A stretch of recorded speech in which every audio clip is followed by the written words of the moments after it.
Yahoo! Hey G7, hey Kozak, mwah, thank you for the camp. How you guys doing, cuties? Welcome, welcome. Butter Bro, thanks for stopping by. Izzy, hello. G7, thank you for the host. Mwah, Yahoo! Hope everybody's having a good Sunday. Hope everybody's taking care of yourself. How are you doing? How you doing? How you doing? How you doing? How's everybody? How's everybody? Hopefully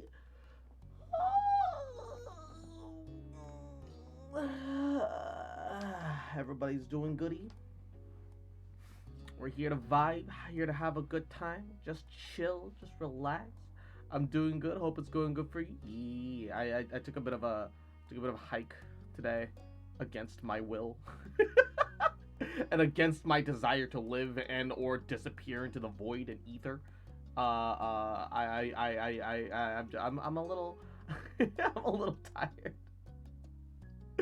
But I'm doing good aside from that. And something funny, Yahoo, welcome to. Oh no, I lost another 50-50. Oh no! You poor thing! Oh, I'm so sorry to hear that. That's terrible. Oh no. And Izzy, mwah, little shit, cute little fucker, little bitch boy. Hey, just you fucking remember, little cute shit, that I fucking love you, bitch. Mwah. And I ain't never gonna stop loving you, bitch. Man, I didn't watch Shenhe all that much. Yeah, no, like, I did do some Shenhe pulls randomly. Um, but I would have been totally fine losing 50-50 because I kind of want C1 Zhong Li. Although I'm not planning on wailing for him. If I get lucky, great. But I'm gonna get Yaimiko for sure. I thirst for Shenhe. It's alright, we all do. It's all okay. It's all goody. Anna man, yahoo! Welcome to the stream. Mwah. Hope you're doing goody as well, cutie. Welcome, welcome. And Hellboy son, it's been a little bit. How are you? Mwah. Welcome, welcome. And Armin VT, ayoho. Hope you're doing goody. How you doing? I know get Shenhe Angie. Oh no. Mwah, you poor thing. Oh man, Gotcha's dumb. Gotcha's rough, man. I was also born and built Ningguang. She hits hard. Ningguang is scary. Like, you don't really expect her to be, but she is a right terror. Um, I do think though that because the way geo constructs are kind of iffy, she's not quite so good against large enemies because it's possible for you to build the Jade screen and then it just instantly deletes itself, and then you can't get the extra ult damage, which is garbage. But outside of that, she's great. She's genuinely great. Um, but yeah. Oh, Blue Venus, Yahoo! Welcome to the stream. Thank you for the raid. Welcome, welcome. How you doing? Can I get a shout out for Venus? How you guys? Welcome, welcome, welcome. Hope all y'all had a good stream. Hope you had some good vibes. Mwah. I saw that you were doing a just chatting stream earlier today, but I was busy, and I was out, being forced to exercise, so I couldn't attend. But I hope you had a good stream, baby. Wouldn't gliding be faster? And very Lukoa. Oh gosh. Very Luoka Hihasa. Yahoo! Welcome to the stream. Thank you for the folly. Thank you. Doing good. Just killing rats and Vermintide 2 and chilling for now. Hell yeah. I got through Soma. The horror game Soma. You are a braver VTuber than I. Congratulations. Mwah. I'm glad to hear that you finished it, that everything went well. Welcome. Just say very I. Soma's Pog. I've heard good things about Soma. I can never play it because I'm a coward. But I love horror games. I really like the lore and conceptually things about the horror games. I am terrified to play them, and I don't want to play them. I just like the story behind them, you know? I'm a lit nerd. I just like books. I don't want to experience the horror, alright? And Queekmane, yahoo! Welcome to the stream. How you doing, cutie? She did Alien Isolation screaming, but she finished it back in August, September. Yo, I heard good things about Alien Isolation, too. That one actually looks pretty fun. Like, some horror games I am capable of playing, right? Like, I played Resident Evil 2 and 3 and the remade versions, and 7 and 8 just fine. I got through the majority of 4 before the game just being clunky and old and fighting against me every step of the way just got to me too much, and I just rage quit. I don't call myself a streamer. I call myself a screamer. Hell yeah, baby. All right. Another placid summer day was drifting by. Your daydreams were chasing each other, none sticking around long enough to become a firm plan, but you didn't really mind that right now. A tapping worked its way into those dreams, and focusing more, you realized that it was coming from your window. A grin popped up in your face. A ReTuber?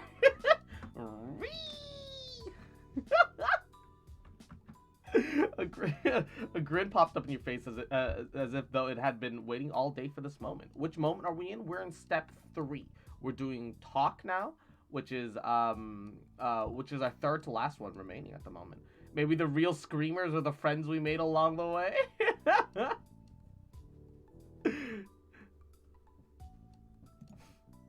Heading to the window, you could see Cove outside. His habit of climbing this way was really truly Coveism.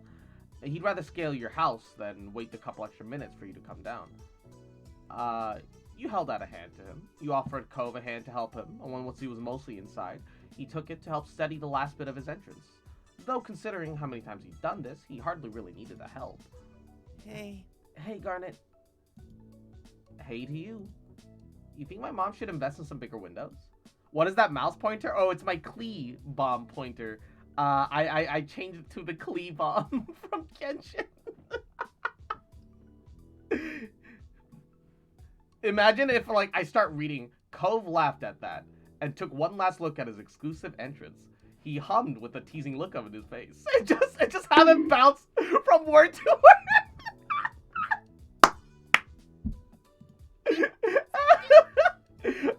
Spoken funerals, yahoo! Welcome to the stream. Thank you for the folly.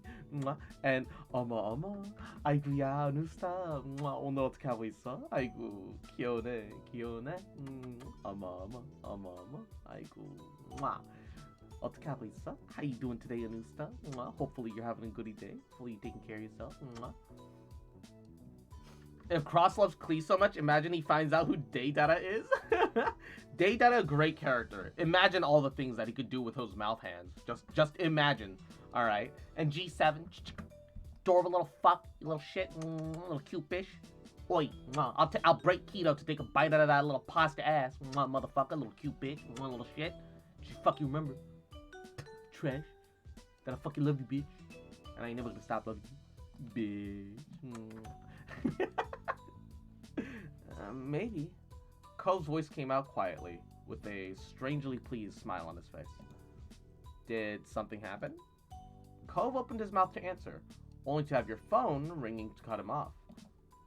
You both turned to where it rested a little further up on your bed. It was still face down, so you couldn't tell who was calling. It's okay. Lovely Radiance, thank you for the head pass. Welcome to the stream. Yahoo! Your attention shot back to Cove, and he smiled at you awkwardly. Don't worry about it. Go check it. It could be important. I'll wait. Thanks. You shuffled forward and scooped the little noisemaker into your hand. You flipped it over and checked the caller ID. Oh, it's Miranda. You should answer. I kind of want to say hi too. With a nod, you accepted the call and set it to speaker. Hi, Miranda. Hi. There was something off about her tone. Cove met your gaze, and you saw the same confusion in his expression. Have you heard from Terry? Have you heard from Terry at all? Or did you hear about her from Cove? Huh? No, she hasn't called me, but Cove is with me right now. Miranda cute as fuck, though. Miranda's a cutie.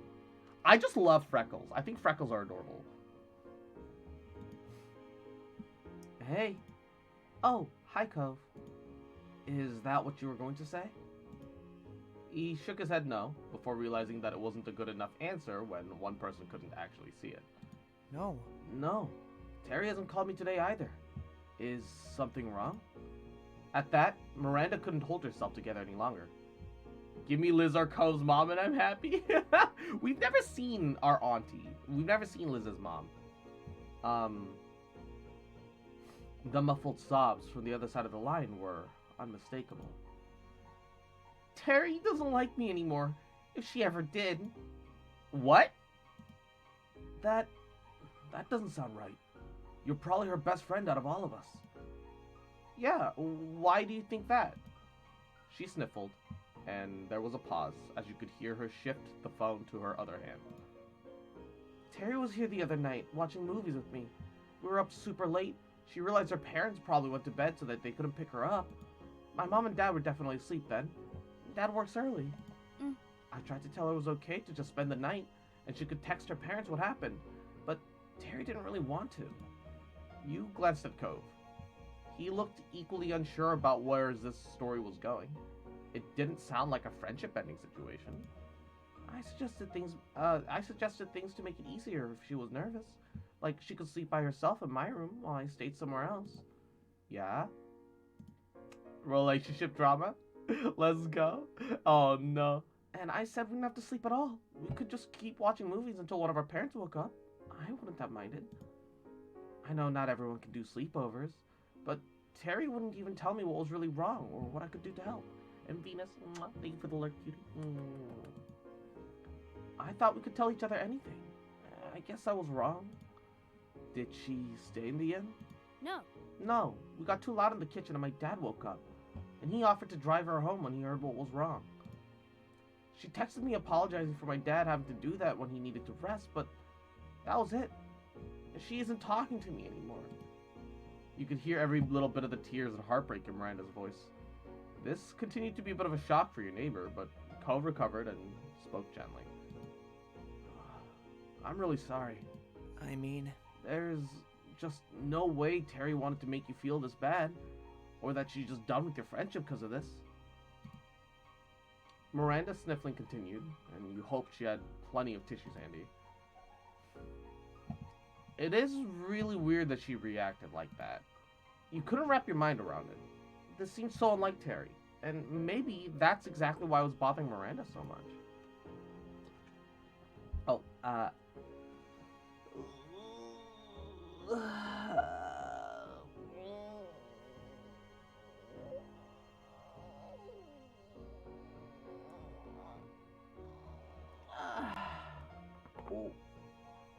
Ooh, my neck. Wah! Ooh, my neck. Sorry, I keep getting distracted by ears.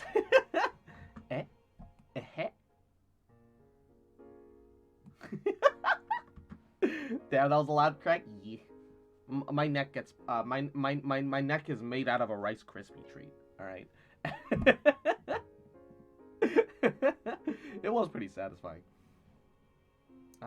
Miranda's voice sounded a little bit more collected after finishing her story, but you knew that the crying was far from being done. I thought she'd have reached out to one of you two by now. Well, maybe she's not talking to anyone. Yeah. Sorry for bothering you and Cove about this. Hey, we're here for you.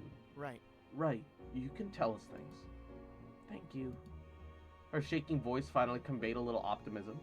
Or at least relief that she wasn't entirely dealing with it all on her own. Is that all right? If you do hear from her or anything, could you let me know if she's alright? Yeah, we can do that. Thanks. Let's talk later, okay? Bye. Bye. Bye. That didn't really seem like an especially productive point to end the call, though you also weren't exactly sure where to go from there. Looking to Cove, his face seemed just about as lost as yours. The cute dolphin on the phone? Yeah, it's the dolphin cell phone strap that Cove bought for our character when we were like 8.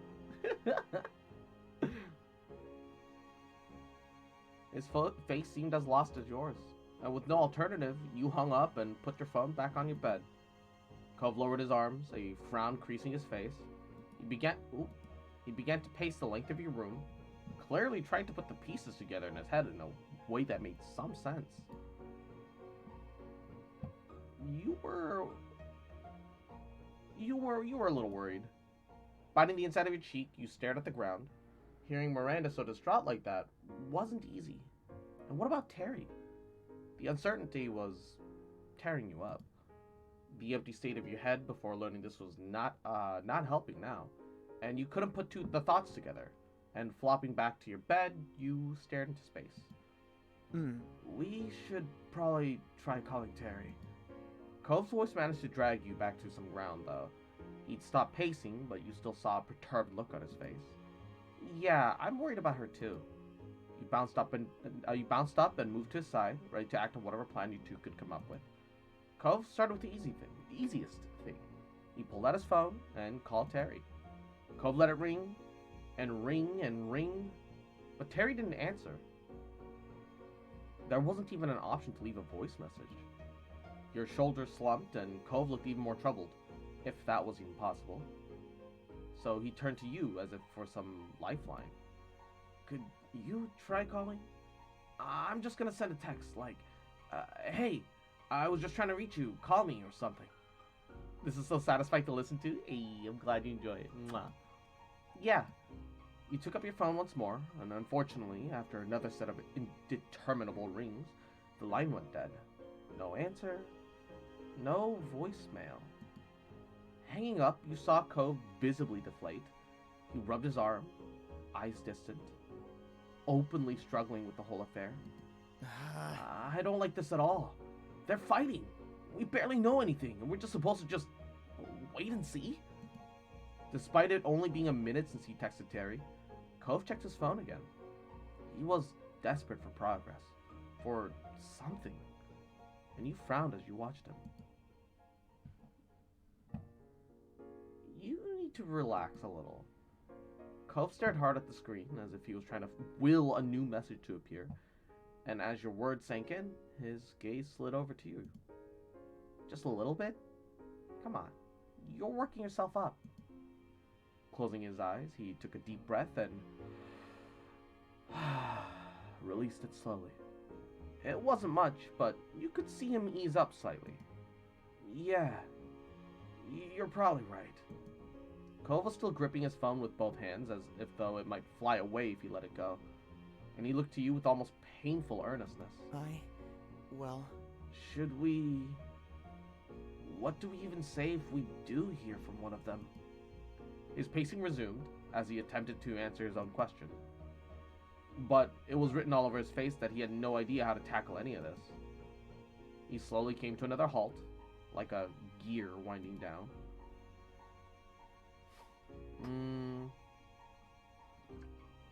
I think it's important to figure out what Terry's side of the story is. And, oh no, G7! Why?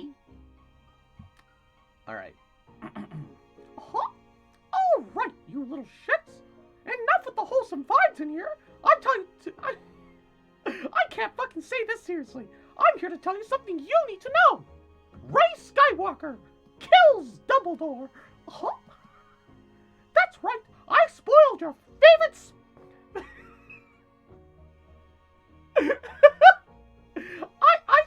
I spoiled Harry Potter and the Chamber of DMCA! And Silver King Yahoo, welcome to the stream. Mwah. Welcome, welcome. Here to remind you, Elden Ring is in 47 days. Oh, man. I'm actually excited for Elden Ring. I actually want to play Elden Ring. I'm not normally very into, like, what did I come back to? The Chamber of YMCA! Oh, no.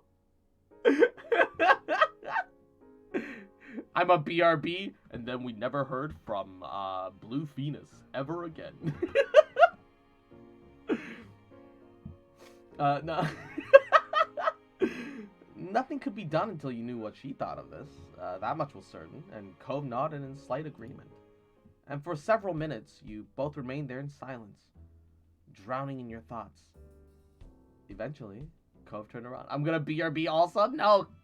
Kozak, I own your soul. You're not allowed to escape. Mwah, cute bitch. That's what happens. You're a mod now. You can't escape. You here forever. My precious. I also need to go buy the milk. You got femboy milk right here. Hold up. hold up. And Cool Boy Yokai, Yahoo! Welcome to the stream. Thank you for the folly. Mwah, I do appreciate it. And Dragon Recoil, thank you for the folly as well. I'm femboy intolerant.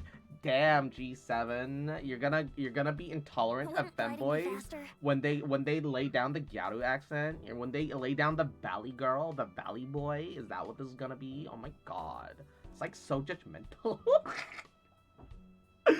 Kozak, blink twice if you need help. And Silver King, we'll see you later. Sometimes sacrifices must be made. Blinks twice. Damn. Eventually, Cove turned around. I'm gonna text Terry that we already know what's going on. Maybe she'll have an easier time talking to us because she won't have to pretend or explain.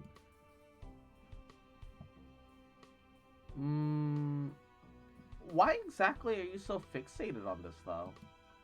You could see Cove tighten the grip on his phone out of the corner of your eye, and you wondered if he was even aware of it. Maybe not, with the way he was glaring at you. I don't want my friends to stop being friends. You both stood there, staring at each other for several beats.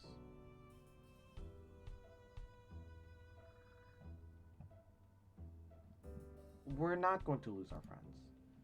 At least, at that, you could see the fear and worry shining in his eyes. People fight, but that doesn't mean it's never going to get better. He nodded, but didn't exactly reach his eyes. And a small noise escaped his lips. All the frustration at the situation crumbled away from his face, and he spoke softly. Thanks, Garnet.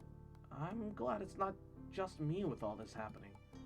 Cove took one last look at his phone, then put it away. His effort at a smile was meager, but earnest. It's okay. We can just forget about it for a while. Terry will talk to us when she wants to. That sounds good to me. And you meant it, exhaling some of your own concern away. The last thing you wanted to do was fight with Cove. A silence stretched on for what felt like hours. I'll come and save you, you're welcome. Zam. Asiauris. Asiauris.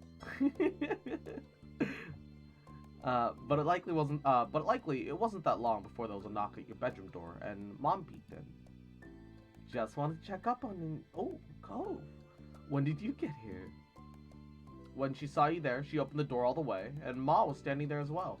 She slipped past her wife to come inside to your space. What's going on? Oh, we're okay. It's just Miranda called earlier, and she and Terry are fighting.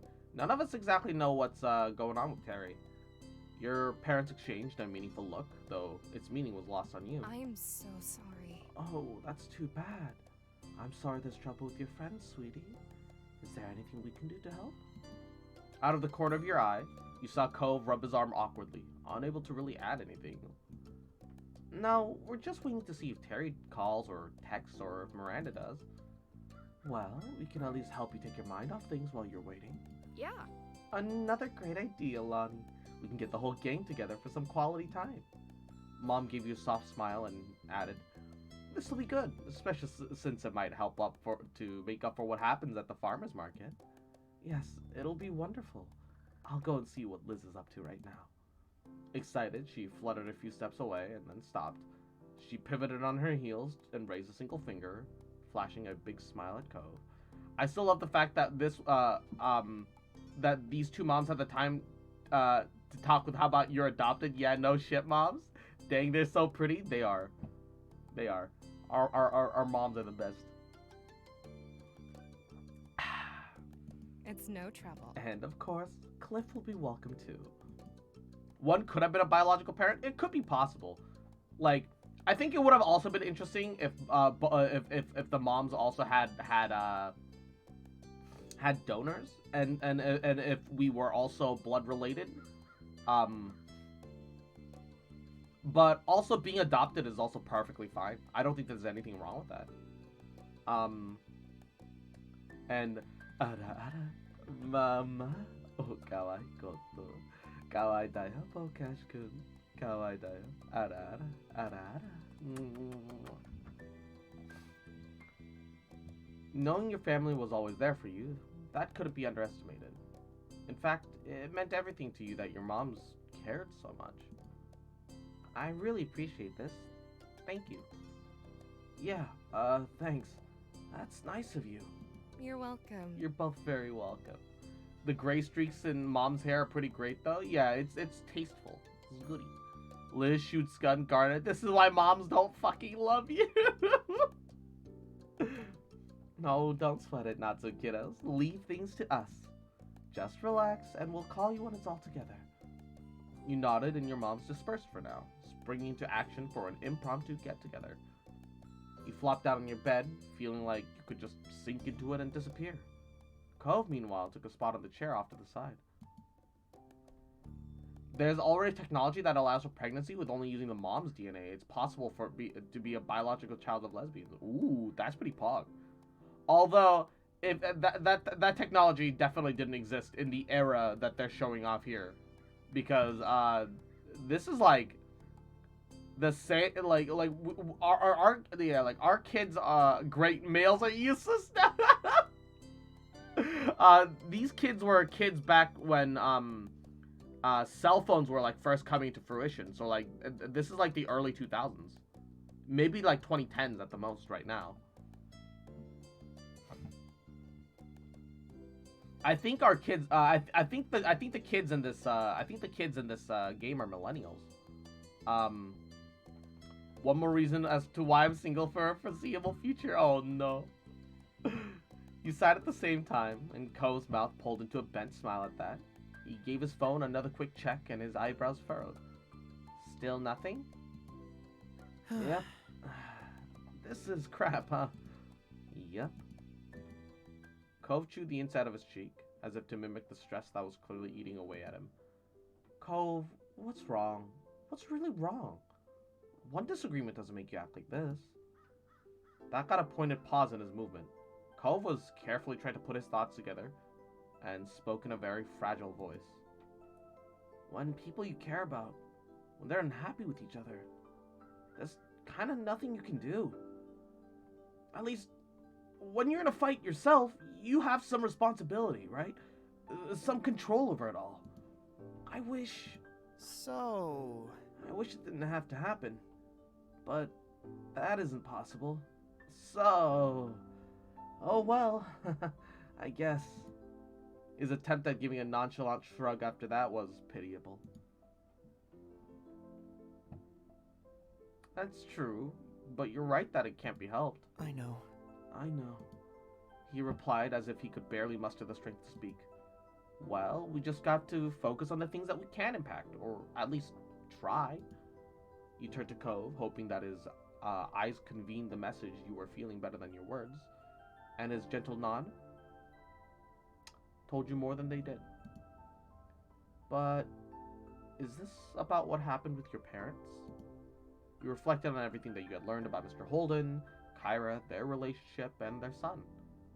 They had been through a lot. Cross, if we had VR suits, would you go into hand-to-hand combat with me? I would kick your little booty, little cute ass, motherfucker. Beat it to a soundtrack like a pair of bongo drums, baby. And Yaga, Yahoo, welcome to the stream. Thank you for stopping by and saying hello.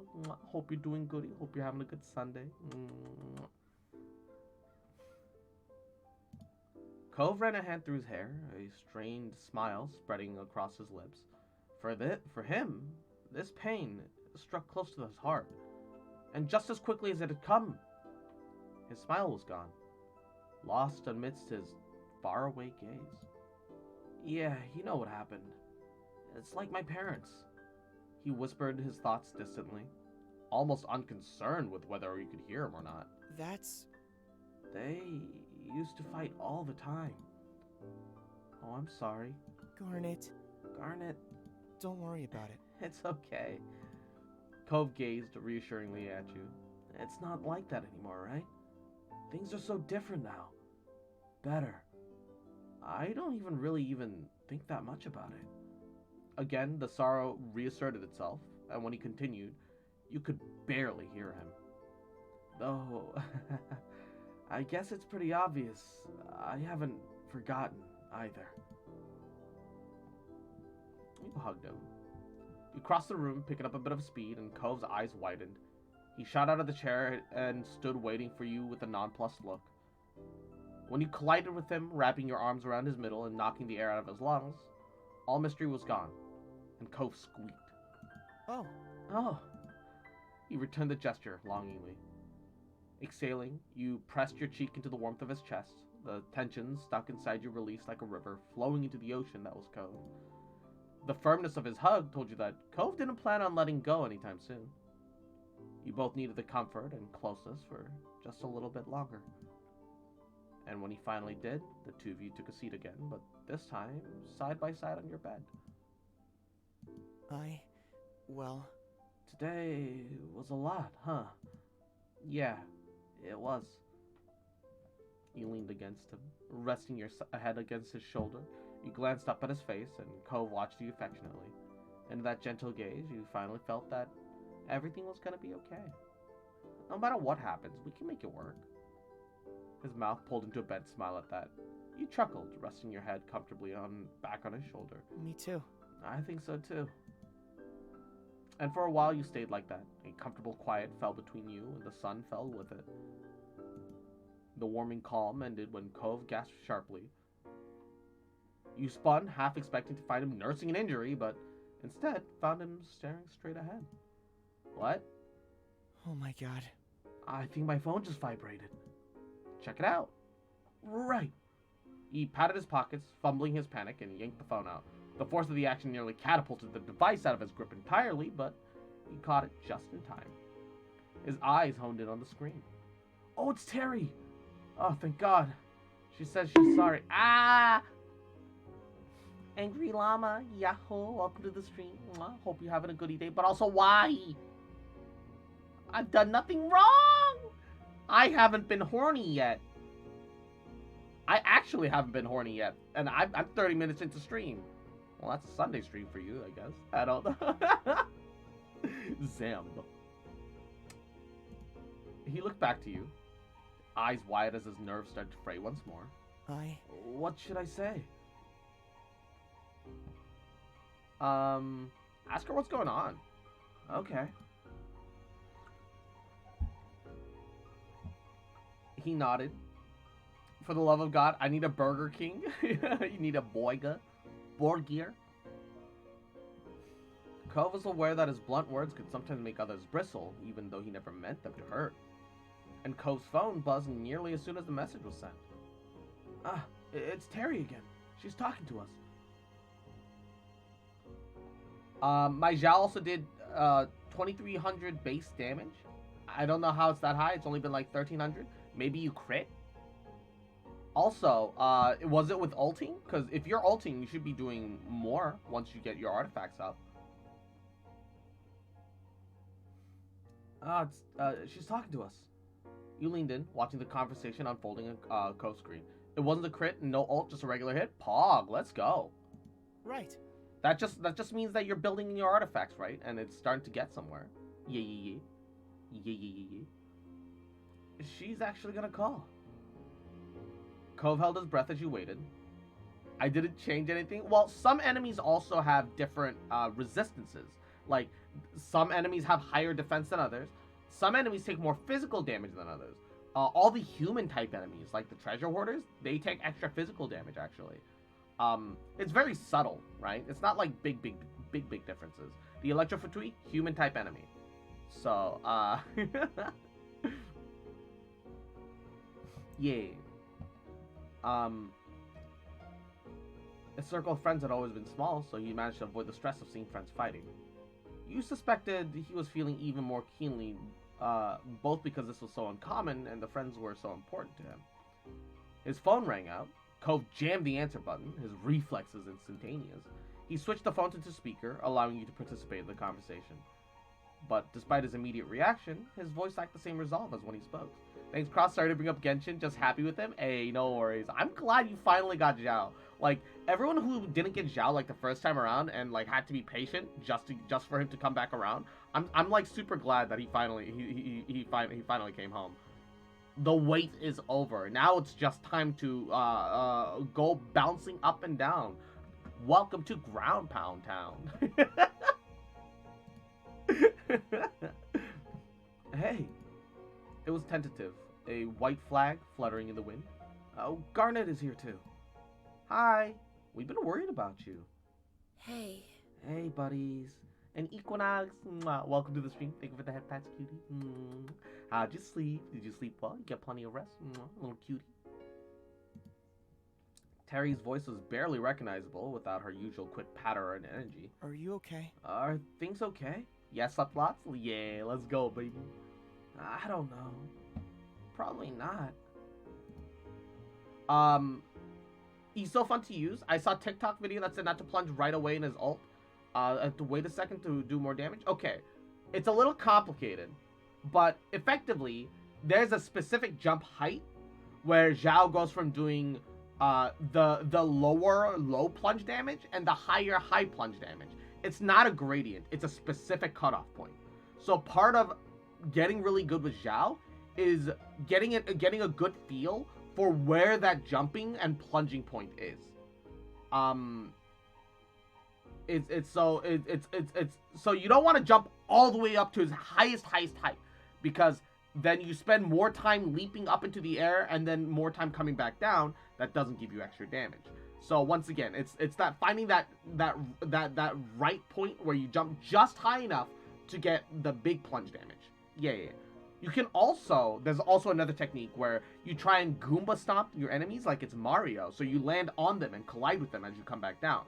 It's hard on small enemies, and you don't need to worry about small enemies, but when you have like a bigger enemy that like is a little easier to make contact with, those are great because it's just free damage. And Urxie, yahoo! Welcome to the stream. Thank you for stopping by. Thank you for the lurk. 8 hours of art just killed me straight up. Hey, get some rest. All right. Make sure you don't strain your hand. All right. Give it a little massage. Oh, also, Yaga, Equinox also pulled the same 5-star weapon as you. He was trying for Jade Spear and he got Calamity Queller. No, like, yeah, the problem is that, like, it's genuinely a better weapon for him than what he's using, but he needs to rework artifacts, which is hell. So, failed Jade Spear Club. And Indom, yahoo! Welcome to the stream. How you doing today, cutie? Welcome. Cove tensed, his free hand coiling into an anxious fist. What happened? You heard Terry sigh over the phone as she unburdened herself. Well, pretty much. I was at Randy's house. We watched some movies she super liked that I've never seen before. It's fine for you because you have to build him from scratch anyway. I already have him built for a crit rate weapon, so I have to entirely redo him just to use the weapon. Yeah, it is rough. Honestly, though, Equinox, you already have a good 2-piece Glad on him. All you gotta do is farm for some Shimenawa. You just, like, genuinely, if you have Calamity Queller, you could just do 2-piece attack percent pieces. And that's really good to farm because the emblem set is also really good. And you can put it on a lot of units. So it's still goody. Still goody. Gotta lurk, I gotta use my resin in about 10 minutes. And on Calamity Queller, attack percent actually matters a lot. Because Calamity Queller has incredible base attack, but doesn't give very much attack percent. And it gives elemental damage to make up for the loss of the 2-piece animal set. Turns out there's a lot of those. We watched one, then another, then another. We were having so much fun, and each time one finished, she had another one to share with me.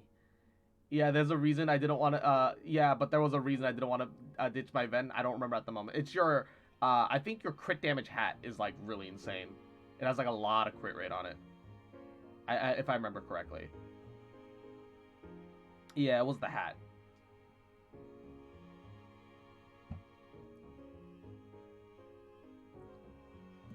I didn't really think about it at the time. I only wanted to say yes to Randy to watch her movies. She spoke wistfully, but her words were full of affection. It was Randy, you know? I wasn't thinking about my schedule or what time it was. I get it. Then I saw the time and oh no, it was way too late. I already knew I couldn't stay. She took a deep breath, her voice becoming softer when she resumed talking. And Anna Man, thank you for the alert, cutie. Mwah. I was just so stressed out. I just couldn't deal with it. Miranda wanted to help, but she kept coming up with some ways to make it better and try to figure out why I was all upset and stuff. I was trying to answer her questions, and there were so many, but I couldn't really answer all of them. I didn't really know why some of her ideas didn't work with me. It made my head ache. I still had the first problem with Randy there, trying to help, blasting all these questions, suggesting at me faster than I could even think. She gulped audibly, sniffing. I got frustrated and told her to just leave me alone. But then she wanted to talk about why I wanted that, and we started having a fight in the kitchen. It woke up Randy's dad, too. The pieces I have decent ER kind of breaks him to be under 120 ER. We told him about how I wanted to go home, but my parents couldn't get me, so Mr. Eckert offered to do it. That's nice of him.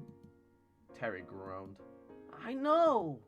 I accepted because I definitely couldn't stay then, not after throwing a racket and turning into a big deal.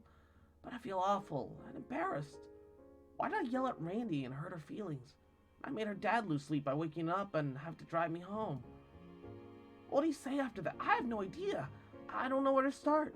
And I don't want to make it worse by saying the wrong thing and fighting again. So, I'm not talking. Terry, Randy isn't mad that you didn't want to stay at, or that you fought. She just wants you to feel like you can talk to her. I mean, you can say whatever you want. She'll listen. Not talking to her at all is pretty much the only wrong way to go about it. Terry lamented mournfully on the other end of the line, but he had a point. Unless she faced Miranda again, there would be no resolution. You looked at Cove, hunched over the phone, staring pensively into it, searching for a solution. This couldn't be solved with the other key party missing. But what if you brought them in? Your phone was still free. What if we called Miranda? That way you could talk to her, but you wouldn't have to do it alone. And Joshua, Yahoo, welcome to the stream, cutie. Mwah. Cove brightened up. The concerned frown in his brow, which had taken root when Miranda first called, eased. Well, That could work. Terry, are you up for it? She made a noise that wasn't a word, but nevertheless conveyed her hesitation and worry. But she brought it to a close with a decisive exhalation, as if pushing all the negative thoughts from her body. All right, I'll do it. Cove nodded, and now that you received an approval from everyone, you pulled out your phone and called Miranda, set it to speaker, and waited for her to pick up. Luckily enough, she did. Hi. Hi, Garnet. Her voice was still distant, as if her thoughts were elsewhere, loud enough for your needs. Hi, you're on speaker, and Terry is on speaker too, on Cove's phone. Oh. She paused while she digested this information.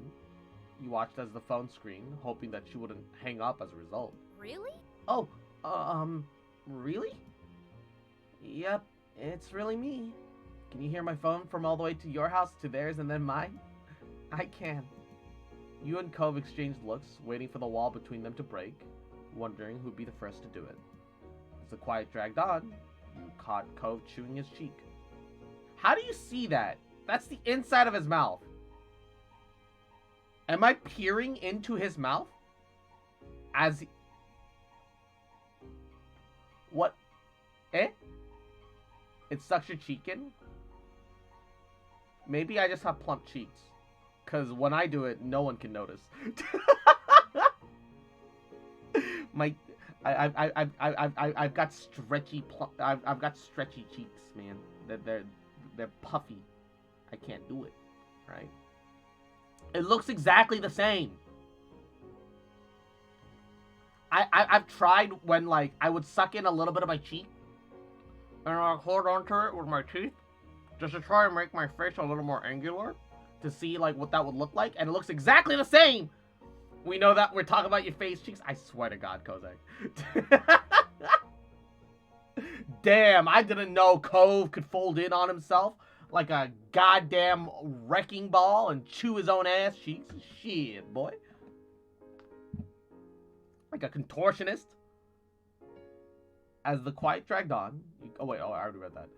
He must have weighed up the question as you, whether to encourage the conversation along or leave Miranda and Terry to resolve it themselves. The answer came from the form of one sniff, followed by another from Cove's phone. Sorry. Sorry, Randy. I hope you still like me. What? You were the one acting as if you didn't like me. Her phone was her tone was defensive, no doubt as a result of our wounds from last night still being a little raw. What? No way. Everybody likes Randy. You're wonderful. Your eyes met Cove, his phone tilted towards you, capturing the call indirectly. You moved your phone closer to his. And you, Yahoo, welcome to the stream. How you doing? Your avatar looks amazing. Thank you. Thank you. Mwah. Hoping that the signal is strong enough to convey every nuance of tone. I just imagine that they put these phones closer together, and you know how, like, when you take like a mic and get it real close to like the speakers, and you hear like the feedback loop. Is it bad that I want that to happen in this instance? Just for the meme. Cove did likewise bring up his cell right next to yours, even bumping against it a little as he shifted his grip. I didn't know what to say to that. It's the only reason I wouldn't talk to you. If I'd known the answer, I would have told you right away. Miranda murmured on the other end of the line. You didn't want to stay. Anything I tried to do bothered you, and you could have told me if you didn't know. Yeah, I think I was angry at myself. I did a dumb thing, and I didn't want to help with it. I just wanted to be mad and deal with it myself. It made me keep doing some dumb things. Oh. When she spoke again, her voice was quiet, as tender and as vulnerable as the words. I'm sorry. Staying up late watching stuff was all my fault. I had to find a way to fix it. That's what I thought anyway. But I should have given you a little space. I'm sorry for being so pushy and sensitive. Hardly. Miranda Eckert having a flaw? I've never heard of such a crazy thing. And James says, Yahoo! Good morning, honey. Welcome to the stream, cutie. Welcome, welcome. Miranda let out a ghost of a giggle and cleared his throat. Maybe you should call each other now. Sorry. Sure. Can do. Thanks for giving me a kick in the butt to do this already. Randy, Mandy, I'm gonna call you right now. Randy, Mandy? Is there something we don't know here? Hold up. Randy, Mandy?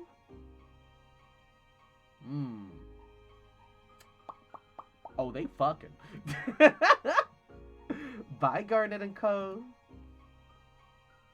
She hung up after squeezing in another quick bye, though not giving you or Cove any response and time to respond in time. Miranda laughed, the noise tinkling gently like wind chimes in the summer breeze. You're really nice. Thank you for calling and helping. I'm gonna hang up now so I can answer Terry's call. Bye. Bye. Bye. Talk to you soon. Miranda hung up, still chuckling softly as your call ended. The room felt emptier without the other voices in it, and Cove expelled a sigh that crashed through the newly fallen silence. He dropped his arms to his sides, letting his head hang down like a puppet at rest. Thank God.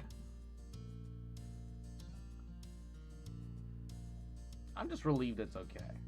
Cove scratched at his face, expression cloudy. I think I need to find a better ways for dealing with conflict, because that was awful. You know how to deal with conflict? This bomb. Take it, Cove. Take the Klee bomb. You know what it is you must do. Wait, hold up.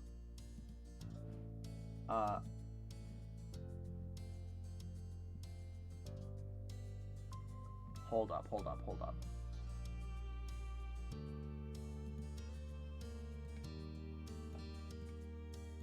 How big can I make this? Aha! Take this bomb. Cove. Take this big bomby boy. You know what it is you must do. Sneak it in your little pocket there, buddy. Yeah. Oh God, it's so big though. This is unreasonably big. I'm kind of vibing with it though. Is that bad?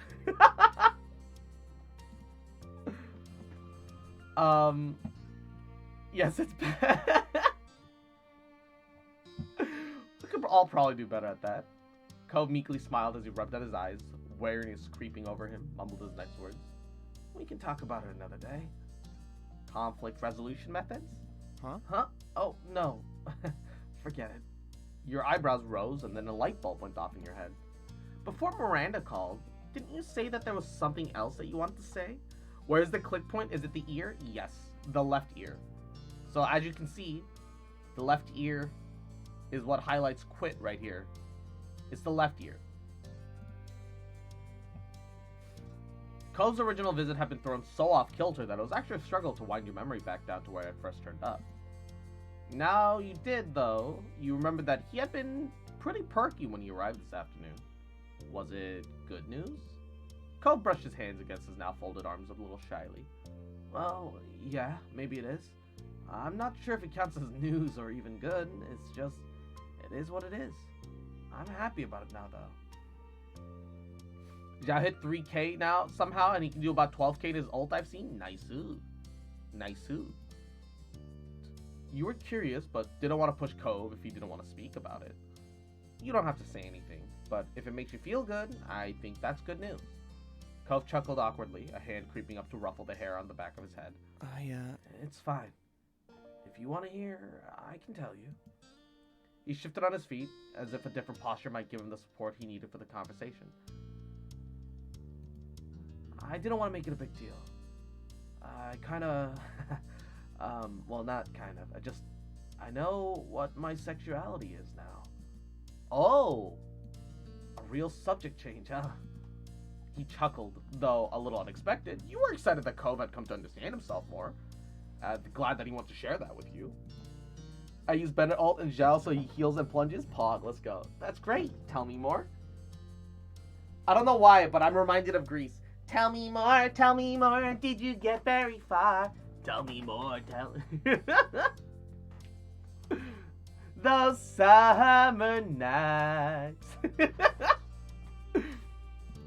I'm demisexual, you know, most of the time. I don't really have those kinds of feelings. Physical wants and stuff. That's a lie. He won't stop hugging us. It's only in, like, some situations when I'm already really emotional and romantically connected to someone that I start to ever think about anything sexual, and it's only with them. I hadn't heard the term until pretty recently. It just made a lot of sense. Once I knew what it meant, that I had a word that fit how I felt. And PJ, Yahoo, welcome to the stream. Mwah. Yeah, just a stretch. Got a no Grease. Oh my god. Don't make me bust out Hades, Equinox, alright? I'll show you Grease.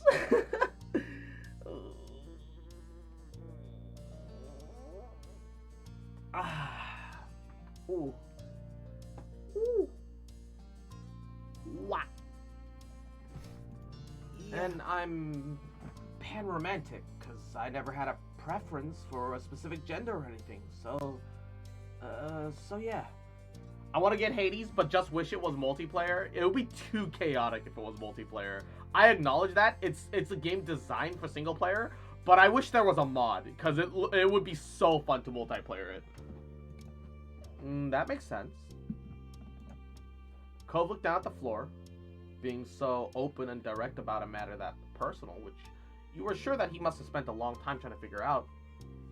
Seemed, kind of weird for him, actually. Despite that, there was a small, proud smile on his face, and when he looked up again, his gaze was steadfast. All this talk about Cove's sexuality made you reflect your own. Your feelings of yours hadn't wavered. Cove had known for years now, and it was heartwarming that he had reached a point where he felt similarly capable of discussing his own, and you kind of felt closer about it. There's a multiplayer mod, but I don't know if it actually works. Ooh. That's why then disable Diablo and Path of Exile is a much slower gameplay than Hades, but the heart wants what the heart wants. Yes. Yes. You felt tired, a tiredness deep into the marrow of your bones, and it had been a trying day. And now everything was neatly wrapped up. For today, at least.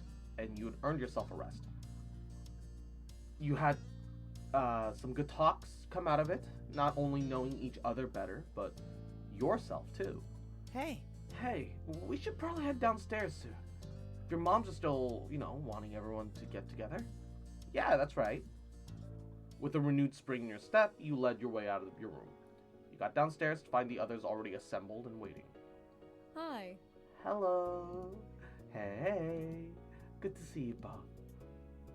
hey. Hi, here we were, trying to corral everyone into a group, but the two of you were already upstairs this whole time. Of course we were together. You paid Garnet to stick with me, or did you forget? The statement was meaningless to your family, who looked at each other for answers in vain. Mr. Holden, who got the message loud and clear, seemed embarrassed. Speaking of Diablo, Diablo likes Grim Dawn is one of the best in my opinion. Grim Dawn? I feel like I've heard of this. Like, I've seen it on Steam, I think. Where it's like a witch doctor, image. And then there's like a sunrise or a sunset behind him as a backdrop. I think that's what it was. He chuckled nervously, rubbing the back of his neck. Ah, son. You always know when to remind me of that one. Uh-huh. Can't let you live it down yet. Hmm? Can we hear exactly what the secret is? Oh no. Oh no. No. The suspense is killing us. Right. I found the multiplayer mod for Hades. Pog. Tempting, yo. How question is, how well does it work? Because I'm totally down to test it out. Multiplayer Hades mod. I'm totally down. Gosh, Daddy Kobe looking good. Mr. Holden's always kind of a stunner though. Damn. He could have been a model. Genuinely. And Cannibal Boy, mwah, yahoo! Welcome to the stream. How you doing today, cutie? Alright. I better get everyone up to speed.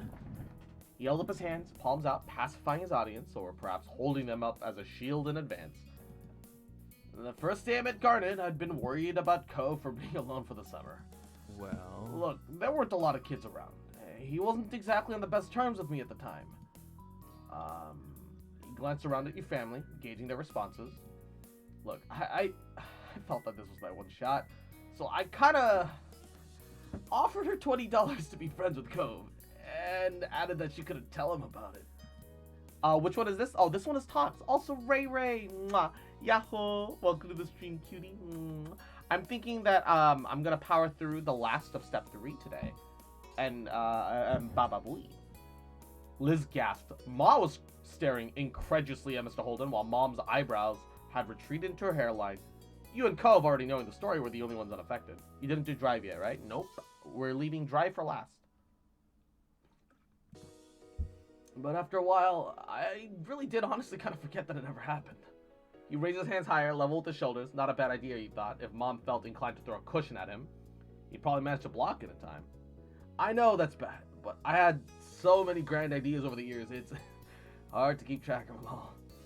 Cove smiled, placing his hands on his hips, shaking his head as his father's antics. Seriously? I can't believe you. Though also, yeah, no, I totally can. Your moms were less indulgent. The shock had ebbed away to displeasure. Mom's foot was tapping rapidly as she frowned at the next door neighbor, while Ma had her arms crossed over her chest and lips pursed. I'm sorry, Garnet. I'm sorry to your parents too. That was really out of bounds. Oh, don't worry about it. Everything worked out. Your moms gave each other that look where they seemed to communicate with eyes alone. Alright, well, that's that then, and it won't happen again. Absolutely. It definitely won't. BRB, gotta grab my sis real quick. Hey, no worries. Be safe, drive safe, baby. Mwah. Good.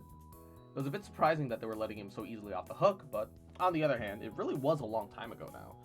And your moms were and you were sure your moms remember those painful early days of Cove's arrival too. Mr. Holden wasn't a potential bad influence anymore, so a lecture would be pretty moot. Instead, your mom just gave him a lenient smile. In that case? Now that it's settled, why don't we find something to do? Nods of agreement cascaded through the group in a couple of waves at the suggestion. Mr. Holden's shoulders slumped with a release of tension. He brought his hands down, tucking them away into his pockets. How about cards? There was a murmur of interest from the others. I was fine with you. Most of the group seemed eager to play. Mr. Holden was demurring. Nah. I think I'll sit this one out. Oh, where's the fun in that? Join in. We're not too angry with you. Yes, and I know that there's a lot of people, but we can make it work. Mr. Holden shrunk into himself, embarrassed by their attention. Dad, you love playing cards. We do it at our house all the time. Dad? Mr. Holden broke under the combined force of everyone's attention. Look, Cove, you're an adult now, and you deserve to know the truth. I used to throw the card game so you could win it. You could win. I just put up a good fight, but I also made sure to lose a lot more rounds than I won. He toyed with the end of his ponytail, clearly distressed at the second great secret he was revealing today. I know people want to be taken seriously, and fake wins don't mean as much, but I couldn't help myself. It was just so much better when everyone else got the chance to be victorious. Kyra knew and just went along with it. Cove laughed in disbelief that this was the thing that his dad was stressed about hiding, after all the other stunts he pulled over the years. So what? Lots of parents do that. I hadn't guessed it, sure, but looking back, it makes sense. That's right. What's the big deal, Cliff? You can take the kid gloves off now and give them a run for their money. Maybe even actual money in your case. Mr. Holden smiled coyly, his gaze lowering. I'm not sure that's a good idea. Why? And why not? He waved his hands expansively, the movements fluid and vague. It's just that I am actually something of a card shark. I used to make a lot of fast cash off games. Casual players just don't have a shot unless it's a game of pure luck.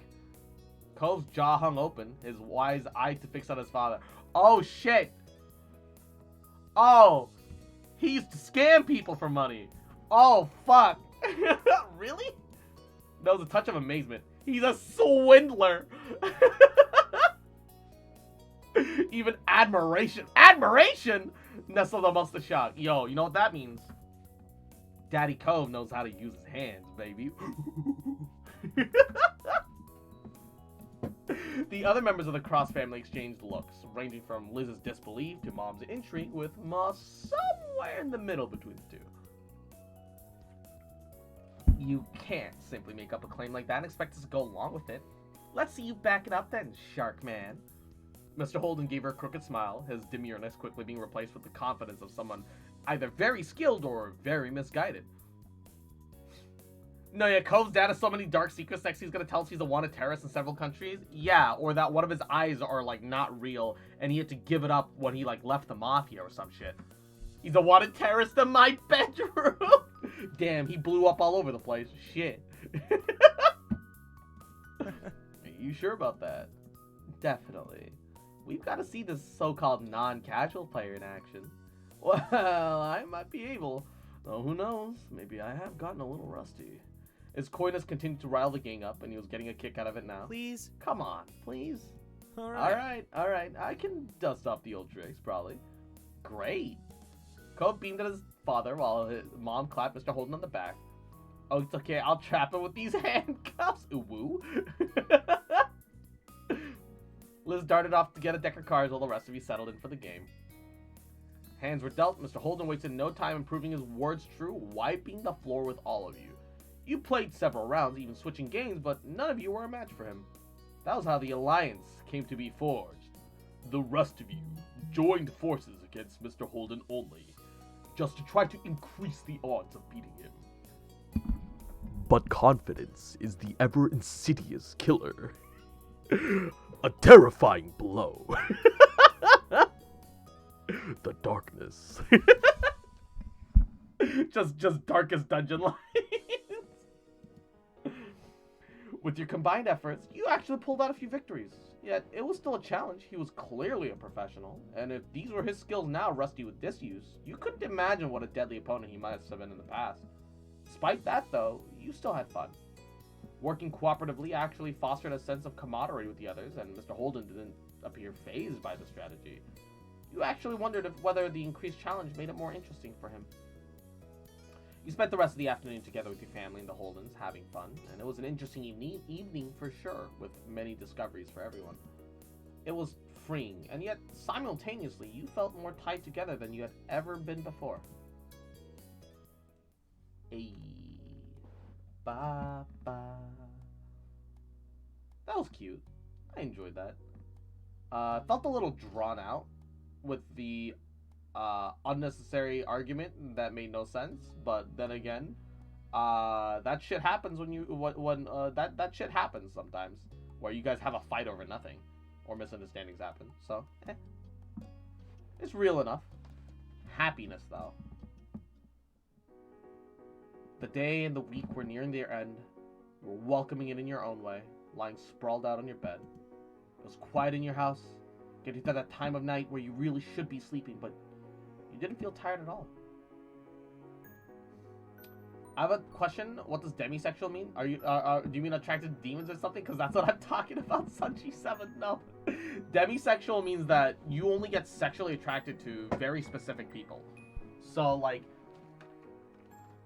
you know, like, you could be, say, heterosexual as a man, and think, you know, have sexual, you know, fantasies about all sorts of girls, but but like, say,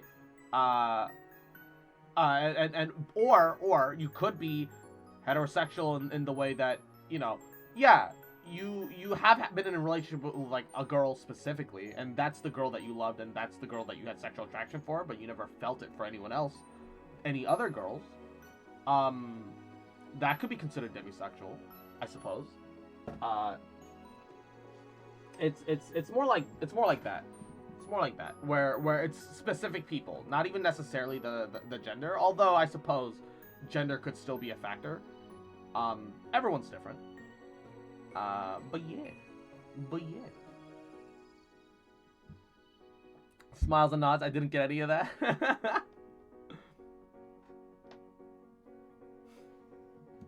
You rolled on your side, and outside, the last lit-up window across the street blinked out, leaving the buildings on the block faceless silhouettes against a blue-black sky dotted by stars. Your phone came to life on the nightstand, a pale light cast on the ceiling of your room. Without looking, you threw up your arms behind yourself, groping around the table until your phone was under your palm. At that point, you lifted up to your face, snorting once you saw the familiar name attached to the short message just reading, "Hey." Cove wasn't really much for sleeping now either. As you made to reply more, though, more and more texts came through in quick succession.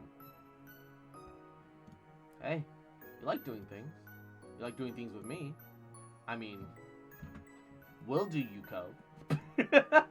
What I'm saying is that there are things you and I do and that we like. Bruh. Just tell me my parents aren't home. I'm on my way. Together at the same time. Now that was eyebrow raising. Sexual attraction only to those you have an emotional relationship with. Yes. You propped yourself up with one elbow, sitting upright against the headboard so you could text more comfortably. Man, am I excited to see where this is going. The typing indicator dropped off and a notable pause followed. You snickered into the palm of your hand. It wasn't hard to imagine Cove red-faced and hunched over his phone in the dark. Red-faced and hunched over, you say. Alright, game. I see you. I see you. In the dark, eyebrows furrowed as he tried to think of how to respond to your comment. But ultimately, he didn't even attempt to address it. For what I was saying, you're free for a while, right?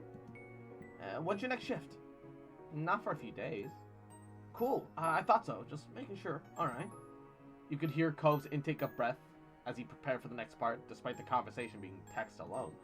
The window of your messaging app might as well have been a screenshot. You were left to keep track of the passing seconds with the rising and falling cries of crickets outside. When your screen darkened from inactivity, you wondered if you should do something yourself.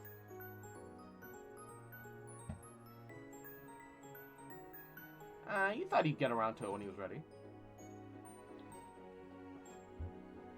You dropped your phone against your chest, closed your eyes. You wouldn't be able to see him, but It'd be hard to miss the telltale signs of an incoming message. Even if it took you a while, you were willing to wait. And as soon enough, the reply came.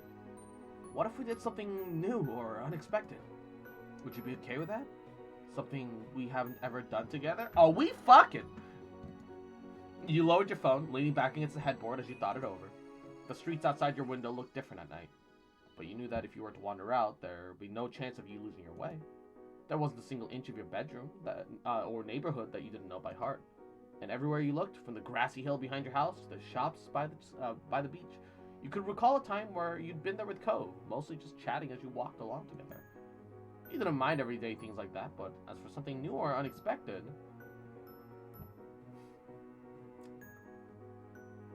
You know, I'd love that. Cool. One by one, Cove began presenting his ideas, starting off with attending a play. We watched TVs and movies together, but real people performing in front of us. We've never done that. I'm not exactly sure what plays exactly are on right now, but that adds to the unexpected factor. There was a slight pause before Cove moved on to the next plan, visiting an aquarium. And that also makes sense, right? We just go to the beach and stuff. We're pretty close to the water. But going to the aquarium would be water, but in a whole new way. The third and last idea was the one that was most out of the blue. Or ice skating. Ice skating? It was a total wild card, as Cove was putting it, the polar opposite of what the two of you normally did. However, it was fitting right in with the other options, as it was something that you never done together. Let's just say if, hypothetically, someone wanted to surprise you with an unexpected outing, would that be okay?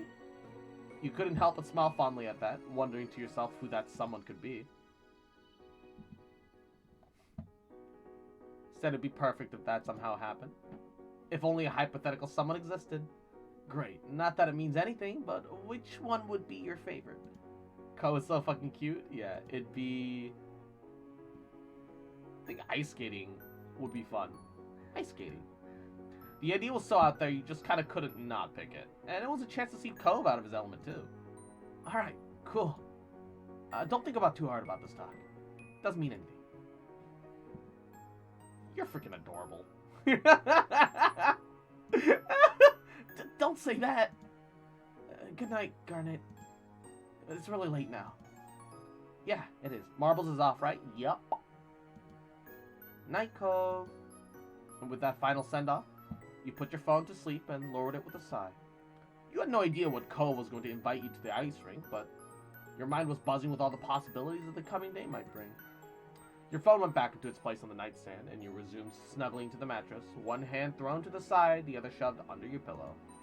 Somewhere between this day and the next, you finally found yourself asleep.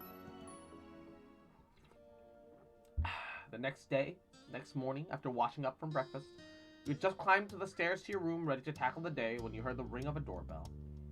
You turned towards the sound, angling your head in confusion. Was someone expecting a visitor today? Then again, you weren't even sure if anyone was around, judging by the lack of footsteps you were hearing. You raced back downstairs to answer the door, and as you pulled it open and saw who it was, you were only further confused. Cove? He was standing there with an unsure look on his face at first, like if he didn't know who would answer the door, but the moment he saw you, a shy grin spread across his face. He raised one hand and gave you a little wave. Surprise. This is a surprise. Don't you normally use the window? Cove taking the door.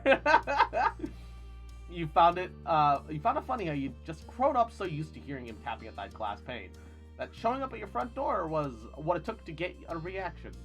Cove turned his head to the side with a considering lift of his eyebrows.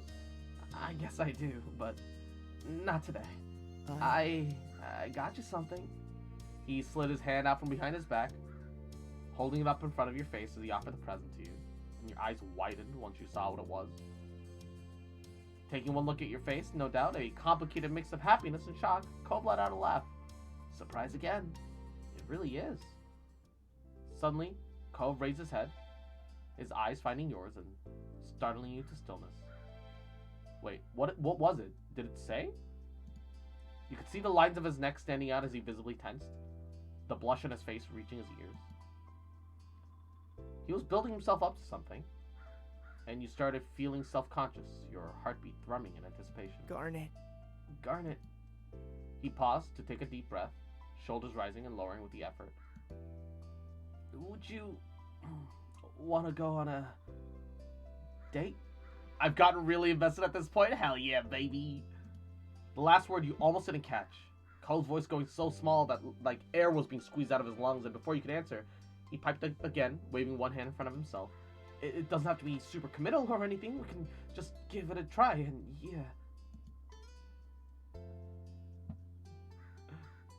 I'd love to. Cove huffed a sigh of relief, his lips spreading in a wide, cheery smile. Alright, we're gonna do it. With his big question asked and accepted, Cove raised the gift towards you again, gesturing with his other hand for you to receive it officially, and you carefully took it from him. I'll put this somewhere safe, and then we can go. Cove had no problem with that. Still grinning, he stepped back, his body angling away as he waved a hand in the air. I'll get my car ready. Meet me there. Okay. As soon as the door clicked shut, you dashed upstairs to your room, prepping a spot first for Cove's gift. There, satisfied with your efforts, you grabbed your bag, tossing in whatever you thought you'd need for the outing before heading back outside. What was it?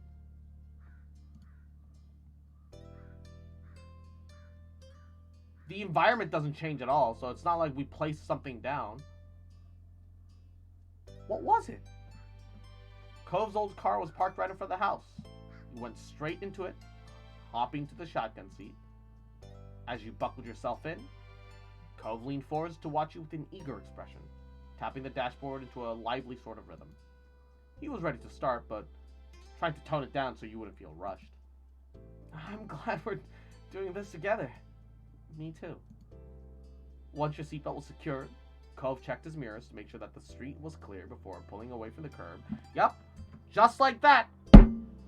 Look both ways before bringing your car out of parking and or getting to an intersection. Safe driving, all right. It should be. It's a surprise, all right. Yeah. Oh, it's a box of fancy lingerie, all right. Cove knows what he wants. He gonna get it. Did he signal before pulling out? I assume he did. And just like that, the two of you began your trip. I'm gonna have to fail it. Now that you're sitting down for the drive, it felt like a good moment to regain your bearings. You shrugged your pack into your lap and then began thumbing through your things to make sure that in your hurry to leave, you hadn't forgotten anything important. 1 week of detention for this failure? Oh, whoa. You were dressed pretty normally, but you did pack some extra layers just in case. With the jacket stuffed in there, your bag had taken on a bit of a lopsided sort of bulk, a little awkward to carry around. You zipped it closed again, and Cove began to speak, raising his voice to be heard over the ambient noise of the car ride. It'd be embarrassing if he crashed? Yes. Not put armor on your car, any damage is anyone else's problem? Oh no. I feel like Cove wouldn't signal before pulling out.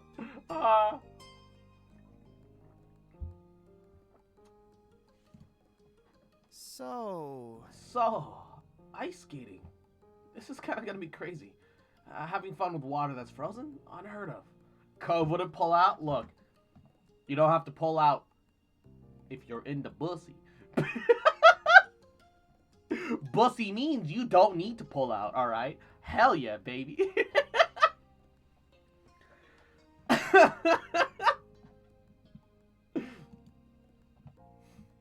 He chuckled at his own joke. And you shook your head at him, though he couldn't help grinning at his silly comment. Who knows? Maybe in colder places, it's the opposite that's weird. And as you looked at him, you caught a glimpse of the back seat. It was empty, which wouldn't be strange any other day. Oh, you didn't bring a jacket? Nope. You know I hate extra layers, and there aren't any parents around to force me to do it now. I like that you don't wear a lot of layers, too. That drew a nervous little giggle from Cove, who readjusted his grip on the steering wheel. He doggedly kept his eyes straight ahead, but you could see the blush sneaking across his face. You laid your arm against the window, the scenery outside passing by in a blur, until finally you arrived at the ice skating rink. The two of you grabbed your things and got out of the car. a wave of heat so thick it felt like you were swimming in it as you set your foot into the sun-hot asphalt of the parking lot. Cove fell into step next to you, dragging the back of his arm across his face. You and Cove exchanged looks. Well, here we are, his tilted smile seemed to say. The skating rink was a large building of glass and concrete, with its name plastered in simple white letters above its entrance. The nondescript flat rooftop-style architecture reminded you a bit of the local mall. You went in, and as the door slid behind you, you heard Cove's sharp intake of breath.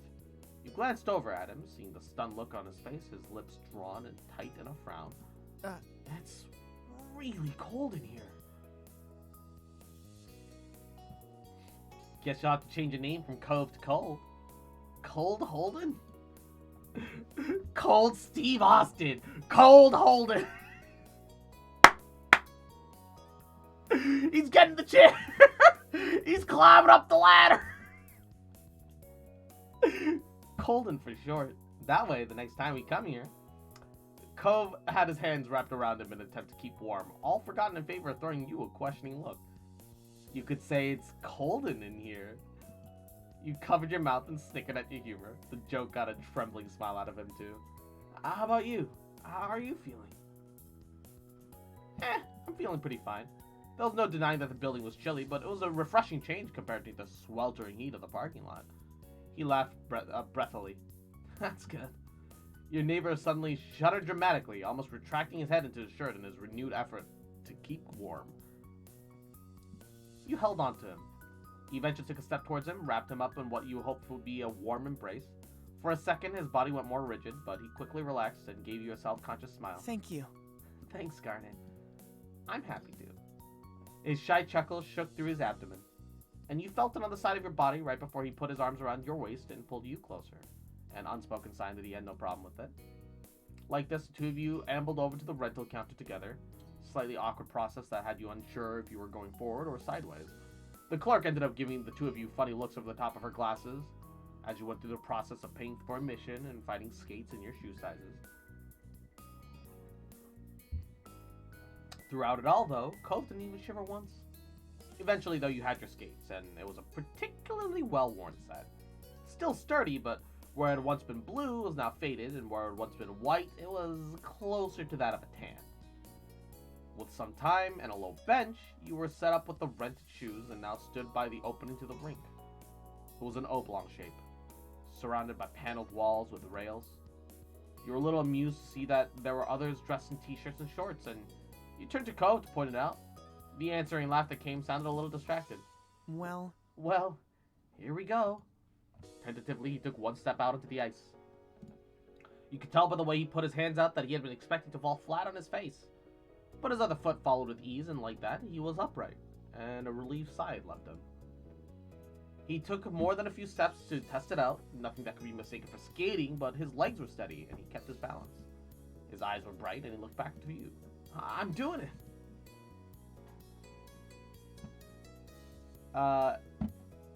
It was fun to see Cove's first time trying it, but you had done it before without him. You came forward to join him, and you did just fine. You slid onto the ice, managing not to buckle or trip on the way. It's kind of amazing. We're seriously ice skating right now. This is what we decided to do, and I should stop being surprised over everything. Let's skate. Right, let's do it. The two of you got into rhythm, drawing long, leisurely circles around the edge of the rink side by side. And with increasing boldness, you even began to add in small jumps and twirls. White puffs of air released from you and Cove as you laughed and cheered each other on. There were also plenty of moments spent clinging to each other for added warmth against the unrelenting chill of the space. Eventually, though, you did notice Cove exhale deeply. He was getting tired. You scooted up to him, ready to take another breather as he rested in the arms of the bar in front of him. Hey, would it be alright to ask why you chose this place? What made it the favorite out of everything? It doesn't matter why. I'm just curious. I don't know. I kind of wanted to see you a little bit out of your comfort zone. Your teasing reply had Cove breaking eye contact, and with a bit of a self-aware giggle, Cove conceded the point. Well, you succeeded there. This is about as far from my normal outing plans as I could get. Cove's face had been distinctly red from the chill and all the physical effort that had exerted prior. It had started to fade during the conversation, but the color began flooding. Fuck! But the color became flooding back now. You think a lot about me when choosing stuff, huh? You do the same for me. He leaned over to take your hand in his without another word, and your cold, stiff fingers struggled to grip him back, but you made sure you could. With a second wind coming over Cove, he was ready to get back onto the icy fray, and you joined him without hesitation. The hours slipped past you, and just like that, it was suddenly time to call it a day. Cove finna get himself pegged? Hell yeah, baby. After returning the barred gates, Cove and you ventured back into the Californian air. Even though the sun was almost behind the horizon, it was still palpably warmer than inside the rink. Cove rushed over to his car. His shivering hand clutched yours, and you let him pull you forward in his mad dash to the vehicle. Doors were opened and closed, seats were taken, the engine switched on, heat turned to max. And at that, Cove finally relaxed. Your foray into the freezing cold had ended nicely at that. Away into the drive, though, Cove glanced towards your direction. You stretched your arms as you shifted in the seat, waiting patiently for him to say what was on his mind. So, I know this was unexpected, but thanks for coming along. Oh, this is kind of fucky, using the Kleebomb to censor Cove's face. It's kind of Edo. Bruh, don't worry about it. Any date with you is a good one. Really? Any at all? Yeah, of course. There was a quiet pause when you watched contentedly over Cove. It wasn't hard to imagine the blush that was likely trailing over his cheeks. I'm glad. What's the craziest thing you've ever done to your body?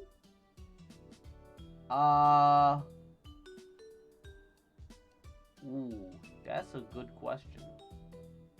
I mean, I've been skydiving once. Well, I say skydiving once, but it's more like, yeah, tossing yourself out of tall heights that would kill yourself, but you also have a safety net. That's pretty crazy. That is the best I can think of. It wasn't his body, but there's the child. Oh shit! Why you guys always gotta remind me of things that I fucking forget in the moment? Why you gotta do that? No! Yamano!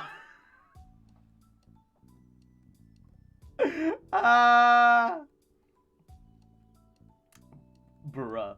And also Midnight, welcome to the stream. How you doing today, baby?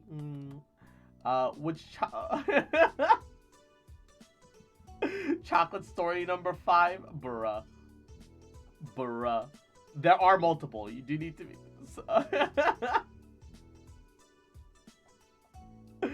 Bruh. Alright, Bocash, what story time do you need to hear? What's this about a chocolate story? Oh no. I only have the one... Well, actually, there's like a second story involving a bookshelf, but it wasn't nearly as exciting as the actual... the bookshelf story in question, alright? I heard something about a chocolate story. Alright. No TOS cross, please? Alright. No. It's okay. So we'll go for algorithms, alright? I did 2 dry scoops of pre-workout. Dry scoops! Chased it with 20 ounces of mixed pre-workout, then stored it because I'm about them gains? Bruh. How are you still alive? Alright. Chocolate story number 5. They're no chronological order. They're just random incidents involving chocolate. This just happens to be number 5. So, during college, in I believe my 3rd year, I had gone on my first date in a long time. It was Valentine's Day. A lot of things, you know, it's Valentine's Day, all right. And I'm not really like hyper romantic or anything like that. But I like when I was in high school and college, I enjoyed wider like displays of like affection, where I would go out of my way to like really try and do special things, despite the fact that now that I'm older, I feel like the sentiment and the emotions that I portray are more important than the actual show of things, right? But go out of your way to really embarrass yourself? You mean shut up? Look, is it embarrassing myself if I'm not embarrassed in the moment and only embarrassed in post when I look back at it? Is that really embarrassment? All right, that's growth, not embarrassment. Okay. So I had gotten out of a bit of a longer relationship at that time, and it was my first time on a date in a long time, and I wanted to like make it memorable both for me and the other partner in question. They'd been interested in me for a little bit, and I was pretty ambivalent about it, but you know what, it was Valentine's. I was like, all right, sure, and I started vibing. We clicked decently enough. And they were the logic is what we call a coping mechanism. Shut up. So, first of all, super short TLDR is the fact that, so chocolate syrup will stain your skin. So, food play is not as sexy as Hollywood makes it out to be. Don't do that. Especially, I don't understand why. There's like one famous scene in Hollywood where they did like food play, except they used honey as lube. Do not do that, because if chocolate syrup wasn't conducive as lube, honey is gonna be infinitely worse.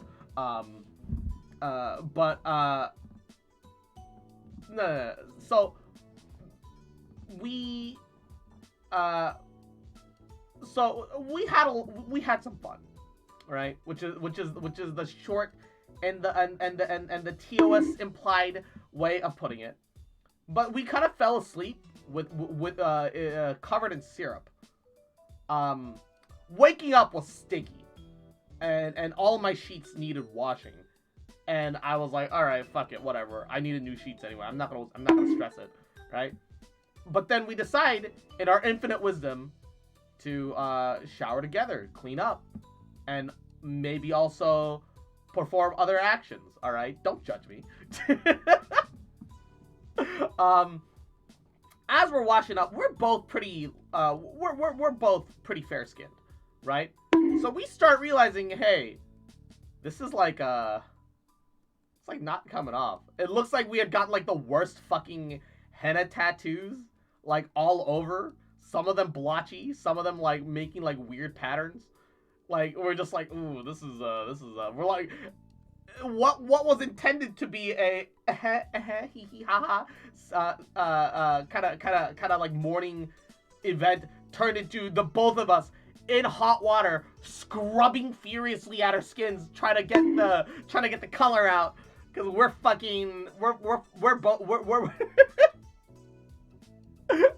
we're decently well, they were Caucasian. I'm just decently fair skinned. So yeah, that's about the gist of it. Chocolate stains, okay, all right. It's got strong pigmentation, all right. Don't sleep in it overnight. And he's still stained to this day. No, it's not that bad, all right. It's not that bad. It went from oh fuck to oh fuck a fuck a fuck a fuck a fuck. Exactly. Doing things like this with Cove, he made you happy, and your heart skipped a beat thinking about how mutual the feelings seemed to be. And watching the passing scenery out the window, you relaxed into the seat, and time sped by. And Blue Venus, thank you so much for stopping by. You take care of yourself. Have a really, really good night. Much love to Finland. We'll see you later, okay? Good night. Bet you thought I forgot about these stories. I never forgot. How does one even consider a mistake as elaborate as this? Shut up.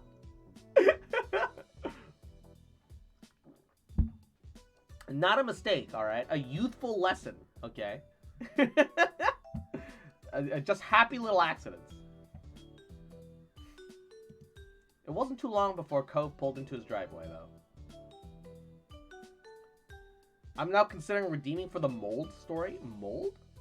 I don't remember the mold story. At least off the top of my head.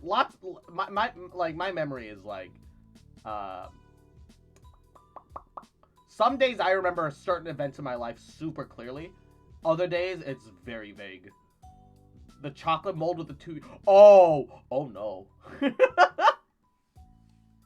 Oh, the Choco Cock. Number 3. Bruh. And James says, you little shit, adorable little fucker, cute bitch, you little, just fucking remember, little bitch boy, little shit, that I fucking love you, bitch, and I ain't never gonna stop loving you, bitch. The cocklet, yes. Sighing happily, you got out of the car while Cove came around to where you were standing.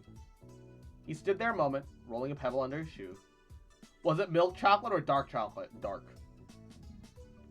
Big dark. I'll see you tomorrow. Definitely. Thanks. Thanks. Tuple resign. After that, you and Cove parted ways for the rest of the day. Even when you fell back to your normal routine, your mind refused to stop buzzing with the memory of your little adventure. As you crawled into your bed and closed your eyes, you were back in the best parts of today. You hoped Cove's surprise would just continue a bit longer, and continue in your dreams. And after breakfast the next morning, you were sitting with your moms and Liz. While you were mildly listening to the conversation, the side of your face squished into the palm of your hand, the doorbell rang. Oh? Oh, I'll get it. Mom passed by you to the front door, and your eyes lazily followed her, and then you turned your attention towards Ma and Liz. They were still lightheartedly chatting, and you weren't sure about what. Turned around, the suspense was making me sick. Oh wait, hold up. Is that a song quote? Because that's DMCA, man. That's DMCA.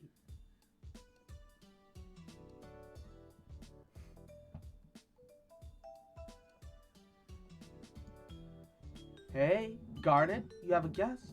I joined at the perfect time, I guess. First thing I saw was asking what the weirdest thing you've done, and I just gotta pop in like, oh, I think I got one. Okay, look. Messing around with adult activities during college is not weird. Experimentating when you're young is not weird, alright? Because of incidents like these, I'm glad I'm only friends with Cross. Alright. Cross, I gonna get a... Wait. Incident like this, I'm glad I'm only friends with Cross. Cross, I gonna get a SO in this chat. SO? Significant other? Edit? Ain't gonna get an SO in this chat. Zamb. On your way to the front door, Mom gave your shoulder a pat as she returned to the living room. And when she moved by, you saw who was at the door. It was Cove again. A smile stretched across his face at the moment your eyes met. By the way, are there ever going to be another expensive point redeemed? Because I'm rich. I don't know. I'm over 200k. Hi. Hi, Cove, sweetie. Instantly, you looked over your shoulder to see Ma several feet away, but within eyeshot of the door, and she waved. When you faced Cove again, he was looking at the ground shyly, and it reminded you of the last time you'd seen him the night before. That was all the push you needed to step outside, closing the door behind you for some privacy. Channel goal to make 24-hour stream into a 48-hour. Oh no! I doubt you'll reach it in a week, but under a week. But I'll allow it. Set it up if you can. I'm not gonna do it. I don't think it's physically possible for us to build that up, because you're limited to 2k points per stream. I don't think that's physically possible. By the way, my D&D group had another session yesterday. You want a campaign update? Sure.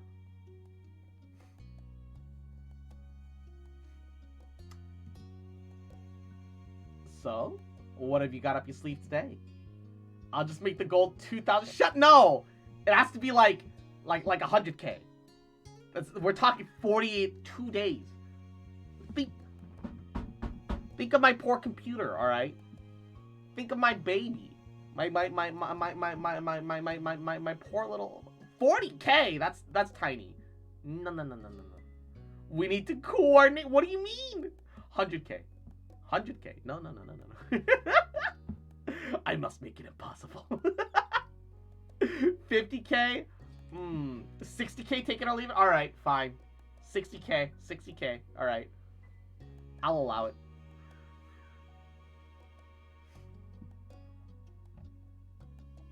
60K. I will okay that. 69K. All right, hold up. 69K though. Never mind. 69K though.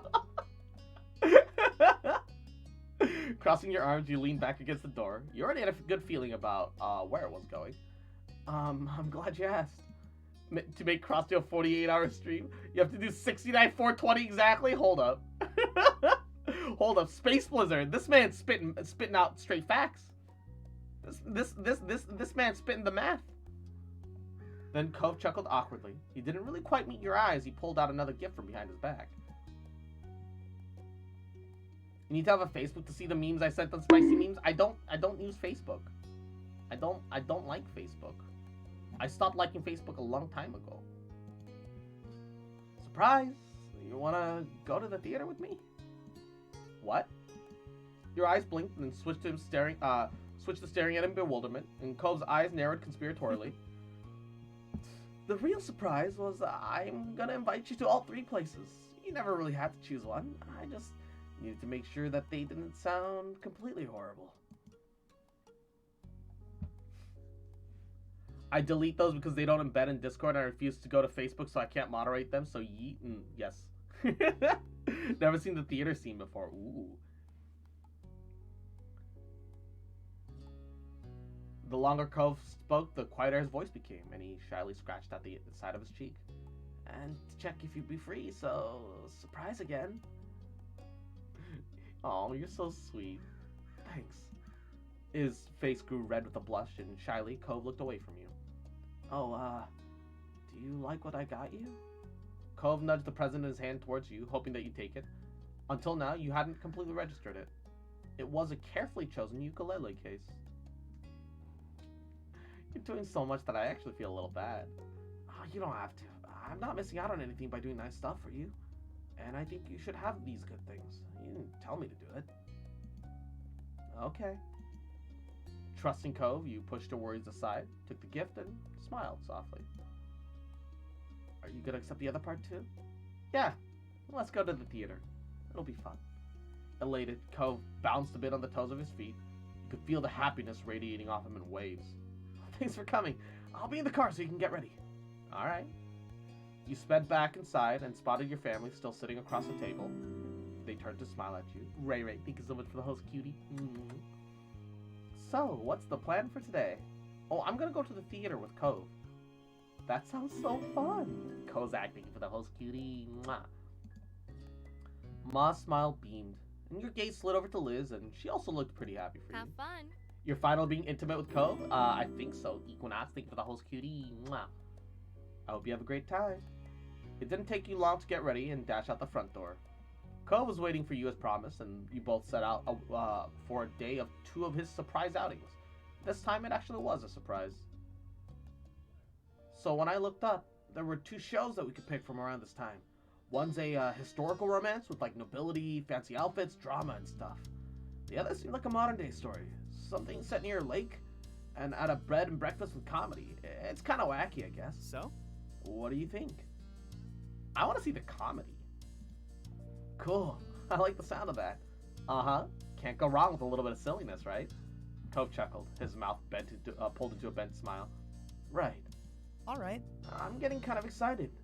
I wonder what it'll be like. I haven't ever seen a live play before. I haven't really been to a performance before either. I liked them in theory, though. You couldn't wait to experience this the first time with Cove, and you hoped that it'd be good.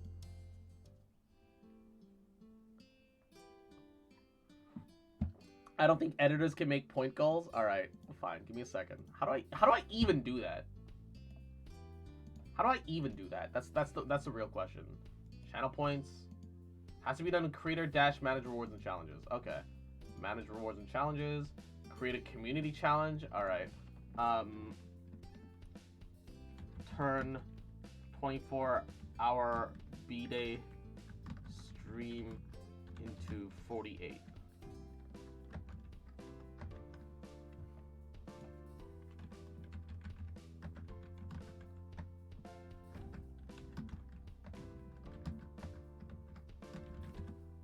Uh, 6, 9, 4, 20.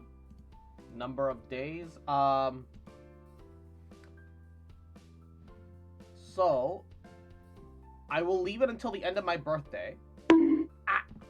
Or technically until Saturday.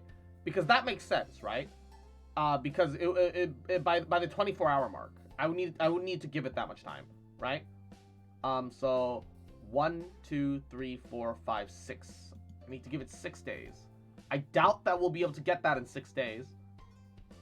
But fuck it.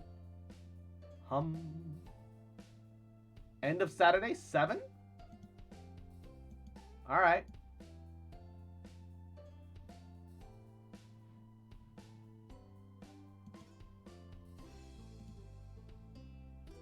This is not compliant with our content guidelines. What, the description of ruin me, I guess, Lamal? What? Oh my god.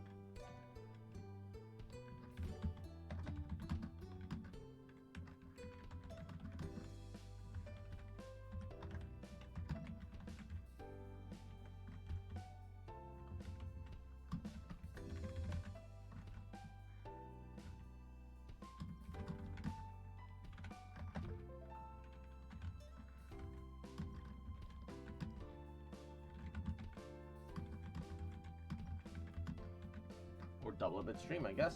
Create. Hey, there we go. No, it has to be 69,420, alright? That's the meme, okay? We do it for the meme, alright? Alright, we do it for the meme.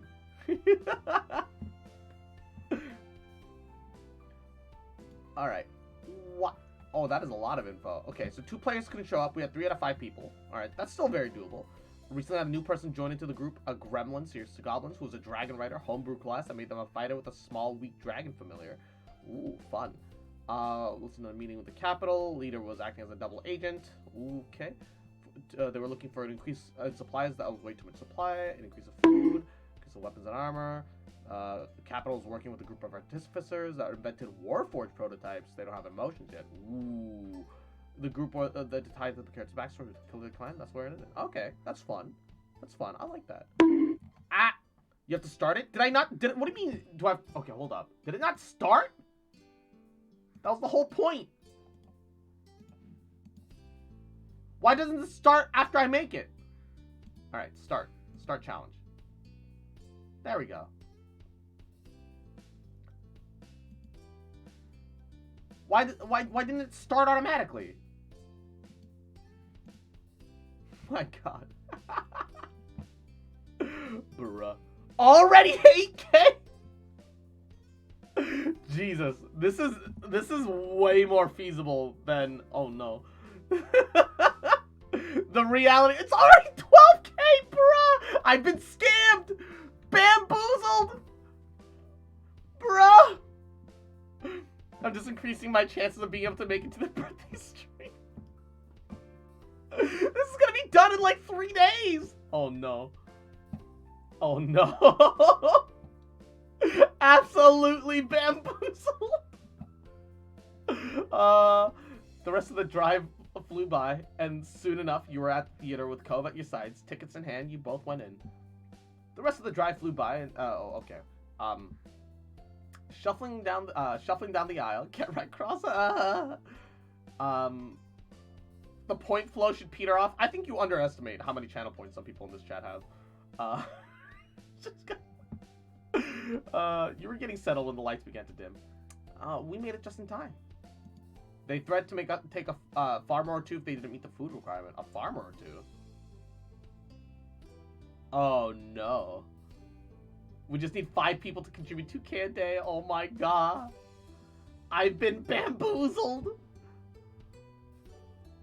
Your voice came out in a whisper. Glancing across, you saw him staring straight away with eyes growing wider with intrigue. Spasmed. Exactly. Ah! The actor started coming out onto the stage. The show, me sitting here with 61K points. The show set the scene telling the story of a married couple and the bed and breakfast that they inherited. It was a busy life filled with constant stream of new and interesting guests. Hand in hand, there were the shenanigans that plagued their businesses, but never stopped the couple. They intended to tackle any problem. Problem solved. Oh, we're already at 16K, Remember when he scammed me for one of my point redeems? Payback, bitch! Oh no! Ah! You became absorbed in the story and the performances. It wasn't the only one. Several times before, you could hear Ko's familiar laughter next to you. And the only other laughter that I hear is me laughing at your cute ass, little shit, little bitch boy, little fucker. Little shit. Disgusting. Just fucking remember. Little bitch, little cutie. That fucking little bitch. And I ain't never gonna stop loving you. Bitch. This is what you get for not giving me my 100k points back. Look, there's something called hitting a button that says confirmed you have performed this action, and literally by the time we were changing the costs of the full Padoro stream, that had already happened. It literally, I don't understand why I as the streamer cannot give away channel points. You know, it'd be really cool if we had events where we did like a community thing. Like you know, had like a community mini game night or like whatever, and I could give away channel points for rewards. All right, man, I fucking wish. I don't take responsibility for my act, bruh.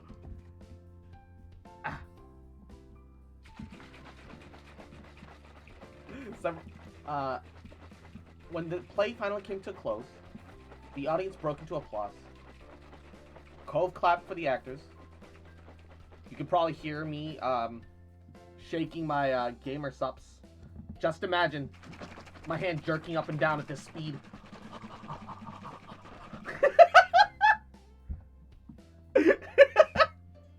Shake weight, baby. When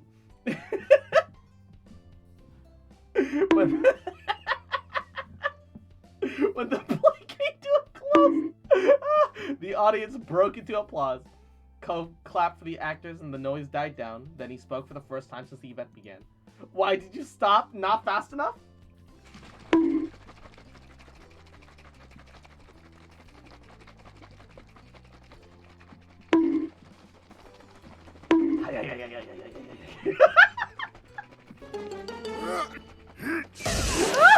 Don't let your kids watch it! Time to clip you at all! It's over. Nodding, you followed Cove out of the theater, the sun hanging low in the sky. Oh, I had so much fun. I can't believe what a good time that was. What the fuck is wrong with you, Cross? I'm sorry. But really, I might have to come back sometime to see the other one. Cove scratched at his cheek contemplatively. I sort of thought it was going to be harder to keep up with, what's the phrase? Suspension of disbelief? Mm-hmm. After that, guys, I think I'm gonna go to bed. Good night, G7. Mwah. Gonna miss Kyra. The actors were right there putting on a show, and I thought it'd be too much to believe what was really happening. Not bad. But I felt more into it than with a lot of movies. I could just picture the world they lived in. Amused, you nodded and listened alongside Cove's animated commentary. I'm still thinking about it even though it's over. Imagine if that was us. Working together to run a little place of our own. Dealing with all those crazy guests. People would come and go as if they're passing through the area. Give us new stories to tell. But at the end of the day, it'd just be the two of us who stay forever. Sticking it out, making a life there.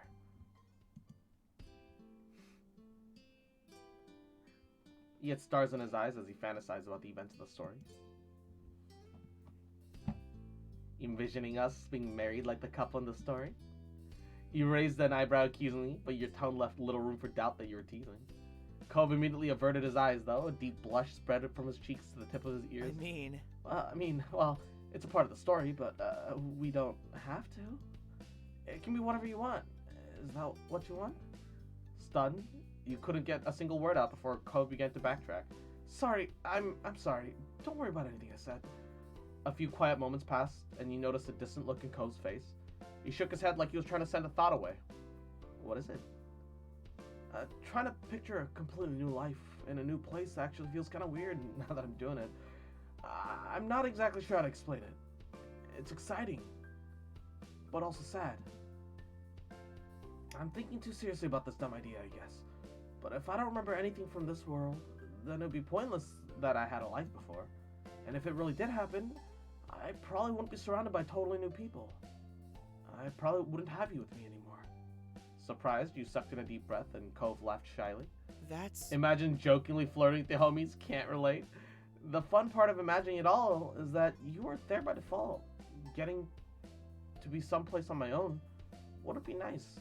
How cool the place was. It's settled then.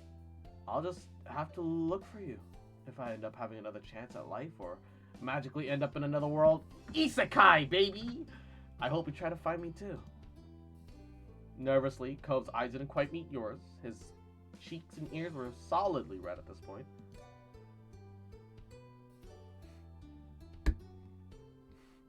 I'd find you. It's obvious. No amount of space and time can stop us. Feel wholesome moments of affection.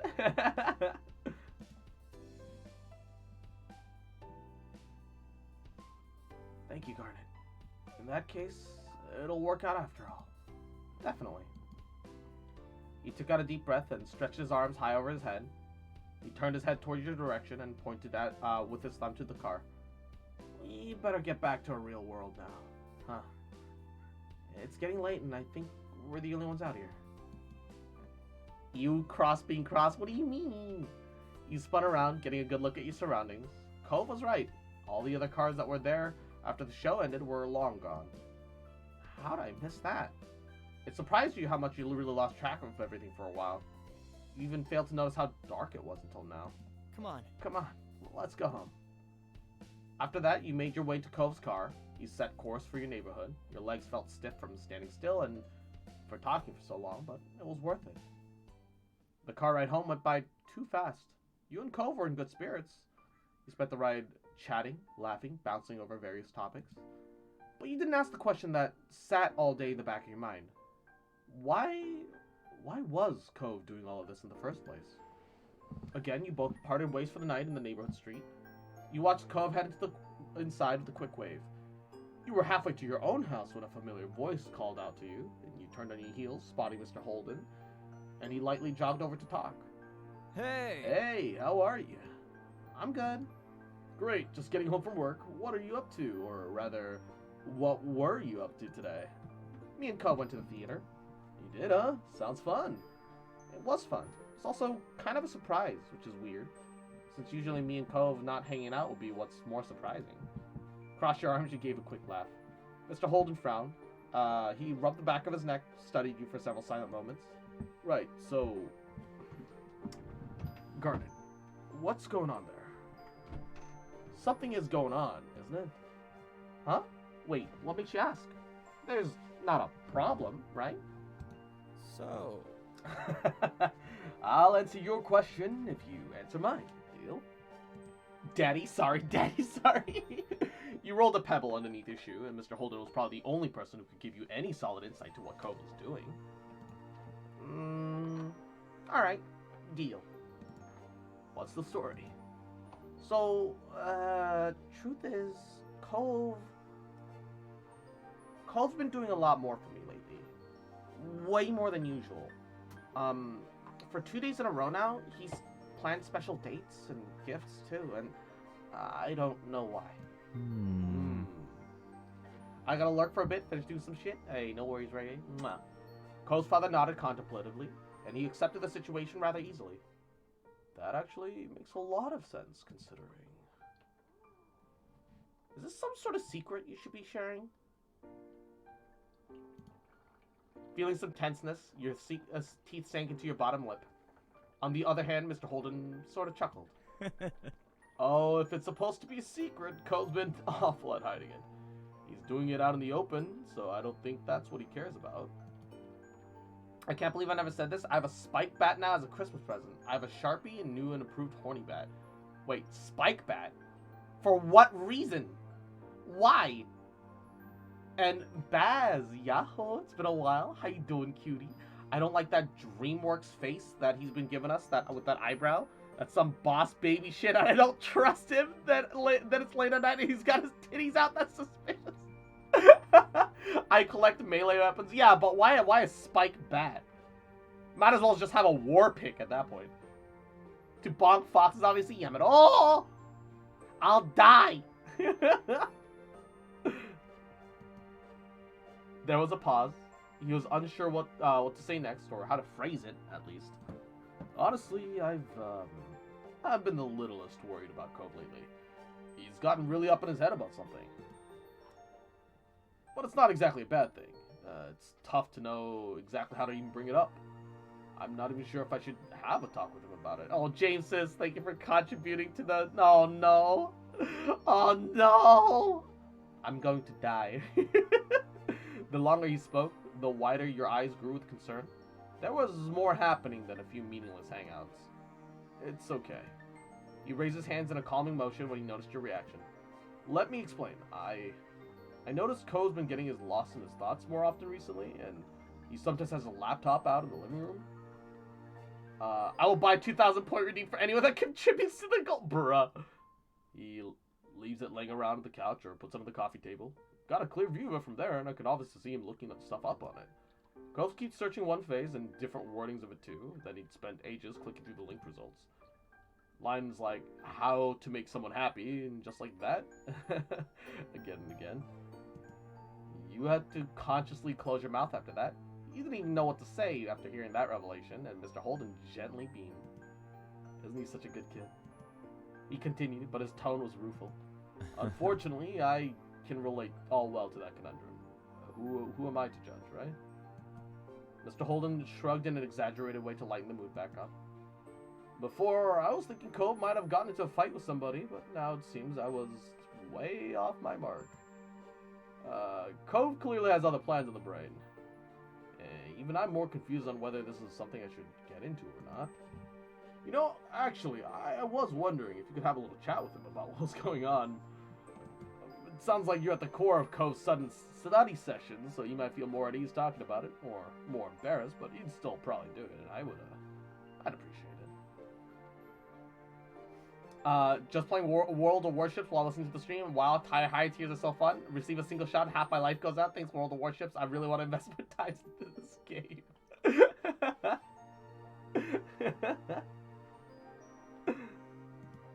Your gaze trailed over to the Holden residence. Mr. Holden made a very good point. You had to admit it. And little shit. Exchanging favors, huh, Kozak? Motherfucker, little cute bitch. I know it's for James. We'll get to him in a second. Little cute fucker. Just remember, little trash baby. Little piss baby that I fucking love you, bitch. And I ain't never gonna stop loving you, bitch. And James says, motherfucker, little rat, you betrayer. Can't believe you've done this to me, motherfucker, little shit, little fuck. Don't you forget,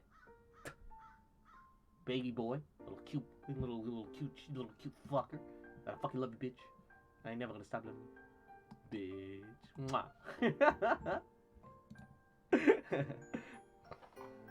I'll do it. Good kid. Thanks. You're also a really good kid. You shook your head with a smile, started walking towards where Cove went, and after a few steps, you realized that Mr. Holden wasn't following, and you glanced back at him. I'm gonna hang out here for a bit, make sure you have some space to talk without a parent getting in the way.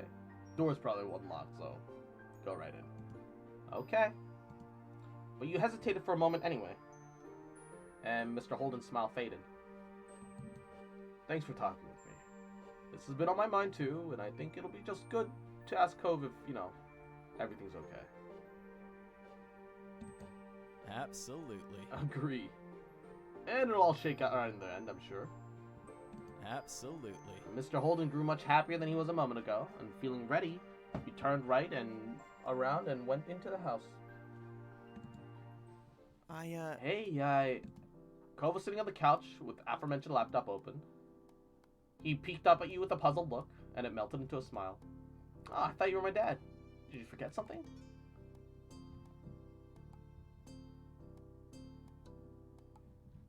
You just shook your head. Oh. You tried opening your mouth to speak, but nothing really came out, and Cove's eyes furrowed in confusion. You were struggling to put together what you wanted to say, and the conversation was growing more awkward by the second, and you sighed. Why are you here?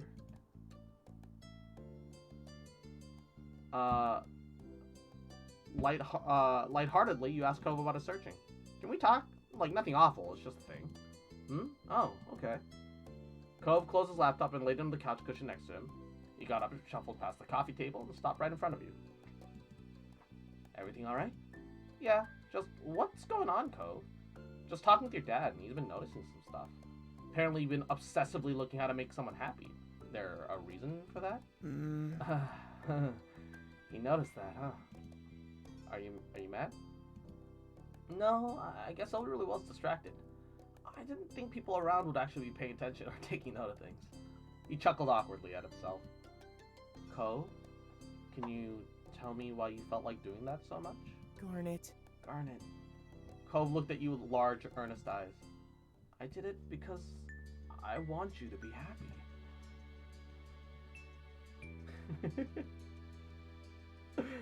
You already make me happy. The words flew out of you without a second thought, and Cove's face instantly started to turn red. His mouth twitched. Thank you. Another laugh squeaked out of him, and now he was completely frazzled on what to say. His gaze fell to the floor and defaulted to rubbing at his arm. Sorry. I wasn't trying to make you or Dad concerned. I didn't want to upset anyone. Sorry. Don't worry. No one's upset, okay? Cove took a deep breath, and you could see his expression lighten, but he was still lost in thought. What made you start doing this now of all times, though? I don't know. I don't know. With a deep frown, Cove looked back at you and repeated the phrase. Each time, the inflection was a little bit different, like he intended to say something different, but was coming up with the same non-reply. I don't know. I don't know anything. He ran a hand through his hair, trying to understand his own motivations. I guess maybe with everything that's been happening and everything that's coming soon, it just kind of hit me that we're neighbors. A quick snort of air came out of your nose as a conclusion. Yeah? I mean, you lived right across the street from me for 10 years. The only other kid who grew up in this whole neighborhood is your sister. His weak smile bent. And there's our parents. They sure were putting the effort for the two of us to get to know each other. My dad literally paid you to be my friend. Cove shook his head with a laugh, his gaze far ahead as he nostalgically reflected on the history you had. Basically, everything in our lives was set up for us to be together. It was kind of effortless. Why not? It practically went without saying that we'd be around each other, but it won't be like that forever. Our parents can't always be there to arrange things. We can't always live in the little world of this street forever. Do I even know how to make it work when I don't have every advantage possible? I made you happy in the past, but can I keep doing it? What even is it that I do that makes you happy? Cove started to run a hand through his hair again, but he stopped partway through and he looked at you earnestly. It was like breathing. When you're just going through life, you do what you do without even thinking. And then something reminds you that you're breathing and suddenly become way more conscious of it.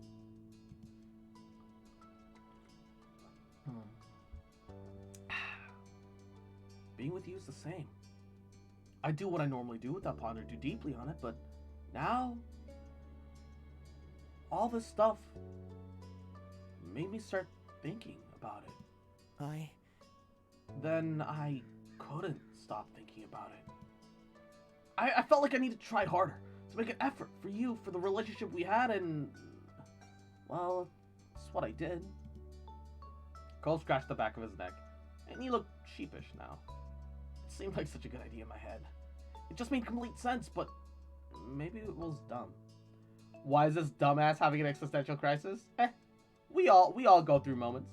It's all goody. Give him a big hug. Crashing into Cove, you wrapped your arms around him tightly, buried your face into his chest. You nearly knocked the air out of his lungs moving so fast, but Cove recovered and held you back. Stepping back, you took a deep breath.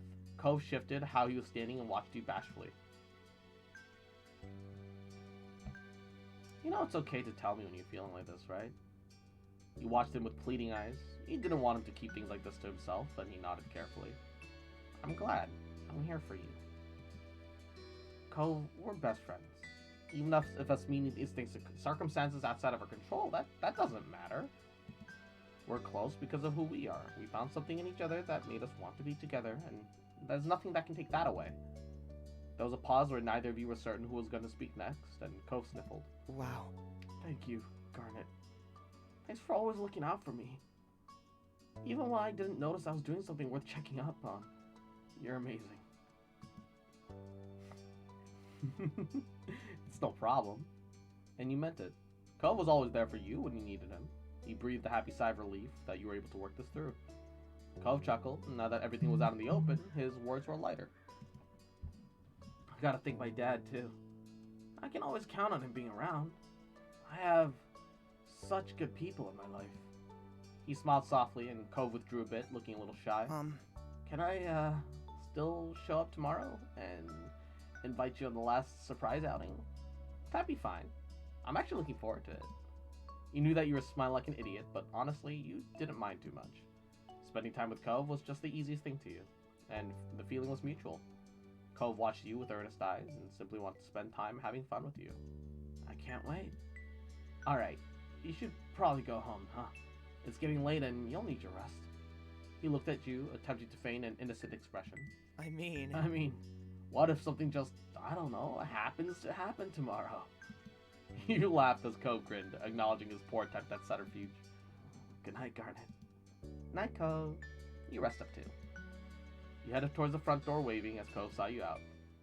When you walked down to the street, you noticed that Mr. Holden was still standing out there. He looked up to the sound of the door closing behind you, phone still in hand, and smiled as he seized up the situation. Oh? You were in there a while. I hope that's good news. Oh, everything's fantastic. Great. Glad to hear it. Why is he giving the fuck me eyes? That's his natural state of being, alright? Everything truly resolved. You exchanged goodnight wishes with Mr. Holden for continuing for a very brief trip home. Not wanting to disturb anyone, you quietly sneak inside and gently push the door closed behind you. And as it clicked into place with a minimum fuss, you let out a sigh. Whew. Your mind buzzed as you climbed up the stairs to your room. Cove had done so much just to make you happy, and you knew that he'd be back tomorrow with another big surprise. You kind of wanted to prepare him a gift to surprise him with, too. Cove had brought you 2 gifts already. The odds were a third one was coming. It was time to turn the tables and have something ready to give him. And at this hour, it was easier said than done. Most stores are long closed. Cove would be here bright and early tomorrow to surprise you in the morning. So that ruled out purchasing a gift that way that he'd done for you. Luckily, you'd known Cove long enough to see a solution to the problem. Your neighborhood was always a happy boy when he was given food, and you were sure you could rustle up something fitting that description at the kitchen one way or the other. Feeling invigorated, you spun around, sped downstairs. Time to put your plans into action.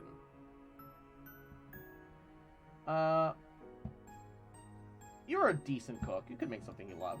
You size up your options, and with an early start, you'd be able to pull something up simple in the morning. If you wanted to go for something more elaborate and time-consuming, you'd have to do it now.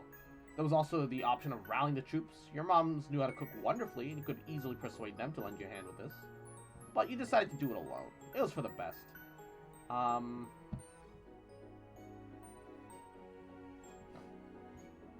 Cinnamon rolls, banana peanut butter honey sandwiches. That's too simple. I feel like cinnamon rolls are homemade fudge. Homemade fudge? Fudge is good because you can have it on the go, but you could share cinnamon rolls in the morning.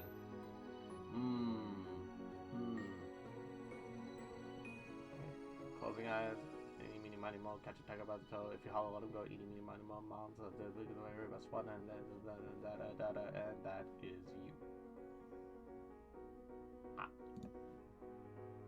Even as a grumpy little boy who had just moved in, cinnamon, sugar, frosting had always brought a smile to his face.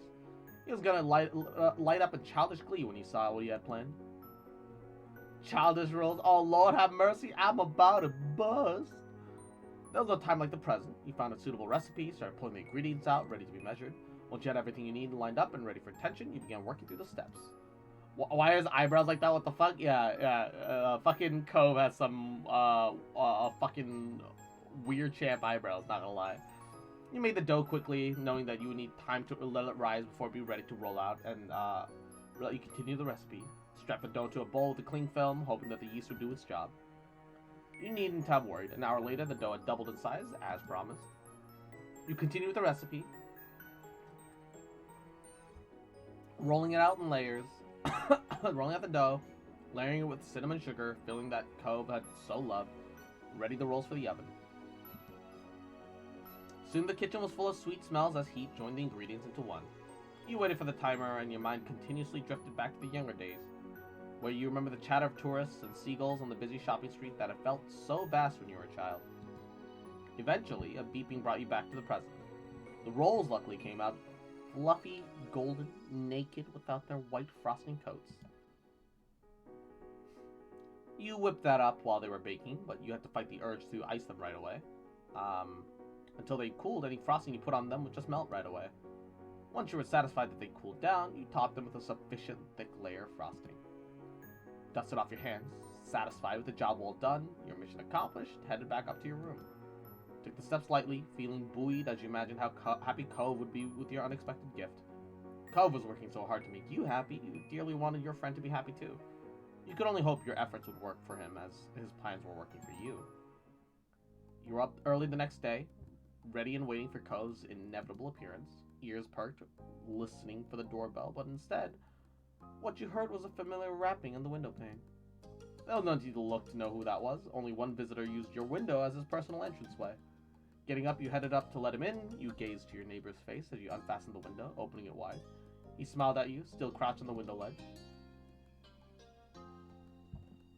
Tired of using the front door already? Cove's laugh was airy as the cotton candy soared on the boardwalk. He was in good spirits. Surprise! I'm really keeping you on your toes. What will I do next? He waggled his eyebrows at the joke as you stepped in to let him enter the room. Today he clambered through with extra difficulty thanks to the object he was clutching securely, which you guessed was another gift. Thank you. There was no point in ignoring the obvious. You just wanted to know that you were grateful for his kindness. Cove smiled sheepishly as he held out the present to you, and with a bit of flair, Cove clinked together 2 mugs, like he was giving a toast.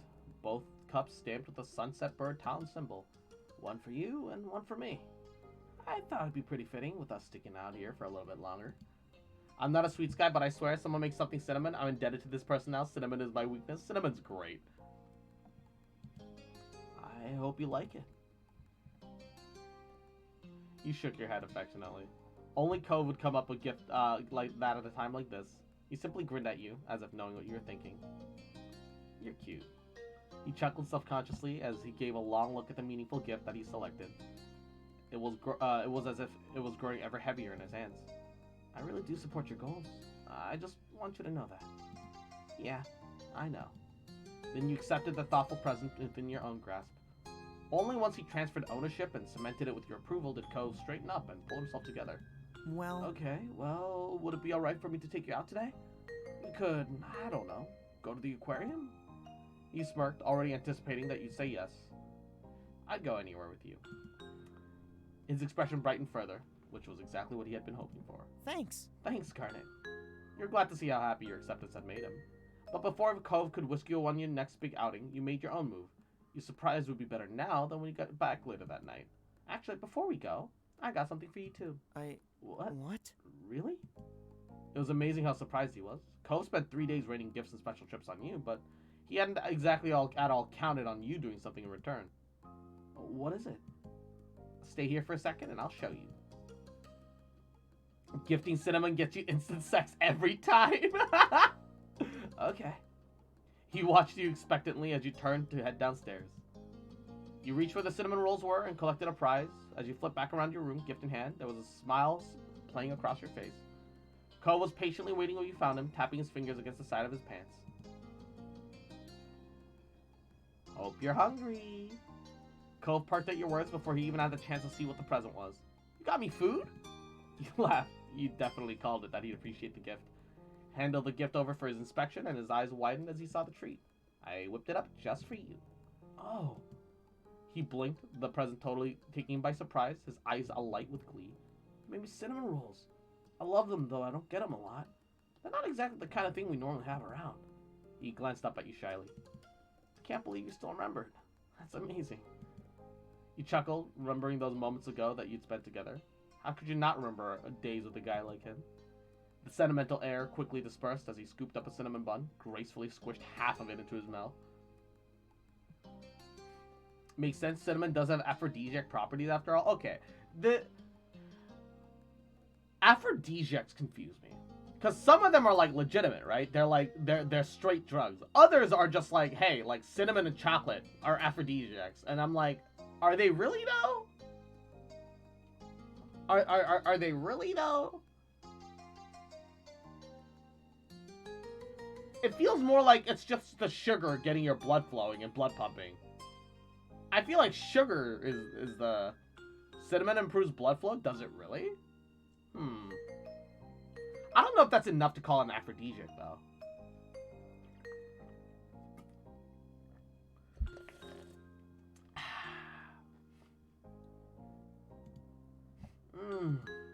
You like it? I could take a guess, but it'd be nice to know for sure. Cove kept chewing, gesturing apologetically to his occupied mouth. Finally, what felt like an age, he swallowed. Ah, so he swallows. What a cultured individual. It's so good. The best one I've ever had. Cove wiped his mouth with the back of his hand, now a little calmer after the initial burst of excitement. His feelings instead settled on easy, warm affection. It's nice. Thank you for this. It's so nice of you. I'm glad you like it. You blushed from his praise. His features softened, and you felt like you were being so thoroughly appreciated. The food you gave was also getting his due attention, and he'd been going for a second serving, and you couldn't exactly blame him for his indulgence. That being said, the amount that you'd given him was enough for several servings, far more than even Cove could usually finish at once. You'd made sure of that. But as he continued to devour it, you were starting to suspect that polishing it all off was the goal here. In spite of the generous portion, he was willing to try and eat it all in order to show you how much he liked the present. It's okay to save some for later. I don't mind. You could tell that he wanted to show how taken he was with the gift, but you presented him not as a challenge to be overcome. It's about the gift itself, not the sugar that it persuades sex. Yes. Cove finished his current bite, let out a satisfied sigh. Does this dude blush every 10 minutes? Some people are like that. Alright, I'll stop for now. There's some other stuff to do, and I can have more later. You smiled at him, relieved that your gift could be enjoyed and not inhaled. You clapped your hands, signaling that your diversion had come to an end. Alright, now we can head off for your surprise, too. Cove laughed. Yours was a better surprise for sure. It was a real one, but yeah. He grinned broadly, as if the exchange had fired him up even further. I'm definitely going to take you out now. Cove offered you his hand. You welcomed it. You took his hand in yours, palm to palm. Cove squeezed your hand before heading out the door, guiding you along. Hand in hand, you wove down the stairs together, out of the house and into the neighborhood. Cove's car was parked nearby. He unlocked it, allowing you to reach a regular spot in the passenger seat. Cove paused to put what remained of his present safely away before hopping to the driver's seat. You set off, beginning your trip to the third and final activity of Cove's grand happiness plan. You settled in fully for the trip out to the aquarium in the city. It'd be a bit of a drive, but you didn't really mind. You made an attempt to start a bit of conversation. It's kind of funny that we've never done this before now. Why haven't we? Probably because I never thought about going to the aquarium with anyone before this. Missing one of the cutest scenes? Oh, wait, seriously? You've never gone to the aquarium either? Yeah, that's right. Never. Not this specific one either. I haven't been to an aquarium, period. Wow.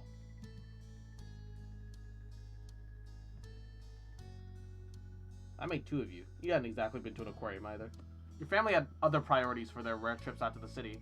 It didn't seem like a big deal that you hadn't gone to the aquarium, but it still felt weird that Cove hadn't gone to the trouble before. I'm not a car guy, but give me this dude's car? Yeah. Bruh. Can I ask why not? I figured you'd have begged to go. Cove tapped the tips of his fingers against the steering wheel, his face scrunching in contemplation. When I was growing up, my dad did try to take me. I'd never been before because I was so little. I said no. Whenever he tried to talk about it, I told my dad I'd just rather go to the actual beach on my own. Or he could at least take me to the fish part of the pet store, but not the aquarium. Eventually, he just didn't ask about it anymore. He must have figured I had something against it. When he stopped mentioning the aquarium, I just kind of stopped thinking about it. It just never really came into my mind. His expression shifted to one of bemused confusement. And Alisa, Yahoo, welcome to the stream. Mwah. How you doing today, cutie? Welcome, welcome. Mwah. Been a while? Yeah, it's been a little bit. Mwah. I hope you've been well, though, Alisa. Mwah, mwah, mwah. The thing is, I don't know what I had against it. If I even had a problem.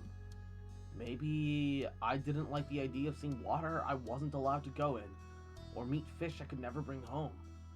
That sounds like just the kind of thing little me might have gotten upset over. Or maybe I just wasn't okay with doing a new kind of trip. It'd be somewhere new, and with only my dad, Mom wouldn't be there anymore. I guess. I guess that might have made it seem not worth doing right off the bat. That's 8-year-old me as a kid for you. Cove shook his head with a pained smile. Then his tone dropped to a distant whisper. It was only when thinking about stuff that I could do with you that I finally remembered I could go to an aquarium. Oh. He pulled his mouth into a bent smile and straightened his shoulders. He didn't want to bring the mood down. It all worked out in the end, because I got really surprised with you with the news, huh? I'm kind of excited we're going for the first time together. Me too. It'll be good. The conversation continued on with the idle chatter of what you'd do when you got there. Then the large angular building decorated with ocean-themed cutouts came to view. You'd arrived at your destination. You have arrived at your destination. Please turn left. You'd hopped out of the car and headed over to the imposingly large guest entranceway. Cove's head swirled around to let his curious eyes take in every view, and you weren't even exactly inside yet.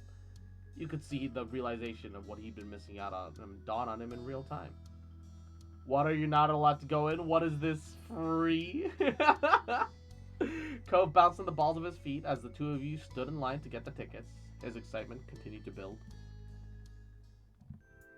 And when you were finally face to face with the tanks, you could hear Cove quietly gasp from your side. He briskly took some large strides to get further into the room and to get close to the glass barrier. And then he stood still. Bruh. Egg boy, bruh. After taking out a moment for himself, he whipped around to look at you. Cove outright vibrating with excitement. I bully streamer. His mouth opened in a large smile, but all that came out was tiny, squeaking giggles. It kind of bubbled into a full-on giddy laughter before he was able to speak in earnest, each word full of joy. It's amazing. I love it here. Of course you do. You had to laugh at his obvious conclusion. There was no way someone like you would hate a place like this. He cheered back without hesitation. Yeah, the aquarium is great. The two of you wasted no time before rushing around the place. You went every which way across the aquarium. Cove was enthralled by each new sight, his eyes alight like a kid in a candy store, and a perpetual smile made his home on his face. No metaphorical stone left unturned. He viewed all the tanks from the tallest of heights on tipping toes, as well as crouching as low to the floor as he could manage. Your exuberance was just as bright as his, buoyed further by how happy you were that he had found such happiness, and you beamed.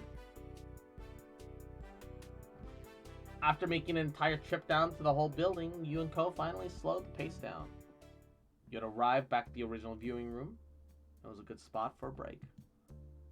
Cove stood quietly near the tank in almost the same spot as he had when he first took in the view. Somehow, that moment already felt like a long time ago. You weren't sure as if he was feeling the same way, though. Cove simply watched the water world with open fondness. He wouldn't get tired of that view ever. You were sure of that. You walked up to him, taking the same otherworldly experience of having a sea right before you. Suddenly, Cove swallowed hard, and your head tilted. He wasn't looking at you. His eyes were glued to the vast ocean in front of him. Can I point out there's a literal whale in this fucking shot? Like, bruh, I get it's an aquarium, but bruh. Bruh. But his bright red face reflected clearly on the floor. To the ceiling glass pane, separating the aquarium goers from the water, You couldn't understand. Nothing had happened. Then realization came. This was Cove. He was flustered because he was thinking about doing something. Cove always got that way when he was mentally building himself up. You nodded to yourself and elected to keep your lips zipped. You wanted to give him a chance to do whatever it was that he had cooking. So there's a lot of fish in here, huh? Yup. His mouth clamped shut after those vague, stuttered words. You could feel a tension growing, and after a breathless pause, he spoke again. You know, if you were a fish, you'd be an angelfish, because you're an angel. Cove pressed his forehead against the glass, his eyes wide and gazed down as he fervently refused to even peek out what reaction you might be giving. He was blushing wildly, feeling unparalleled embarrassment over the line that he just dropped. You burst into laughter. It was so unbelievable, so out of nowhere, and so totally not what you expected when he started talking about fish. You had plenty of fish knowledge for this up your sleeve to use for this too. Well, if you were a fish, you'd be a silver dollar, specifically 20 silver dollars, and you know why.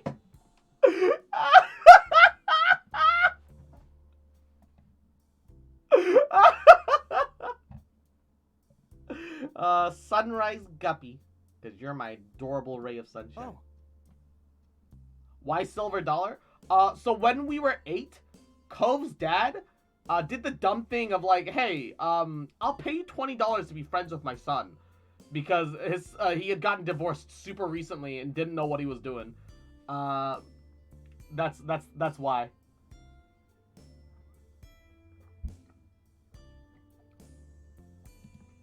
He continued to speak after his initial exclamation, but also mumbled. You weren't sure what it was. Cove had just completely lost control of the conversation that he started, and he didn't exactly know what to do after that. Oh yeah, Cove is big bottom. Cove is huge bottom, but I love him. Ultimately, he settled for turning his burning face away from you even more, as well as covering a cheek with a hand for good measure, leaving him speechless had you rather pleased.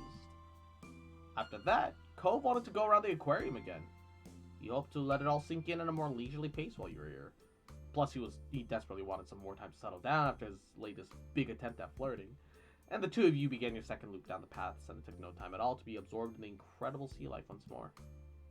There wasn't exactly enough time within a single day to satisfy Cove's desire to exist inside the aquarium, but the day did have to end eventually. And despite obviously wanting to linger longer, Cove left the building with a skip and a step. It had been a good trip.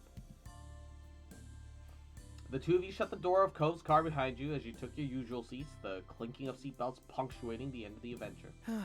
I would absolutely do that again. No kidding. Cove chuckled as he pulled the car out of the parking spot, spirits still as high as ever. And on the return leg of the journey, you felt Cove lapse into a world of thought.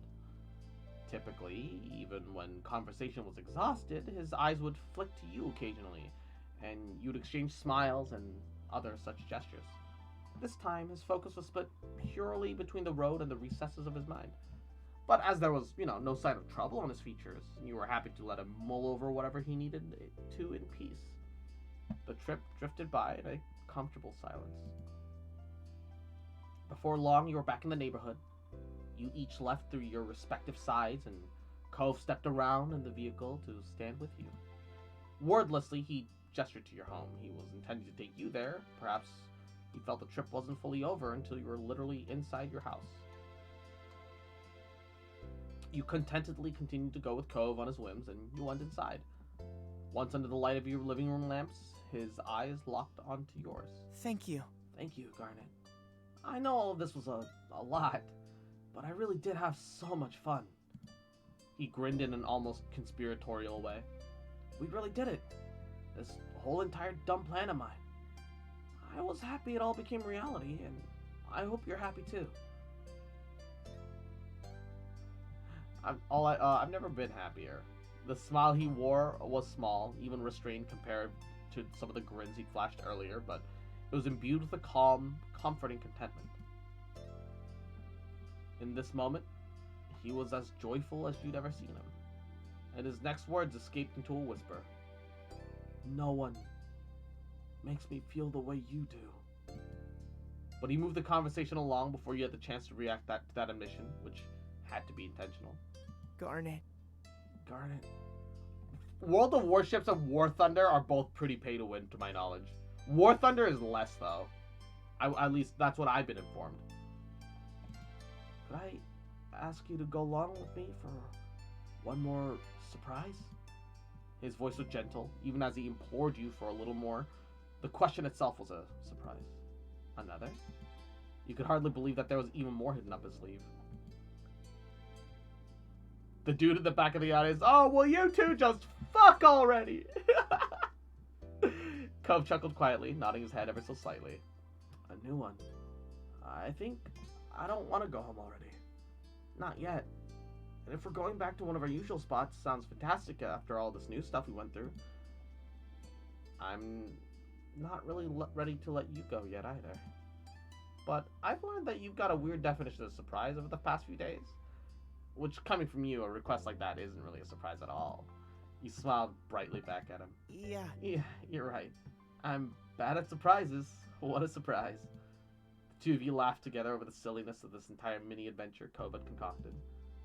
Thanks for saying yes, anyway. You walked down your usual path, side by side. You trodden the same path many times. By all rights, the novelty should have been long gone, but you found fulfillment in every step you took. You were sure you always would, with Cove supporting you along the way, whether he was near or far, it didn't really matter in the end. He would always be there for you.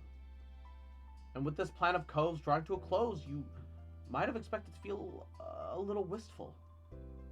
It had been an exciting few days, but there was no need to yearn for what had gone. After all, you knew that the two of you would always find new ways to bring a smile to the other's faces.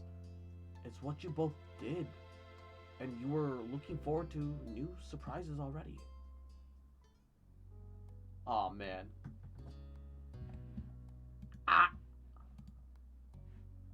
I want to keep going, but I also want to keep more of our life in reserve for the future.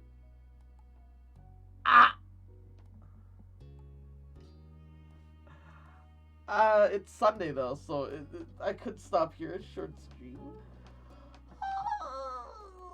Just vibing.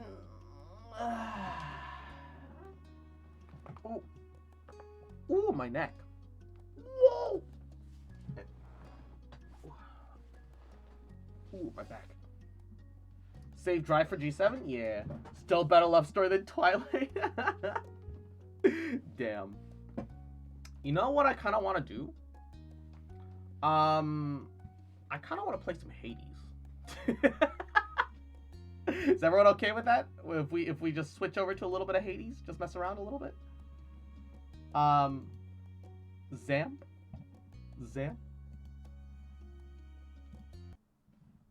Sounds good to me. All right.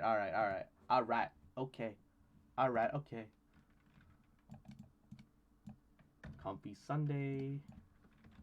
Hades. Just kind of vibing. Did you save? Hell yeah, baby. Of course. What about Phasma? No, I'm good. Is Phasma even trending at all? Zam.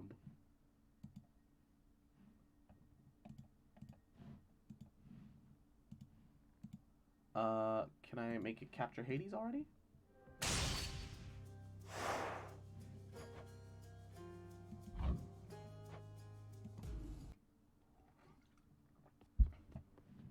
Make him play a different spooky game? I see how it is.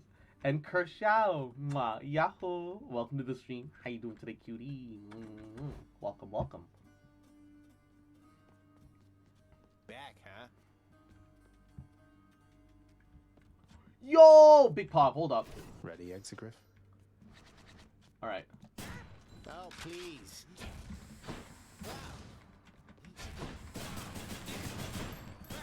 Have to reload first.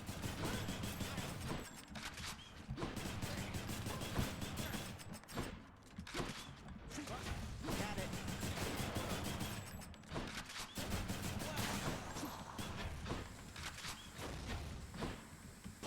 that. Never felt so alive. All right. Which to choose? You know, we're just gonna start with Lambent Plume. Fuck it. Exogryph's got some good clear. No turning back. And ara mama o kawaii koto. Kawaii da yo. Xiao kawaii da yo. That is cold. Oh wait. What the fuck? Hold up. So there's gonna be a chaos drop right now. But also, what is this? I've never seen this before. This one's new. This one's actually new. Last time I felt a chill like this was on the surface. But who? Well, one way to find out. Then, in the name of Hades, Olympus, I accept this message. This is new. I understand, young Zagreus. You seek to leave that bitter darkness. It's for this Grandma! bitter cold. Quite honestly, I fail to see why. But I'll aid your plight. Why not?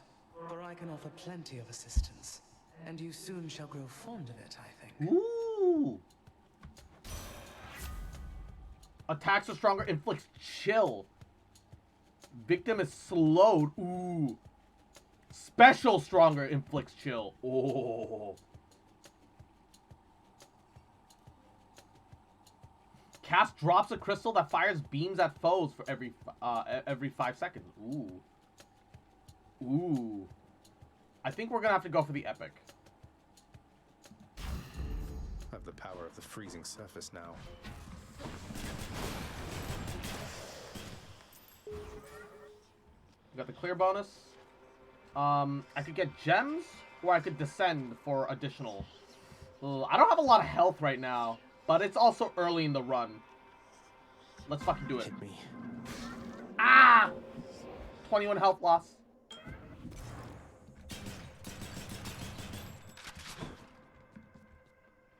I knew you would arrive, but only in the moments prior to the fact. Thus I am experiencing residual surprise. Your movements through the underworld are as though a veil of darkness enshrouds you. The goddess mixes influence, perhaps. Respond. I do not know how to respond to that exactly, Master Chaos, but Nyx, yes, she has been aiding me in my attempts to flee my father's realm. You move in darkness, not as infinitely black as hers, but reminiscent. I got you covered, just waiting for the cooldown. Invite her to try to elude me, and then attempt to locate her. A minor amusement for the both of us. Now I have you for this, I see. I'm Baz.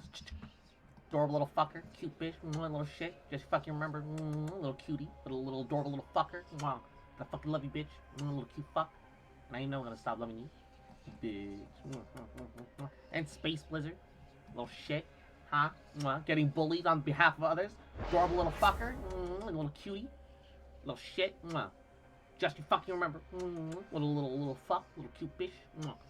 That I fucking love you, bitch. I ain't never gonna stop loving you. Bitch. Okay, so I need to stack up as much dodge as possible. I literally cannot give up my attack. Dash strike isn't good enough. Temp max HP loss is fine. It shall be so. My max HP is pretty low as it is right now anyway. What are your thoughts on Nyx?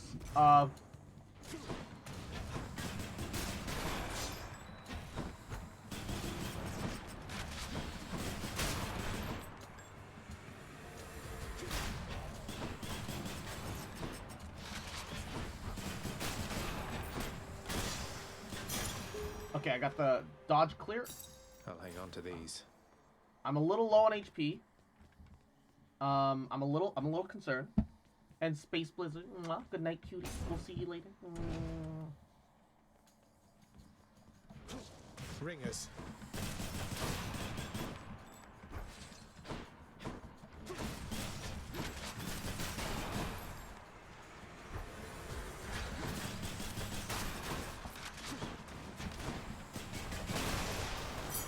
The power of Hermes. Alright. Doing pretty good though, all things considered.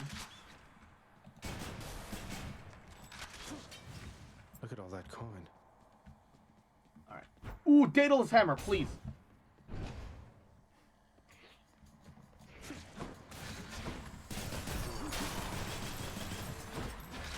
Okay.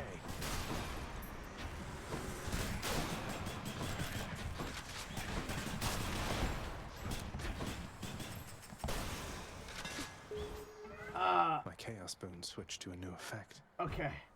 I got the Chaos bonus, so I can double cast, which is really handy. Upgrade. Special fires. Oh, spread of bombs, but does less damage. I like the rocket, though. Attack steal 40 base damage in a short spread, but you have less shots. Ooh. Alright, let's try the cluster bomb, because The rail grows if stronger. I cluster... Oh my god! You know what? Never mind. That's amazing. It'll be so easy to get my Exegriff buff this way. Oh dear lord, the AoE. Let's go.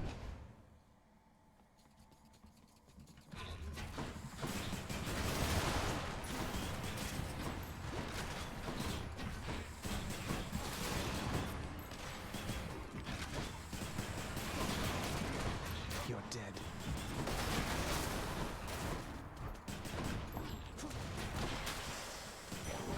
My keepsake.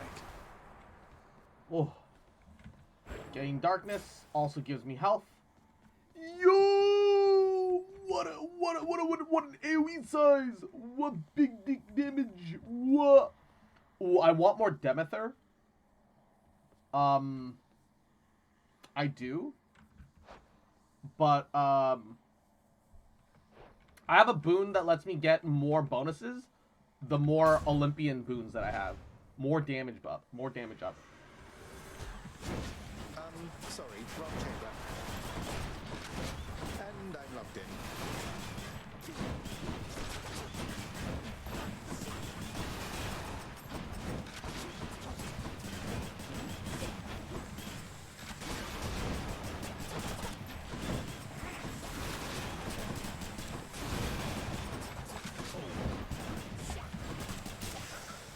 Ooh! Back to the shadows. What is this The most place? violent wretches of Tartarus are sealed away even from other condemned Ryu! souls. Yahoo! Welcome to Their the only stream. Thank you for the visitors, follow. Thank you, those fool enough to attempt escape. There's an upgrade with a very big special AoE. Ooh. Let's do this again sometime. My little ladies, you brandish Exegriff, the rail of adamant.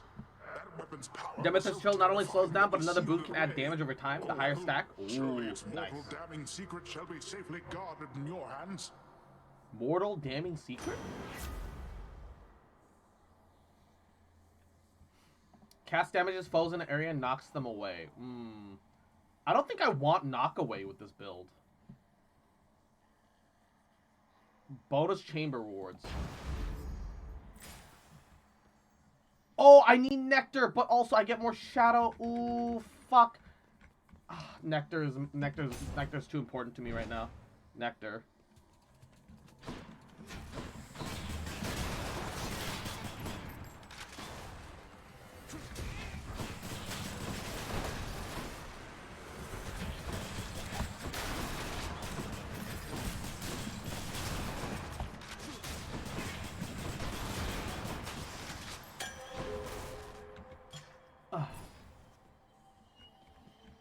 Oh, what's this?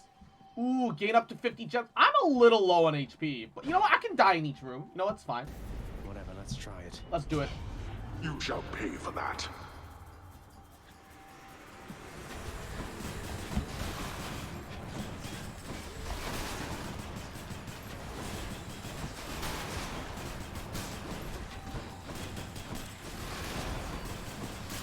Kill me, do it! Oh, I was supposed to die. Help Fuck. yourself. Whatever, it's fine. Mine now. Mine now. I'm gonna die in the next room no matter what. Uh-oh. Blood and darkness. I thought I'd find you. It's a survival room. This is awkward. surrounded.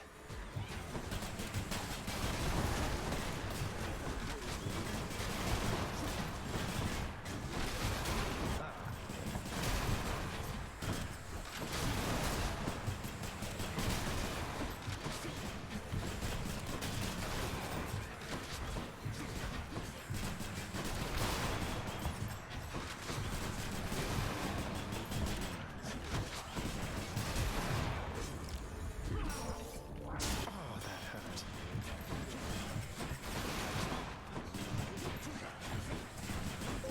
A few more moments. Oh God.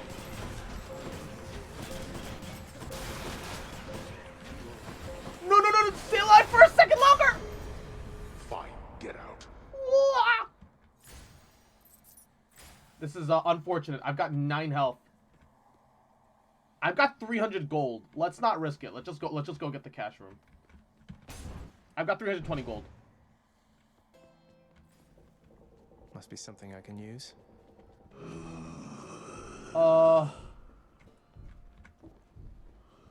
Okay.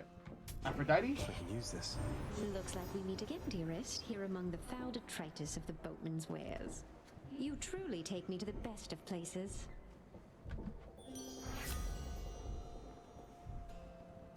Projectile that inflicts charm. Fights for you. Does that work on bosses though?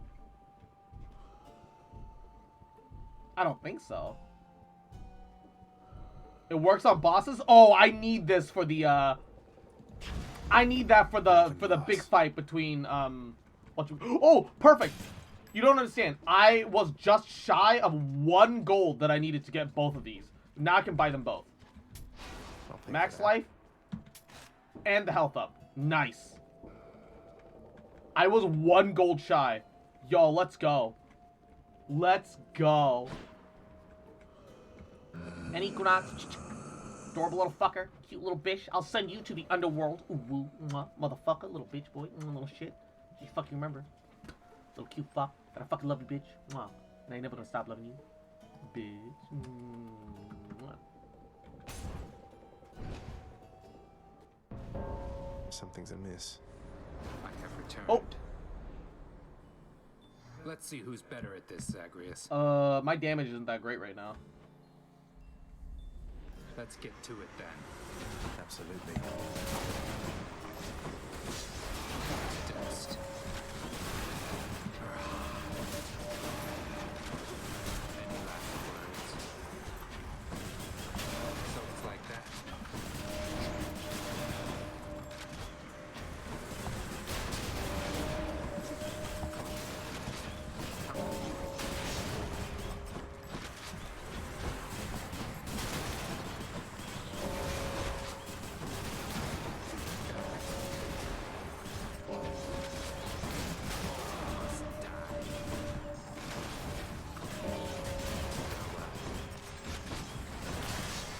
Did I win? Oh, I beat him by 8. Pog, let's go. I had enough AoE, that's fine.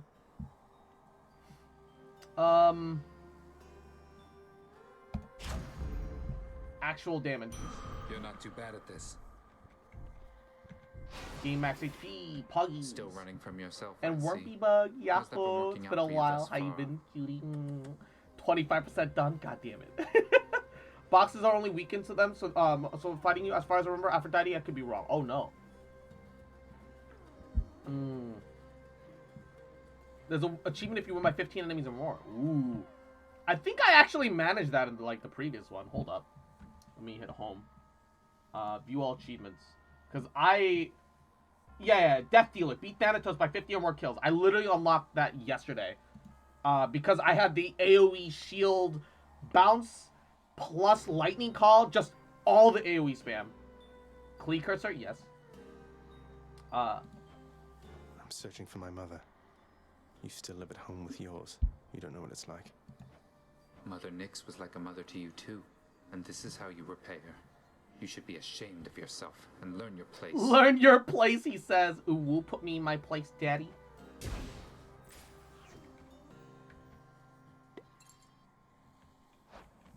Oh, another Demeter room.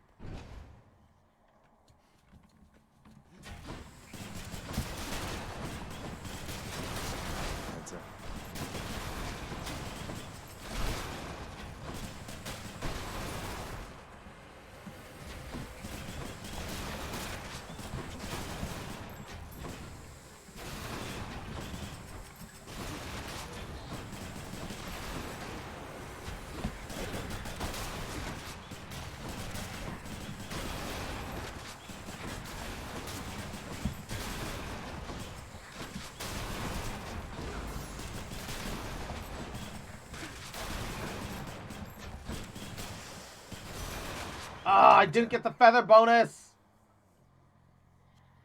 Oh wait, we've never been able to give Demeter a gift yet. She's new. We should give her at least one. Good Lady Demeter, you've shown me warmth and generosity, and I am very grateful for it. Please accept this as a small token of my appreciation. I should give her at least one. I've only got 2 nectar. Ah, it hurts. An offering well suited for the season there, young Zagreus. In turn, as you are honorable and obedient, you'll have from me what the mortals have not. It's not easy to get a high amount of move speed and dodge from the plume with the rail. Yeah, even so. Like, I'm in your debt, great goddess Demeter. I feel like I've gotten 8. I've gotten it 8 times already. I'm pretty consistent with it so far. This is still early enough, and I've got a lot of AoE, so it's still fine. Wait, your boons become common, and then gain rarity every 3 encounters. Ooh, I've got some epic already though.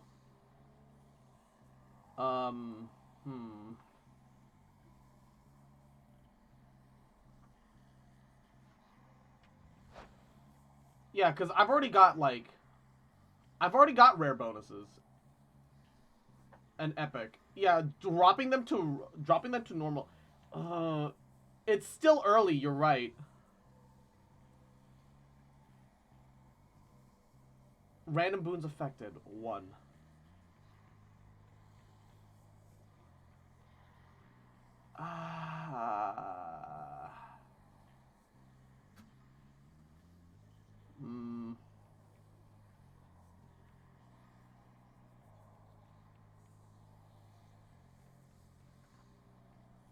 Wait, okay. Is there a rarity between rare and common? Is there a rarity between rare and common? Because if it goes straight to rare, then epic, then like legendary and heroic, then rare crop is still worth it. And does rare crop only apply to the Demethers? Yeah. Because that's kind of worth it. But if it only applies to Demeter, then it becomes less worth it.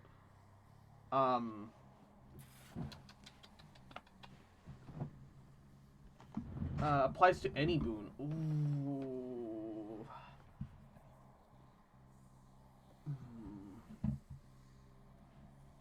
Fuck it. That woke me up. Oh, wait. It chose one on its... Oh, it chooses one randomly. Okay. It got the aid. Fuck. It chooses one randomly. Oh, no. Is that lucky? I can't tell. Good enough to eat. Power up. I can level up the aid. Sure. It's gonna get real strong. Ooh, fishing!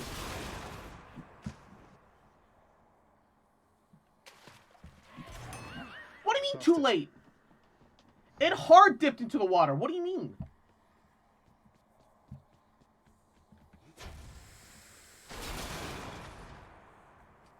Was the timing? Got a feeling it's Tisiphone this time. Oh well. What? Where did you get the rail? Do you know what you have? Where are your customary weapons? Why are they all, like, weirded out over the rail? I get that it's like a machine gun. It's, like, strange, but, like... I left them at home, and I sort of know what I have, in as much as it's largely responsible for getting me this far. Would you like to see a demonstration? Yes, I and would. Frat Bro, Cat Always Bro, have, as a matter of Yahoo, fact. welcome to the stream, cutie. How you doing, baby?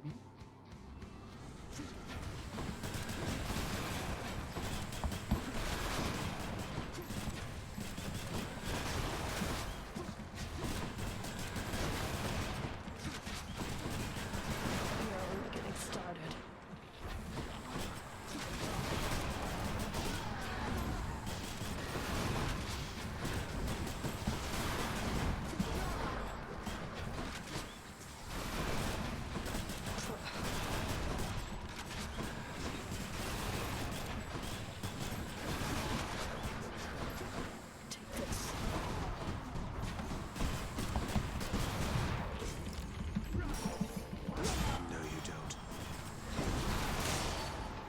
Oh, barely got her.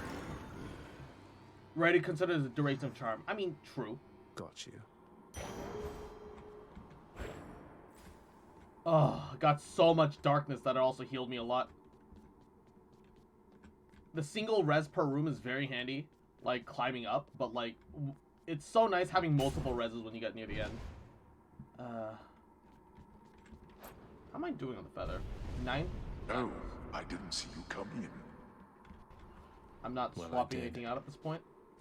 I have to use the fountain first before unlocking anything else. Kind of annoying.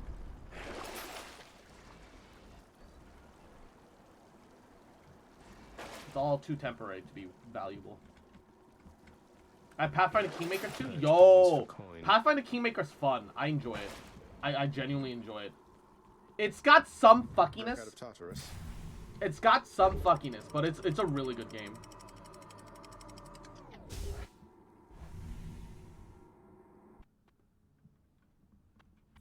Getting warmer. The Asphodel Fields. I don't know why the Asphodel Fields are all on fire, but I admire the aesthetic. It's pretty. It's cool.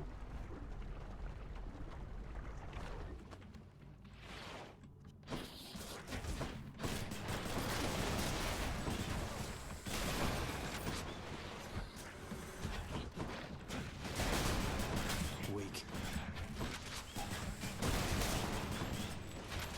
Come on out.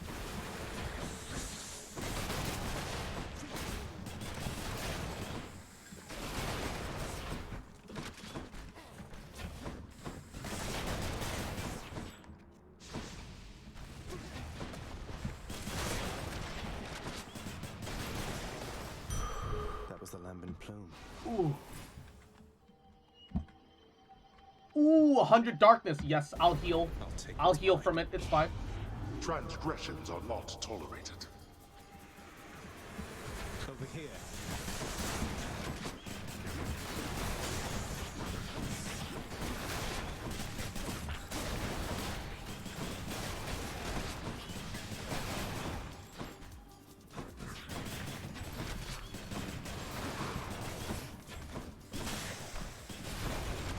Down to the lowest depths with them. Excellent. And take me pretty much back to full. Pretty pog. Pretty pog. And Una! Yahoo! Welcome to the stream. How you doing today, Una? How's Best Bear? How you doing? How you doing? How are you? How's your day going? How you doing, cutie? How are you? How you? And Una. Cute little fucker. Adorable little bear. Welcome back from the depths of your hibernation. Little cutie, little bitch. Just fucking remember. Motherfucker. Little shit. That I fucking love you, bitch. And I ain't never gonna stop loving you. Bitch. I had the most cool match on War Thunder. I'm recording it, but I doubt anyone will watch 10 minutes of explosions. I don't know. The Michael Bay films kind of beg to differ a little bit. Oh no.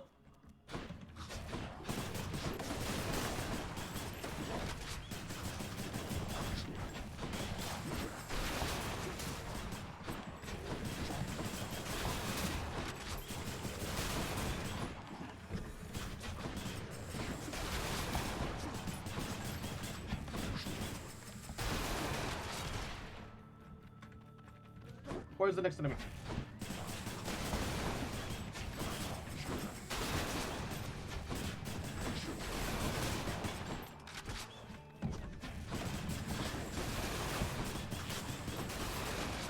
The one problem about this map is that enemies are just too widespread all over the place. I'm just never gonna get the fucking speedy bullshit in time.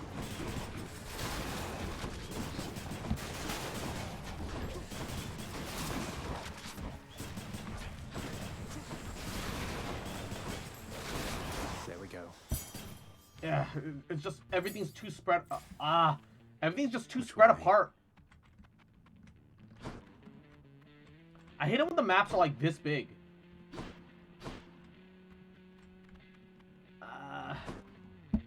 The 8 is now rare. Yeah. Okay. I need money because I literally can't afford to buy anything even if I went to the shop.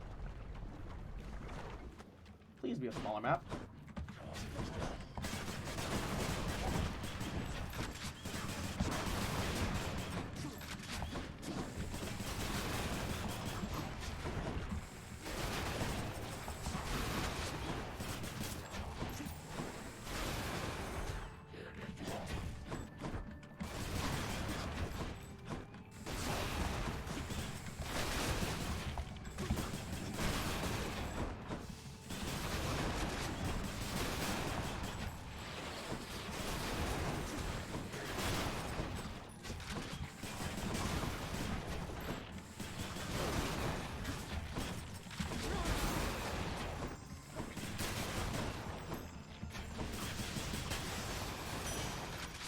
I don't think I got the 8 that time either.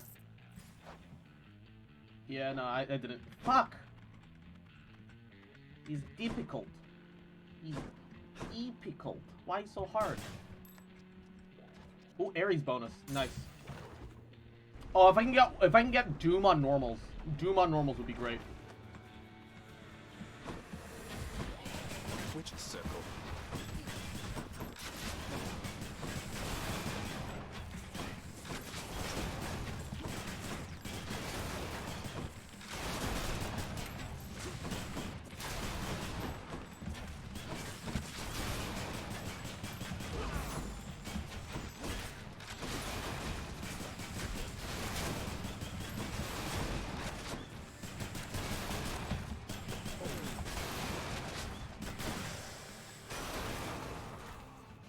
Ladies. It's so hard to get it. Ah, my kin. I sensed fresh bloodshed from you recently, the real kind. For you have slain the living near the surface, have you not? Mere vermin, yes, but good enough for me. Special inflicts doom. Oh my god, it's a heroic version! The fuck? Why? Oh! Yeah, there's a fated choice. I have to take the fated choice. It's kind of too important. Also, if I die, I get to the act of sorcery I get to heal up ends in an and also deal more damage. I'm sure the Witch's Circle will reconvene soon enough.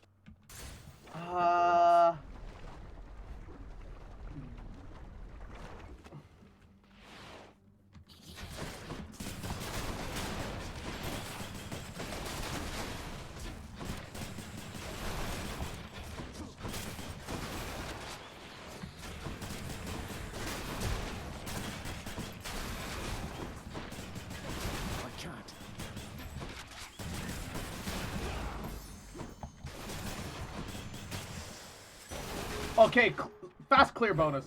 I got like no fucking shadow out of that though. Fuck, dude. I thought I was supposed to have a 20% shadow increase. Why did I get like 19? Bruh. Didn't even die, so I get extra HP. Fuck. More shadow, more gems, or key. I need shadow for health, but I'm gonna die. I'm gonna die no matter what. Might as well get the key. Keys are important. I can turn keys into nectar, which I can turn into diamond, which I actually really need right now. So more slam dancers.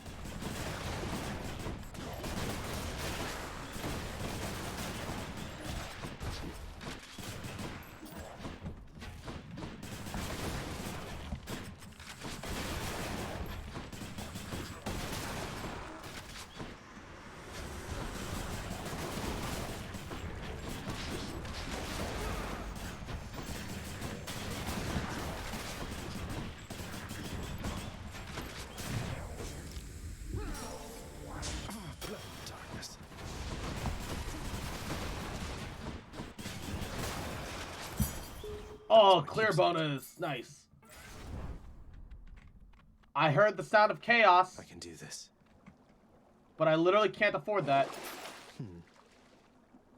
Next boon you has upgraded rarity. Ooh, yes please. That's better.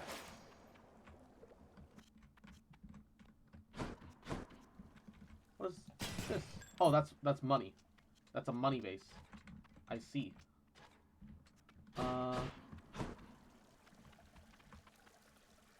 Oh, that's a boon sale. I thought I heard the sound of chaos, but I've got 280 gold, which is great, but like realistically I'd only be able to buy like one boon. Ah, fuck it. Let's see it. Let's see it. Let's see what we get. Yeah. Boon over max HP right now. Okay, so I can afford both the max HP upgrade and the Ares. So let's do that. Should come in useful. I trust the riverboatman Carol. Attacks inflict boon. Oh, after slaying a foe, you're fated choice. Fuck. That's rare though. Shit. That's so pointless to me though. I don't like that.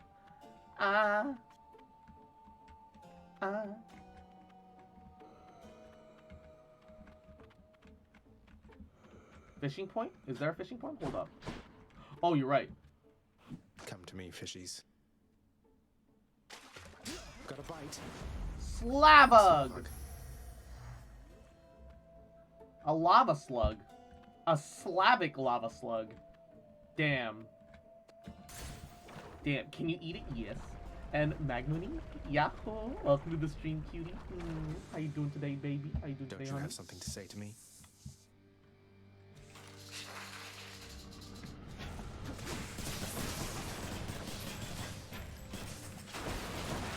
Ready.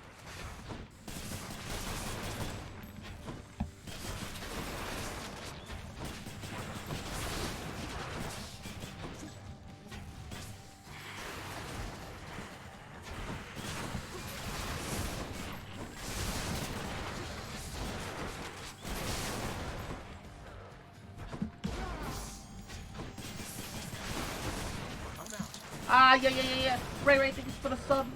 Yo, 13 months. It's been over a year. That's so crazy. I do appreciate all the support and love, though. I'm empty. It genuinely means a lot. Ooh. Oh, God. Oh, God. Don't do that.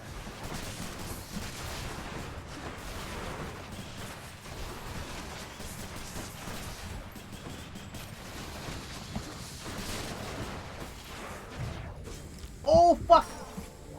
Never.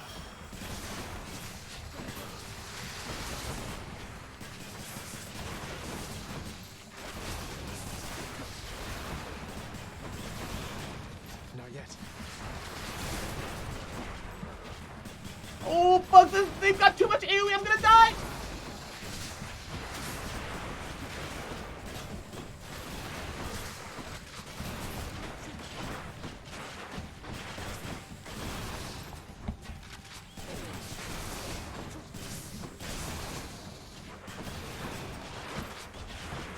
No!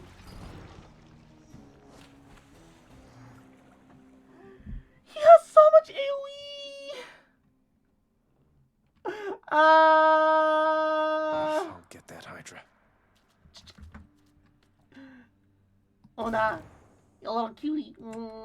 Even though it's entirely my fault and my lack of skill, comfort me. I love you. You little shit. You know what? I do blame you. Damn, your ass so fat is out of this world and blinding me from this fucking game. Oh, little cutie. Shit. Just fucking remember that I love you, bitch. I ain't never gonna stop loving you. Bitch. And Equinox, you little shit. Manipulating the system, You huh? have a worried look Abusing about you, mod Spilling powers, your thoughts. mod abuse, you little shit. Fucking remember that I still love you, bitch. I ain't never gonna stop loving you, bitch. I'm sorry for this fast. Oh, it's just... I met the goddess Demeter out there. The blessings that she offered, they just drain the heat and life from everything. I thought she saw to fruits and grains and vegetables and such. Not that I'm complaining. All gods and goddesses are to be feared. Demeter, she has the power to give life, or take it. Seems she's more interested in the latter, though. She's the eldest on Olympus, and your father seems to harbor a particular dislike for her. I don't know why. Be careful. Ooh, my neck. Wah! I will.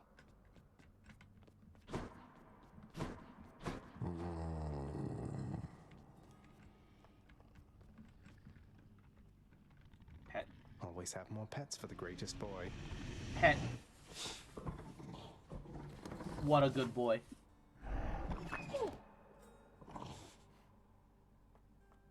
Guess what, boy? Made it all the way to Asphodel last time. I fully understand how come you never liked it there. Now to trek on back, I guess. Take care. Despite the Underworld Prince's optimism, I think Hades his old companions didn't like how you died to the the Hydra, multi-headed maybe? hound. Maybe. There was Seems just to so somewhat much soak the AoE attitude for now. that there's just no way that I could reasonably dodge there. I see you've decided to come home. Changed your mind yet? Or looking for more pain and suffering? More pain and suffering for sure. After all, you taught me to appreciate the finer things. You keep telling yourself that, boy. But mark you my words, sooner or later this life that you have chosen for yourself shall teach you I was right. Good talk. Good talk. New renovations for the lounge?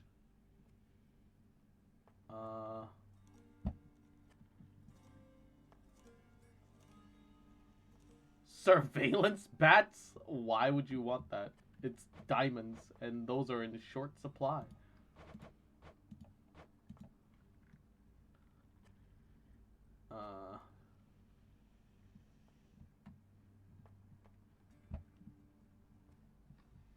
Weapons Dark Thirst also gives more gems, or gems also give money, and or claiming nectar rewards also gives a pomegranate boat. Okay, you know what? That's the most important. Mother, is there something I can do to help with all of this? I spend too much time away from the house. Please let me know. And Brand Dorksters, Yahoo! Welcome to the stream. How you doing, cutie? I'm bad. You are already doing what you can to help, my son. Continue doing so. Matters are at stake here concerning you and all of us. Your support and choices in this shape the outcome that shall come to pass. I understand, and I will do my best. Thank you for taking care of everything. I have every faith in you, Mother, and in this house. Farewell. Farewell. Ooh. I can't talk to her. I can only overhear the Maker's not conversation. around. Thank you for waiting. What's for breakfast? Dinner, maybe? Give him fish. Ooh, he gave me a Totally worth key. it. That's actually Pog.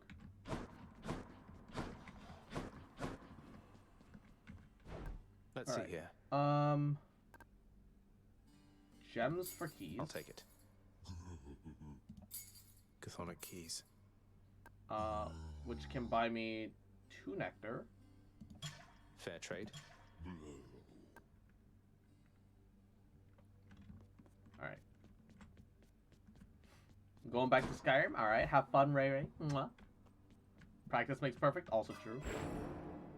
Also true. I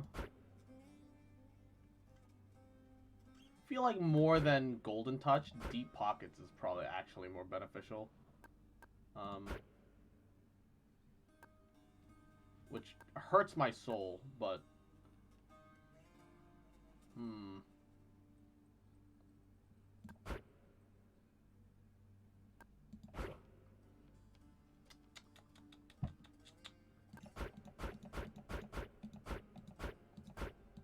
That's beyond my means.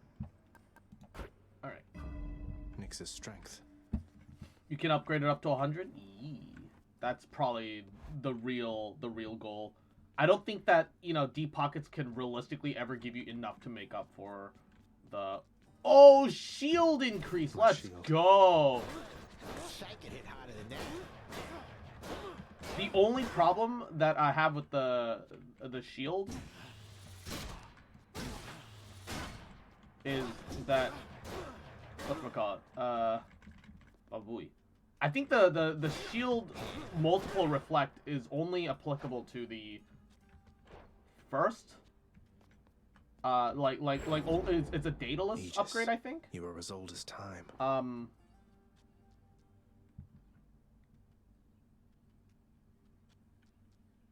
Oh, after a bull rush, you throw multiple shields. Ooh.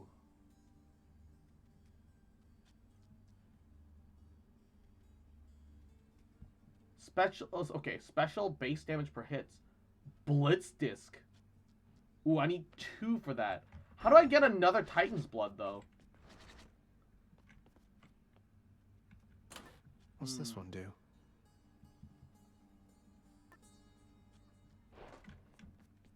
Ooh. Darkness, give me strength. Need to fully complete a run? I see. Poseidon boons? Nephew, I'm mightily impressed with your ability to cull those rivers there of all the denizens of my domain. Your crusty father's not entitled Oh, to the bounties of the fishing! sea. I see the On my fish. limitless authority, you are. You have my rod of fishing. Now have this.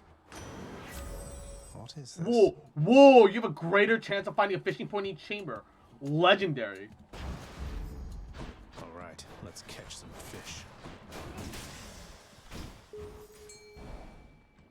Landon Plume also ranked up. Hold up.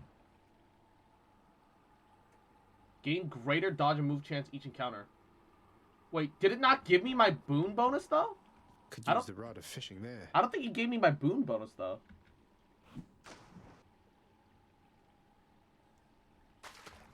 Come on up. Hellfish. Oh, I've had this No, before. hellfish.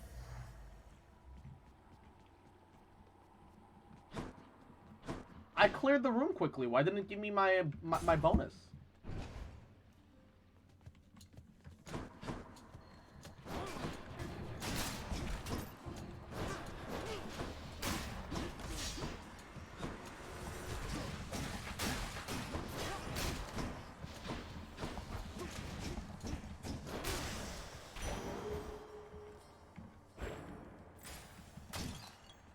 Alright, it gave me my 1.2 that time. Yeah, now it'll give level 3 bonus, I guess. So that's fine. Another Poseidon boon. I need an actual damage bonus.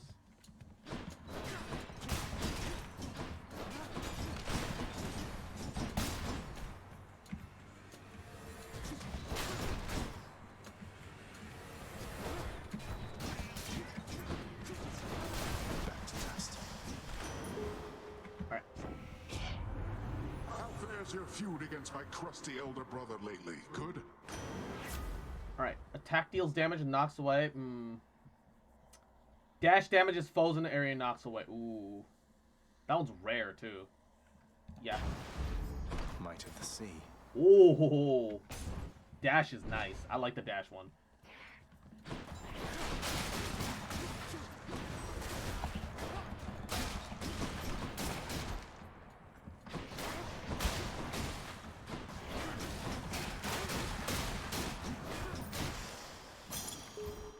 Clear bonus.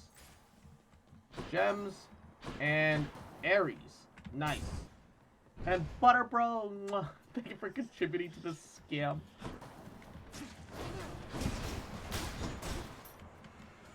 Welcome.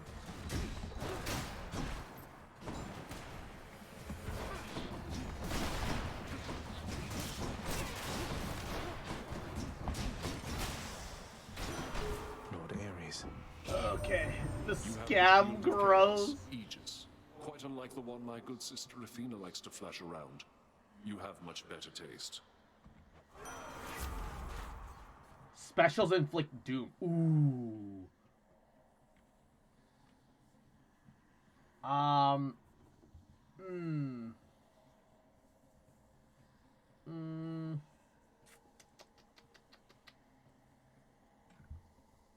Now the question is, if I pick this up, does that take up my special slot, or is that just a passive? Because if it's just a passive, then that's incredibly worth it.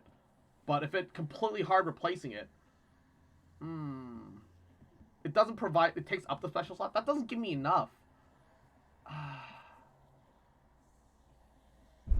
And some head pats for Butterbro. It does add to the special though. That is true. But it's a low rarity, and I'd rather have like a high rarity variant, preferably like a Zeus thing, or even like an Artemis. Because like if an Artemis special like at least has like crit rate, and gives me crit damage. I don't think Battle Rage is really that effective, but a passive of like, hey, if I get hit, I then apply Doom damage. Yeah, I think Curse is the way that I should handle it. I think Curse is what's gonna help me the most. Yeah, I think that's what it is. It does require me to be around the enemy, but if I'm getting hit, there's like a 70% chance that it's from a melee. Because most of the projectiles, despite this game kind of being a bit of a bullet hell, I feel like are decently easy enough to dodge. It's different when they spam so many at you that it's hard to tell where anything is. And then you're panic dashing, just trying to get anywhere. And Eggy Martwin, yahoo! Welcome to the stream. How you doing, cutie? Mwah, welcome, welcome. Yeah, I think we're gonna get the curse. That's what we're gonna do. Yeah. If you want damage, then battle rate though. Ooh, also true. It does require to get kills though. You know what? DPS is king, obviously. This is my fight. DPS is king. Ooh, fishing. Fishing time. Fishing time.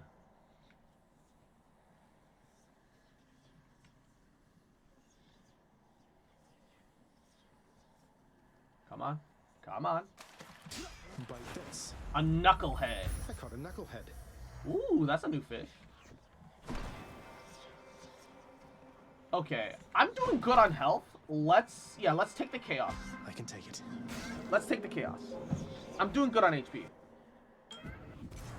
Interesting.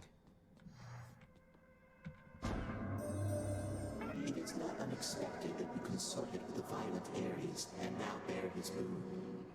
He still worships me, you know. Yet I would say he does not know me very well. Wait, Ares worships chaos? What? Chamber reviews are hidden? No. Dash strike is worthless. Slain foes toss an inferno bomb at you. That's fine. Specials deal 31% more. Pog, let's go. Should be worth it soon. Let's go. Hi there.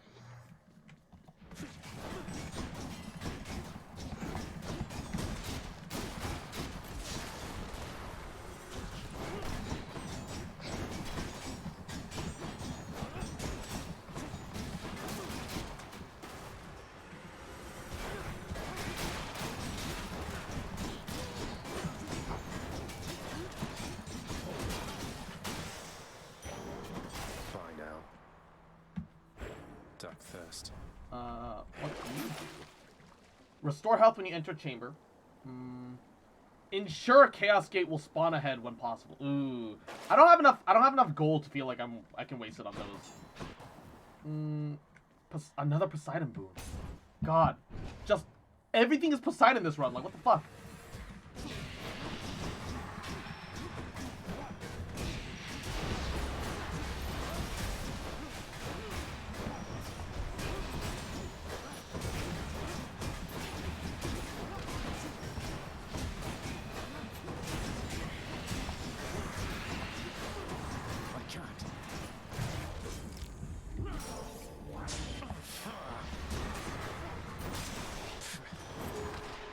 Oh, God. In the name of Hades. Ooh. Sunken treasure. Attacks and specials are faster in the first couple seconds.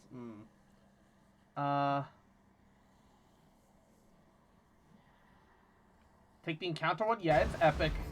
It's a lot. You're right. Got to keep pushing.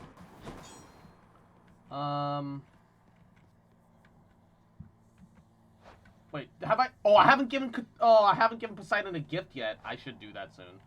I've got some spare nectar. Let's get the key.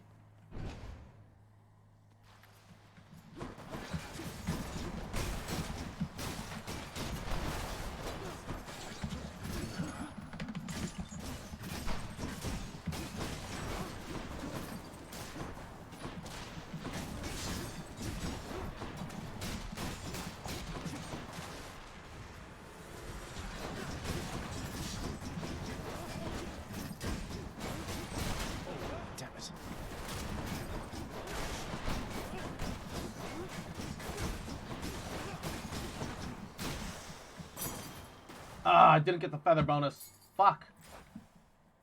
I only got 7%. I'm not getting enough feather bonuses. Fuck me, dude. Fuck me, dude. Shit.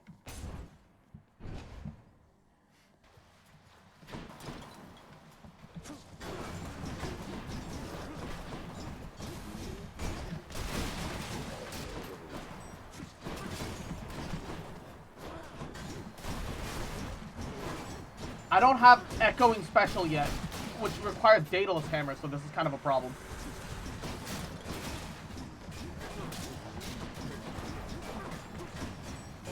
I can't.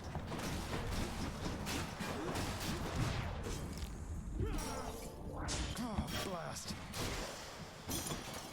keep not getting my feather bonus. Fuck me.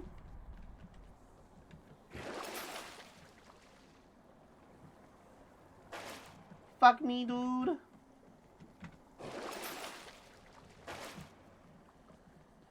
Ah!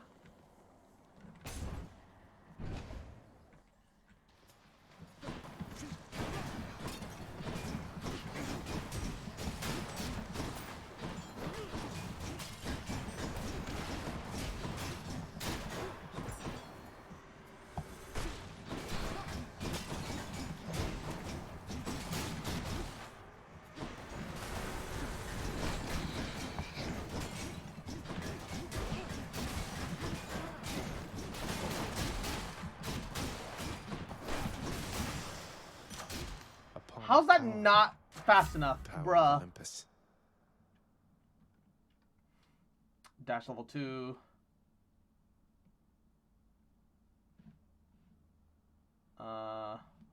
Or battle rage level 2. Battle rage. Gives me some snowball capability. Oh, I can't even see the bobber at the angle that I'm at. Oh, I made a mistake. Mine. Another knucklehead. Okay, it's fine. We still got the fish. I legitimately couldn't see my standing in that situation, and I was worried that I was gonna fuck it up. Nectar! What?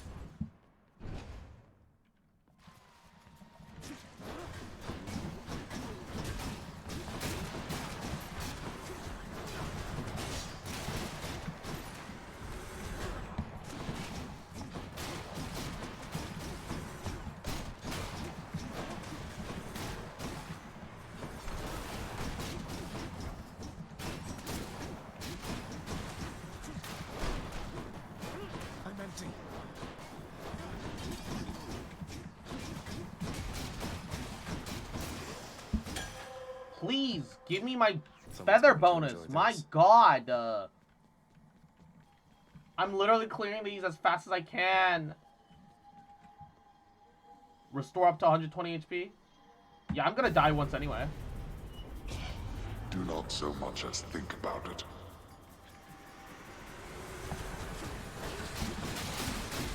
You're gone. Can't do that.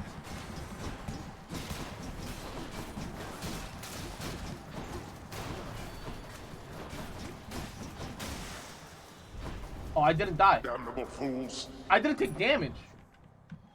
I mean, that's a full heal. Pog. I have no max HP though. I just realized that's kind of a bit of a problem. That's fine. Forgot to check the video and audio quality. I have 10 minutes of a tank battle without sound on it. It's in 360 FPS.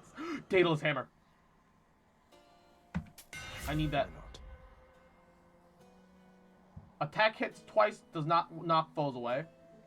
Bull Rush deals... I need an Armor Shred. Let's see how this goes. I do need an Armor Shred. Alright. I can Armor Shred now, at least. Fuck it. Whatever. Got it. How many knuckleheads are we gonna catch? That's all the fish I've been fucking coming across this fucking run. Like, I don't get it. How's it all knuckleheads? How's it literally all knuckleheads? Not quite. You've really done it, Zagreus. My sisters have returned. All three of us now share the same assignment. Hold up, what? Is it wrong of me that I'm somewhat honored to have garnered the attention of the Erinyes? Does that mean I have to fight all three of them at the same time? Oh, I would say it's very wrong of you indeed.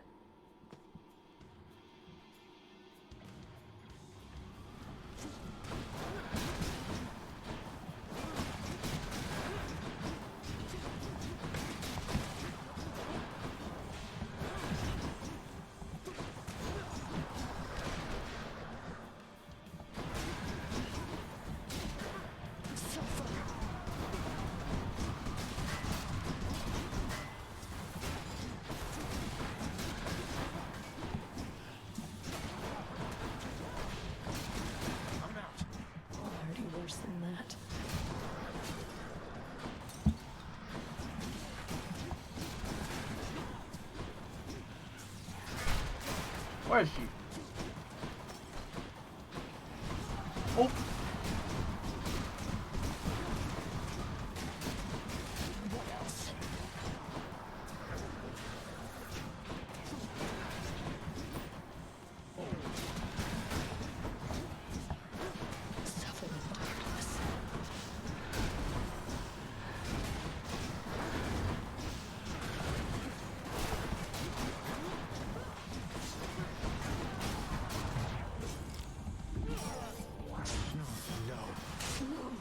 Woo!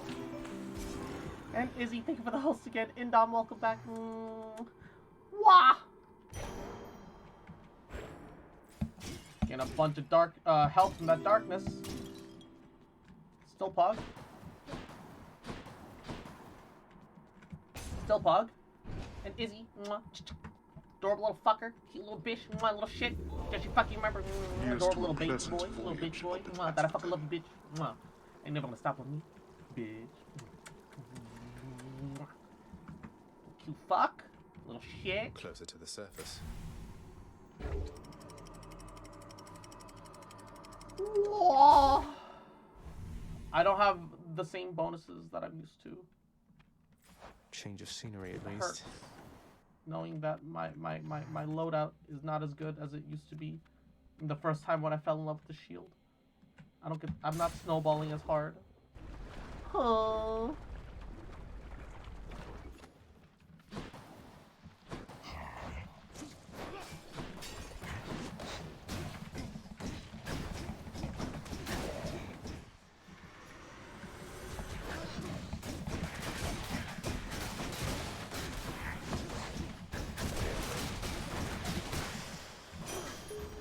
Okay. Oh, I finally got the plume bonus for once. For once.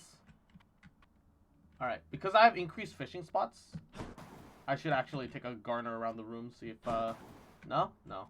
Fuck. Max HP or pomegranate bonus? I need some max HP, please. Moving right along. My first day back, they threw me to the wolves. Oh, I'm sorry to hear that, Izzy. That's terrible.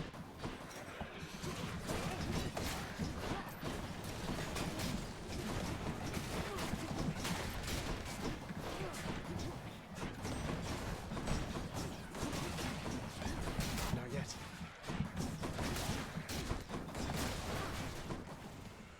Good, come on in.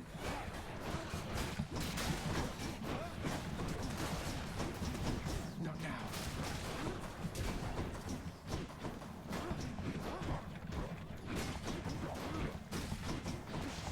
I can't. Oh my god, this one's kicking my ass! Oh, I got a clear bonus at least. I've got 256 gold. Could be enough for a boon. Oh, versus double... Okay, double boon. I've got a death in me. I've got a death in me. Double boon. Double boon. Double boon.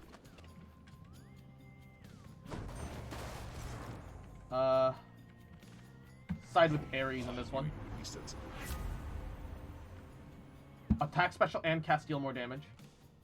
Cast sends a Rift Blade ahead. I haven't gotten that yet. Fuck, I have to. I'm absolutely flabbergasted, nephew. I offer you the finest blessings of the earth and sea, and they're not good enough. I'm sorry, Uncle. Poseidon won't like this. He can't stay mad forever.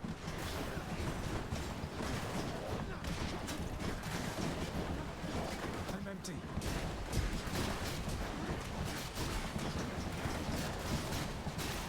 Can't do that.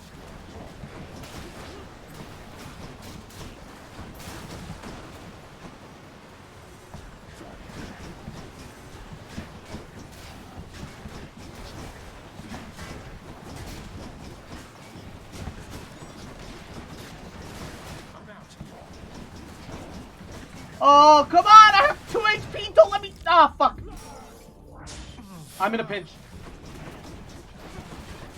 Not quite. Oh, God! I'm taking more damage than expected!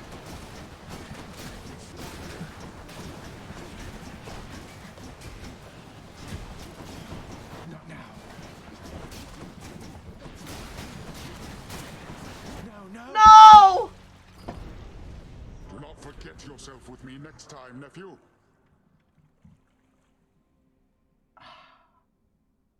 Fuck. Ouch. All right. Again?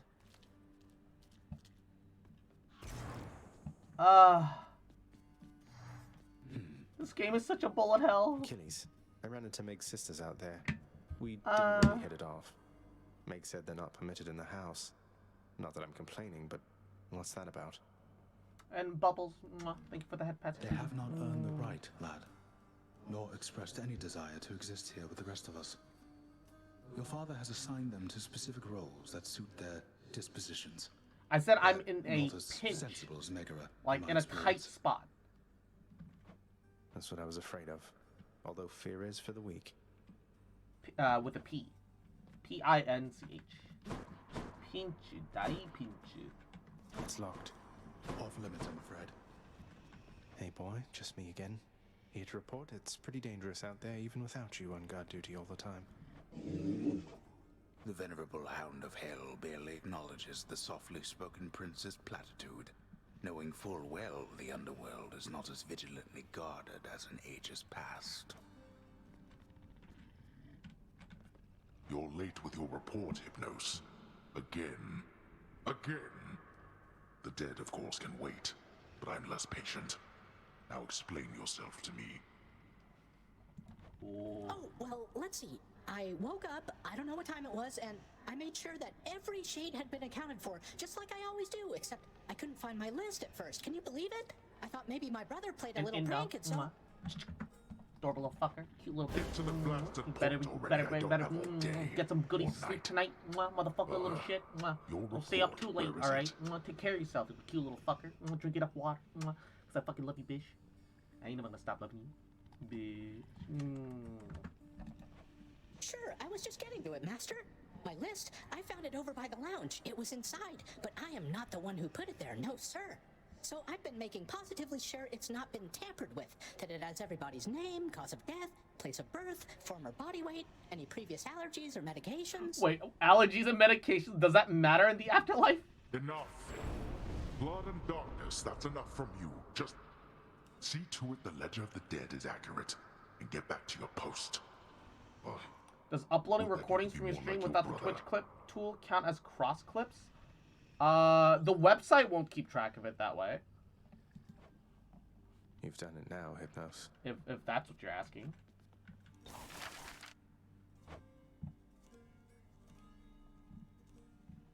They didn't add anything new. Why were they all exclamation pointy? Say, Orpheus, I ever tell you I once single-handedly slew a multi-headed bone hydra within the magma fields of Asphodel without so much as breaking a sweat? You don't sweat, Zagreus. That's not a... Why, that is wonderful to hear, my friend. Another in a litany of such heroic deeds, more noble than the heroes of our verse, and even great Achilles over there. What is he bragging Glad for? you think so, mate. These tales of my valorous accomplishments do seem to cheer you up, so I will keep reporting back once I rack up some more.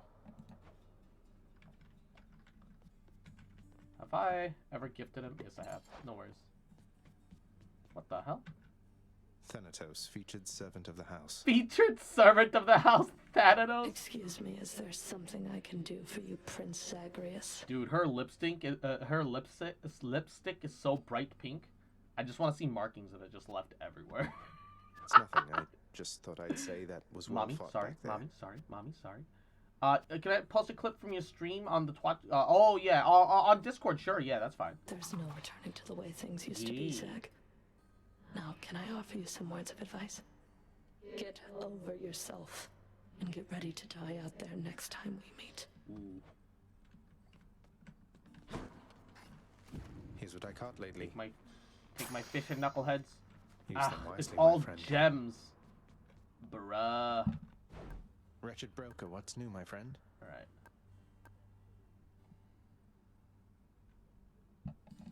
I'll take it. Could always use more keys. I'm 6 nectar, which means I'm 4 away from 1 diamond.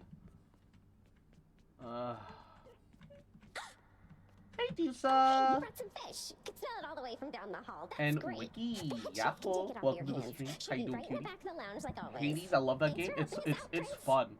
I'm just bad though. Sure. I wish I wasn't so bad. What are those shades muttering about? Cause of death elephant, bruh. Elephant being cause of death, imagine. Now we're talking.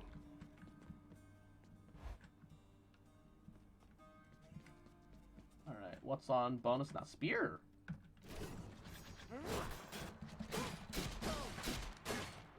Really good range.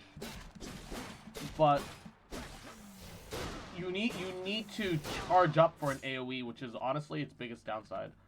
My keepsakes. Which means instead of the feather, I should swap for something else.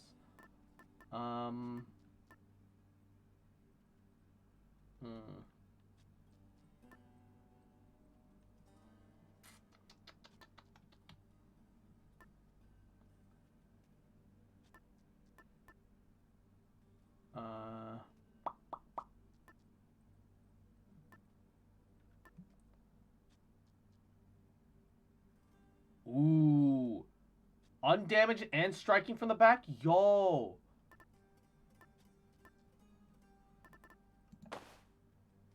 Hold up. That's really good, actually. The fuck? Through all that, away to the surface. Ooh.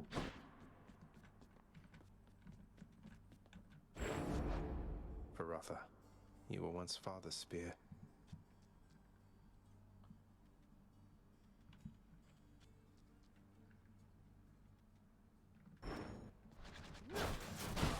Wow. I guess the dash melees are the only proper AoE that the spear has by default. Hmm. One more time. I don't really have a lot of options for me right now. I'm kind of hoping for Daedalus as fast as possible. Ooh, Zeus. Your father must have told you that his governance over the underworld is due more to the weaving of the fates than by his choice. Admittedly, he got the short end of the stick, whereas Poseidon and myself, why, we've been doing rather well indeed. Okay.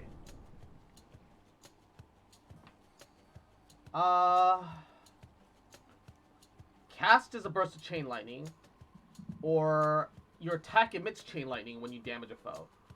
Do you pay attention to the National Football League? Not really. I'm not much for sports ball. I like the Green Bay. I like the Green Bay Packers. Is that what they're called? I forget. I remember liking Green Bay. And San Francisco 49ers only because it's San Francisco and I'm just here. You know what? Electric Shot seems like it's gonna be like an automatic AoE. And so I feel like I want that the most.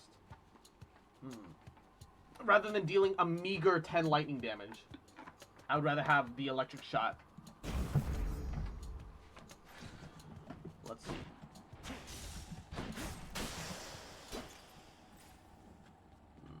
Nothing spectacular, sadly, but it's fine.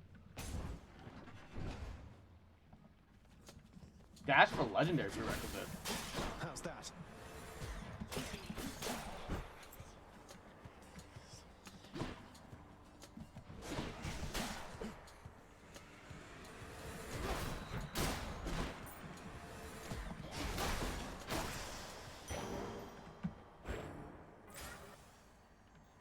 They offer chaos, which I'll take.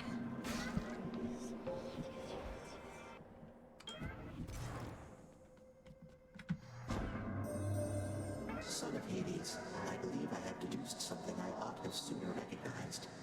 I'm gonna lurk and play with the boys now. Hope you get a dub. Alright, Red Dark Suit. You take care. I'll see you later. Your stay within the underworld was brief from my perspective, but impactful nonetheless. You seek her now. Respond. I do. She's somewhere on the surface. That's why I keep on finding you like this. I'm trying to find her. I hope that your attempts achieve success. She is beyond my senses presently, though of course I am still able to assist you in your journey thus.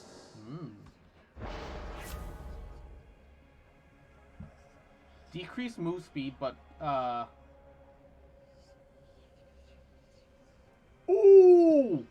no more casts for 3 encounters, but boons have an 18% chance to be rare or better. Or cast will deal more damage. I'm gonna take that instead. So I can't cast anymore, which is fine. Unfortunate, but fine.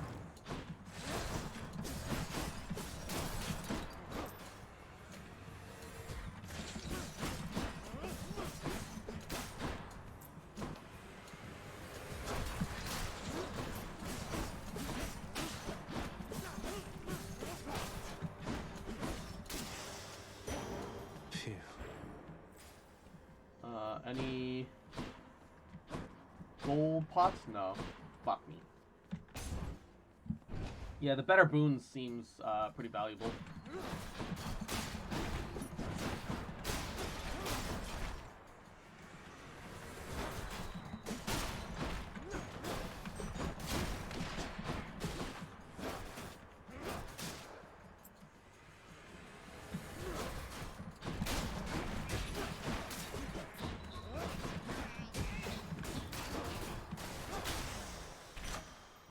Pomegranate.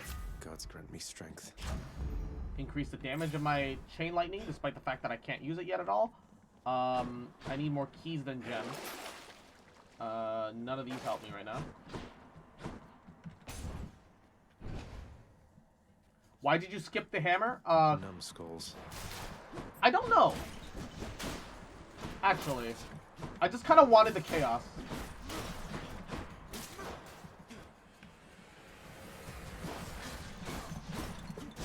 No chance.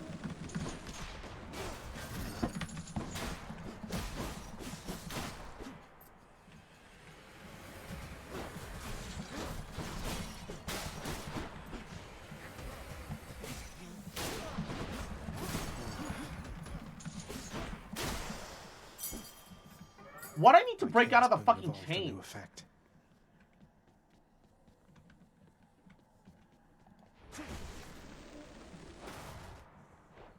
What I need to break out of the chains? Like, they're so annoying when it grabs me. Do I have to try and force dash my way out of it? Or is it just like a time that you're locked in place and can't do shit? I don't get it.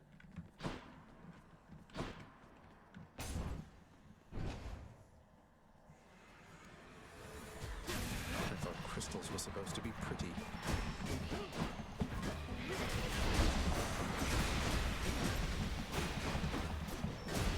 Not now.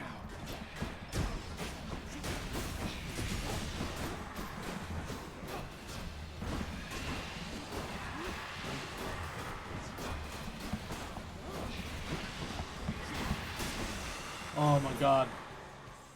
Gone all to pieces. Okay, I haven't ever given Poseidon a gift, even though I need the nectar. Offer one. Uncle Poseidon, it's been excellent to know Also, you, sir, we betrayed so him last time. Please, this is for you. Oh, I am positively moved by your affection, little nephew. Though I think I've just the thing for you in turn. Here, I shall transfer it to you. The conch shell. My oceans, they are filled with danger, not just water, little Hades. Any of the dead you face, they met their mortal end at sea and not on land. Thank you for your contribution. Oh no. Oh, it's an epic.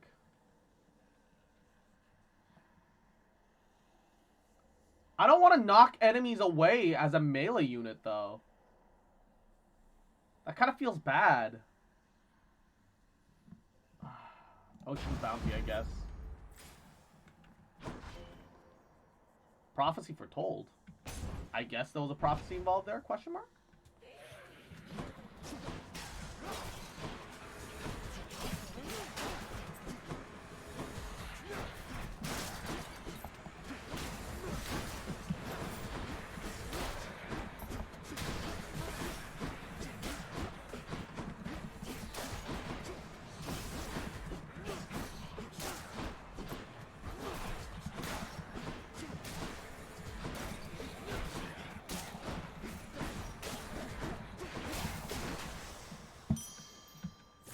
That's a lot of gold. 155. That's a lot of money.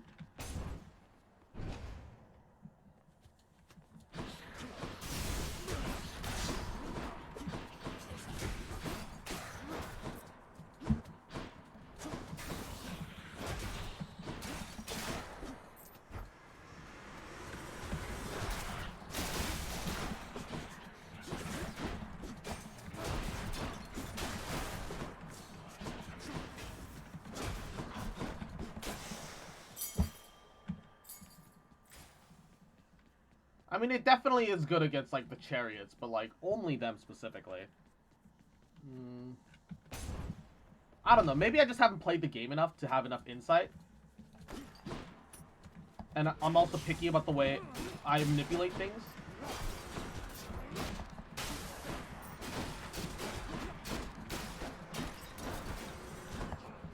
Who's next?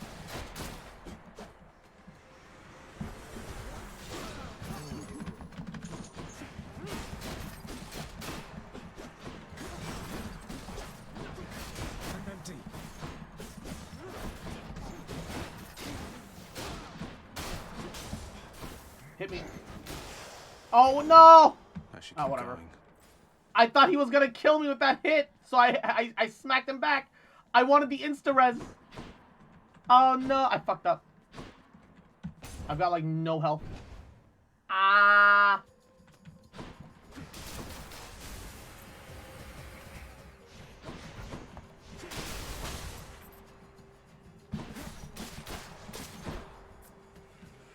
Come die again.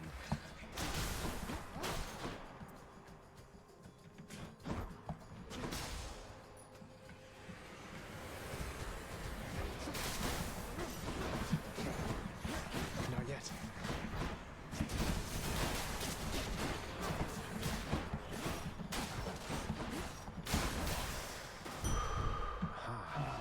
I didn't die again. I keep forgetting I need to die so I can get the res. Ah.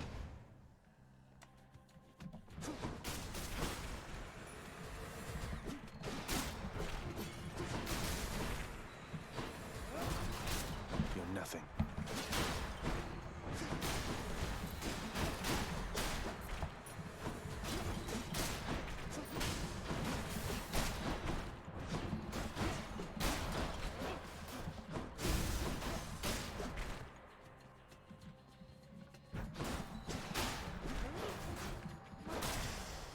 Oh, gosh. Give me that nectar. It's a shame that nectar doesn't give you anything except the nectar. I want the nectar to give me other bonuses, man. I've got 400 gold. Ooh. Oh, I could afford everything. Hog. Always a pleasure, Charon. Move faster, attack faster. After dash, briefly become sturdy and be faster.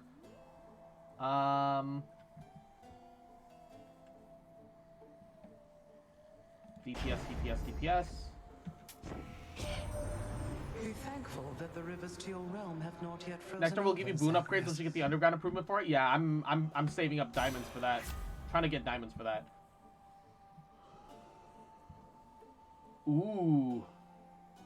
Oh, when you're out of charges, take less damage and deal more. Yo. Ooh, Vortex too. Ooh. I want Ravenous Will because I've got a bit of a spam heavy build. With my unique.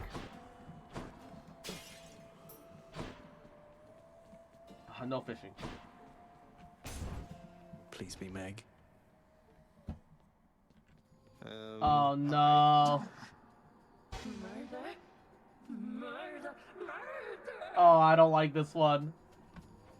I was really hoping we could change the subject. Please. Oh, I don't like this one, please.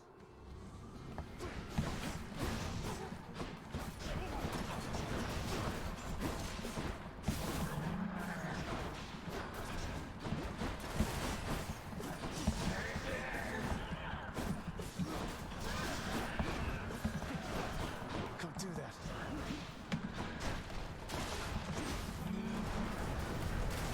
Not good.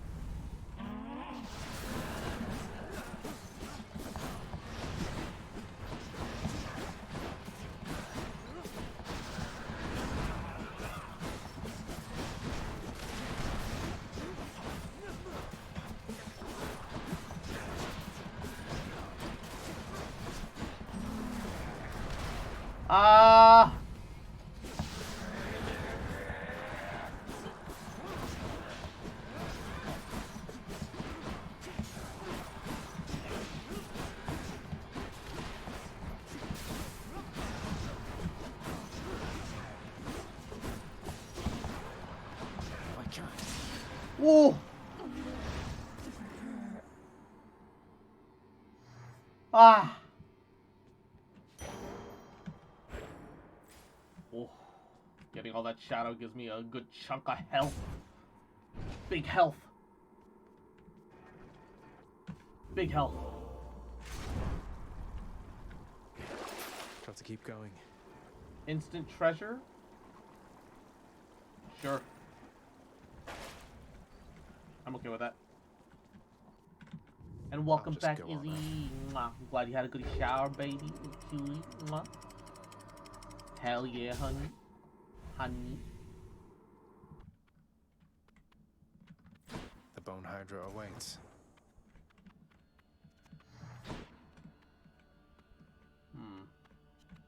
Not exactly swimming in boons and bonuses right now, which is a little unfortunate.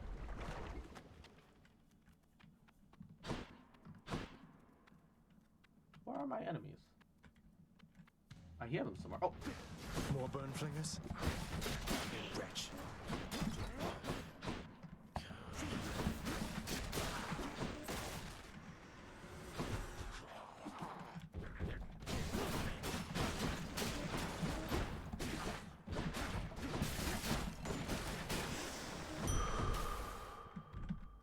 More max Feeling HP. stronger.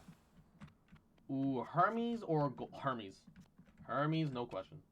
Wait, I should check if there's any gold vases around. No, I thought not. Reap. Course is set.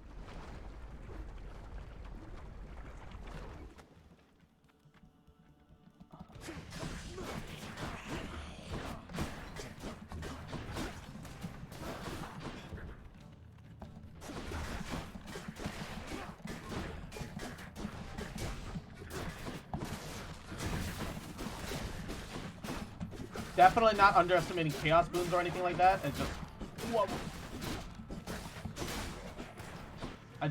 Sometimes you're just not confident in the moment.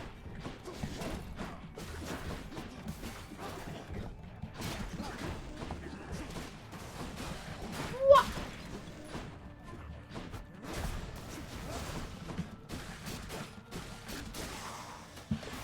For me. Woo. Been downright chilly up here lately. Any Gurax? Huge Demeter to thank for that. Little fucker, don't little shit. Little cute fuck. Guess you fucking remember. Little motherfucker. You lucky bitch. You my good luck charm. Little cute fucker. You got me 20% dodge chance. Little cutie. Little bitch. I love you. Let's go. Let's go.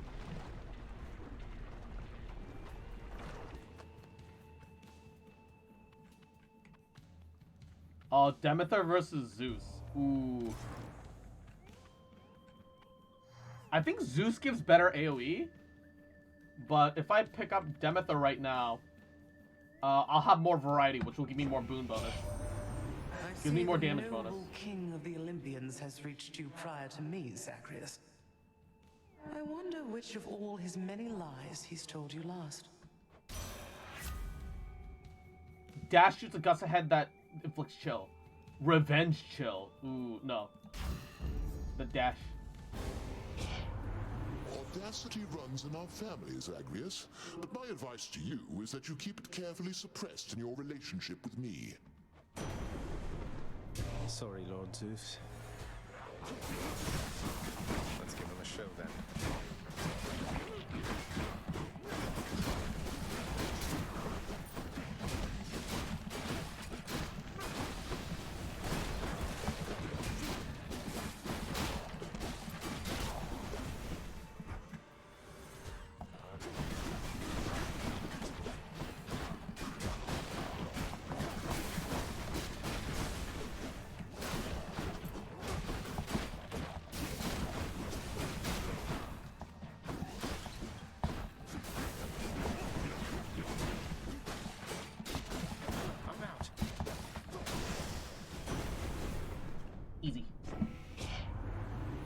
And welcome back, my knee. That is quite enough. That's quite enough, I say.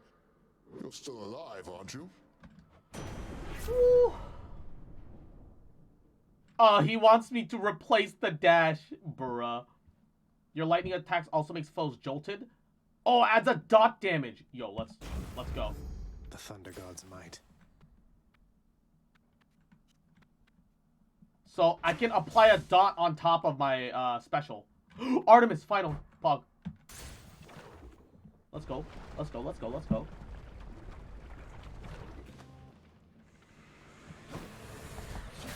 These witches again.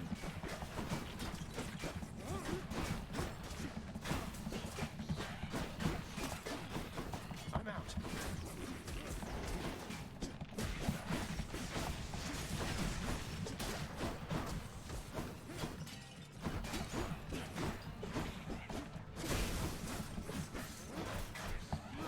I'm empty.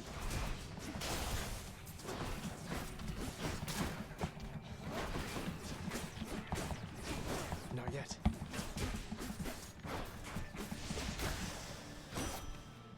Nice. No hard feelings. Zagreus, it's me.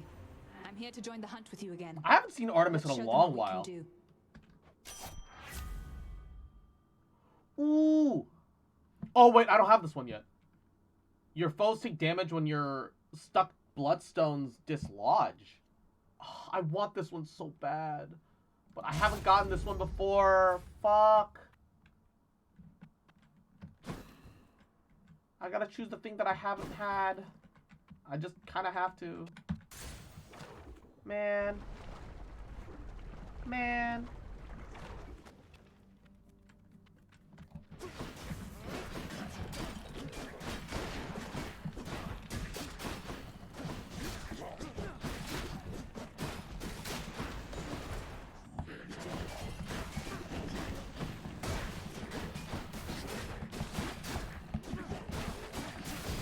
Don't do that.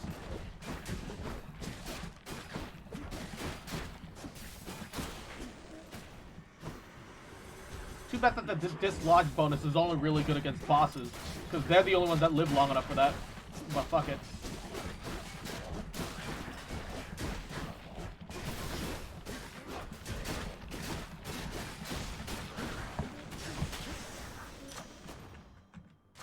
Delicious. All right.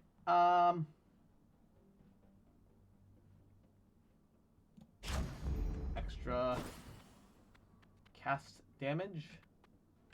Shadow for health.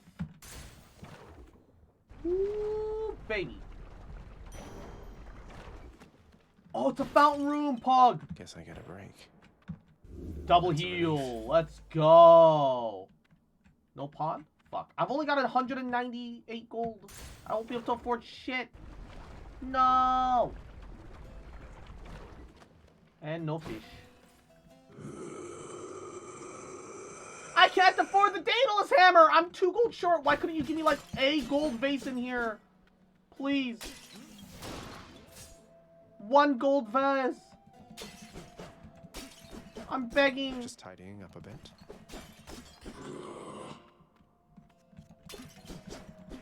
No. I can't afford it. Guess I'll die then. Here's the fee. And Izzy. Adorable little fucker. Cute little bitch. Mwah, little shit. Just you fucking remember. Adorable little fucker. That I fucking love you, bitch. Mwah, little cute fuck. Now you never gonna stop loving me. Bitch. Oh, the Daedalus. I can't afford it. I'm just gonna have no Daedalus upgrades this run now, because that's 2 Daedaluses that I missed out on. Unless you can only upgrade, unless you, it's only that you can only upgrade your Daedalus twice instead. I can't.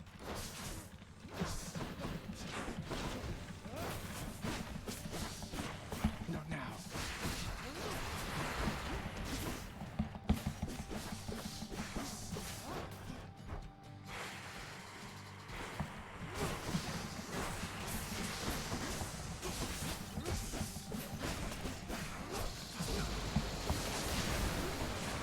Oh my god, Demeter! Not yet. What is that AoE, girl? Mommy? Sorry. Grandmommy? Sorry. Grandmommy? Sorry. Grandmommy?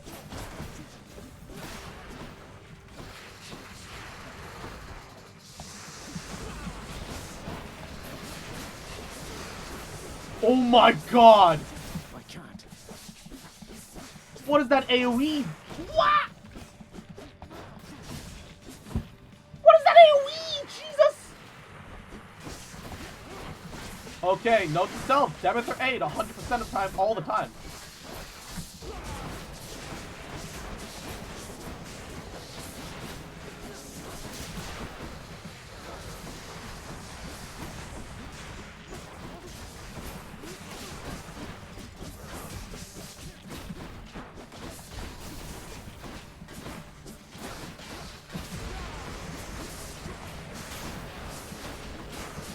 Can't do that.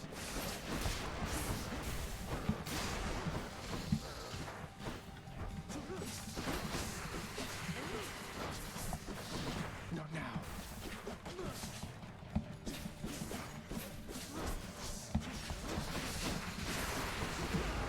Oh no, I think I cast it too far away. Oh no, I got him on the edge. Woo! Wow. No more heads. Alright, hold up.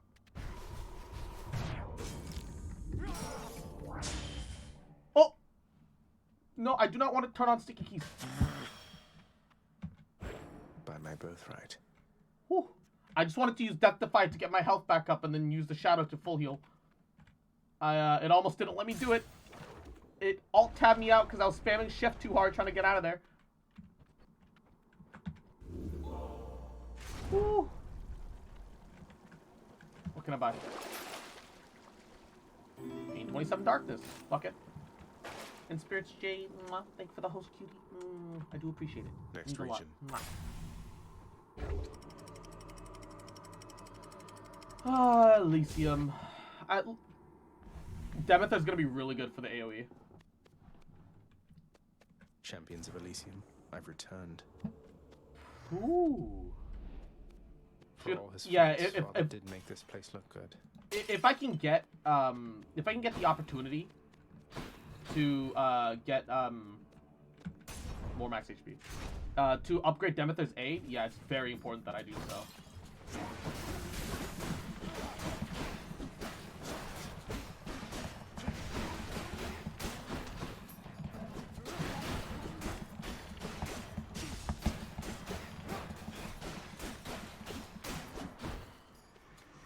More coming.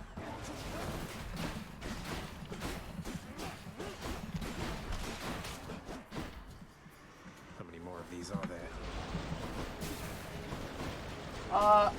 Fucking archers, man. Running so fucking far away from my shit.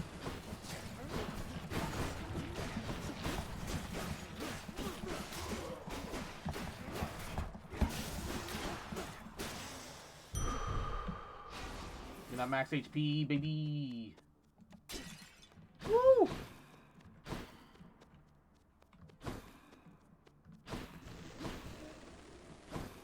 Not really seeing anything special here, though, which is... Daedalus Hammer! Oh, I also need the pomegranate.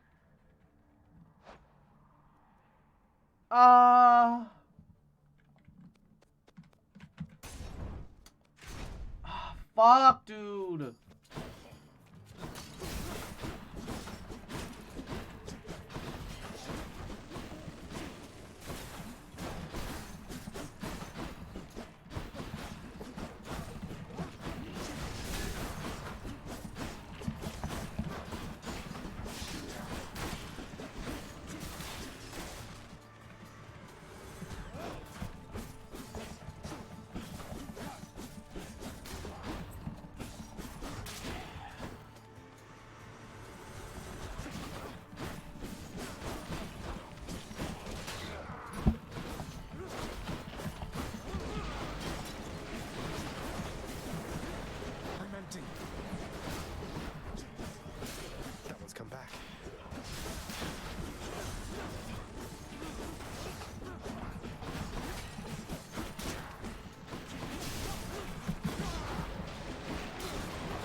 Demetha's aid.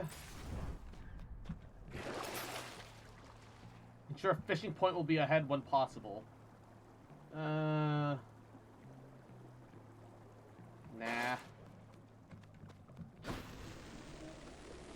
Oh, hammer! Finally! Thanatos? I have returned. Oh, I could get max Stay HP long too if so I'm I lucky. won't Get this business. You wretches are coming with me.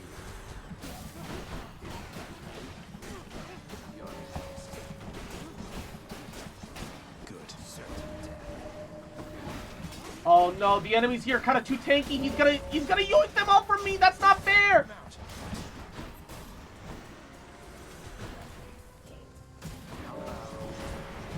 I'm empty. Oh, this is. Oh no, I'm just not gonna win this one. I'm just gonna let. Yeah, there's no way I can win this one. I'm just gonna let him handle it all. I'm just gonna keep dodging. I can't. Yeah, there's just no way. I've got 2 kills, and he's got insta kill, and I don't have damage. I have fucking utility and evasion. I'm not your foe here, Zag. You're clear of them for now. Special becomes a shot that deals damage in an area. All right. Baratha grows stronger. Oh, it's just, I don't have to recall it. I can just spam it from a distance. Yo, that's awesome. I've got to hand it to you, Zag. You're easy to track down. The Shades of That's cool. Tartarus are beginning to fear you even more than your Lord Father. NFL's most bizarre situation came true. Oh, they Raiders were and feeling Chargers are once they get tied at tally. 0-0, and the tie would send them both to the playoffs. Bruh. I'm not so sure about that. Even Bruh. I'm beginning to fear you, I think. It seems... Why is he beginning to fear me? Makes no sense. Okay, yeah, Poseidon Boon would be really good for me here.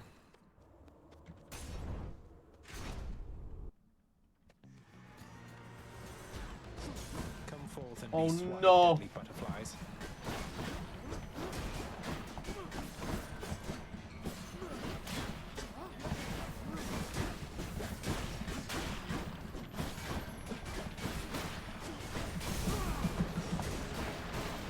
Can't do that.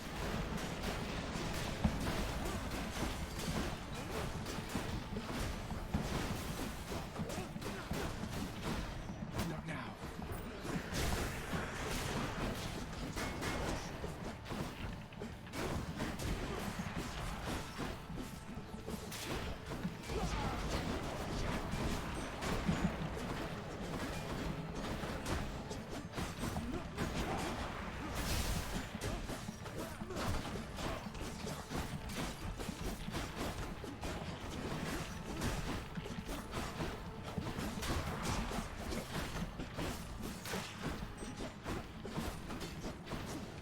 Oh my god, I'm gonna miss.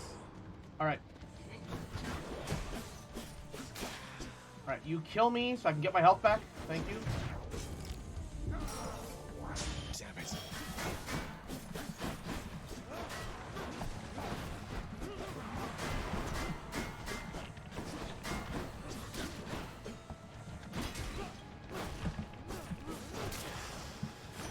Ugh. Won't catch this soul, thanks. The 49ers made the playoffs? Pog. God Gauge fills up faster when you take damage. Ooh. Special deals more damage and knocks foes away. Ooh, and I already have an explosive. Yeah, okay. Hmm.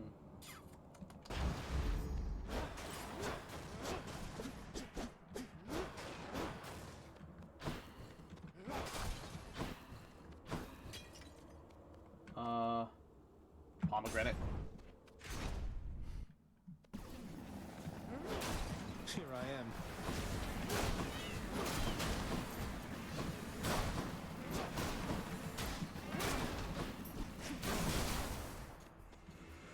Just in time.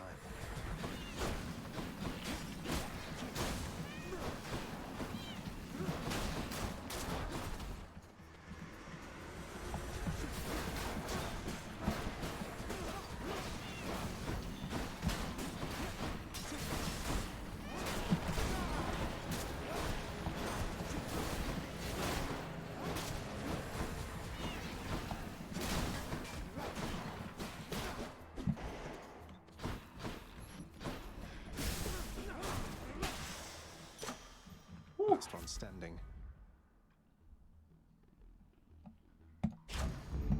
Better blessing.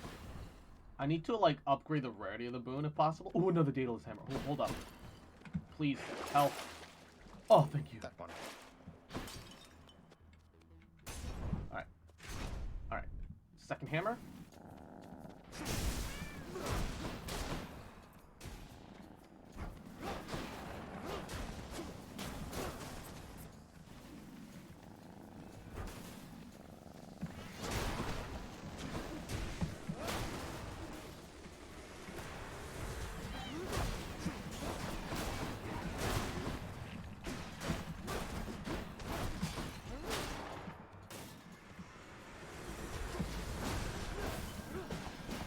Not yet.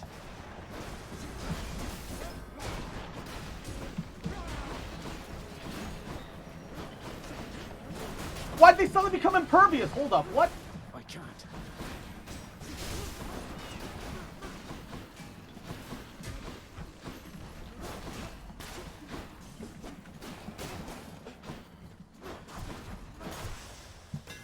Ooh. Quick spin charges up, recovers much faster. Attack is more range, more damage to distant foes.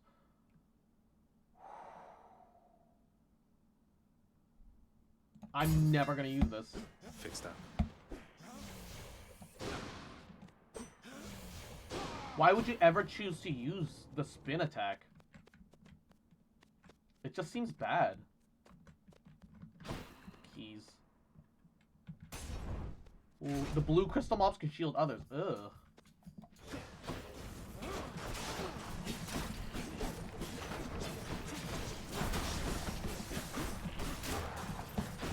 One's rearming.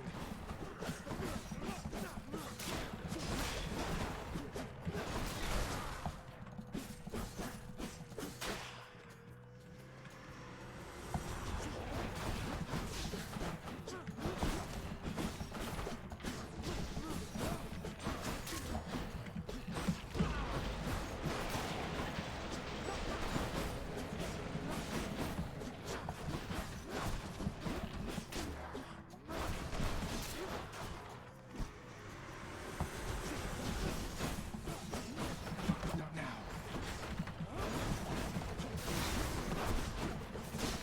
I'm empty.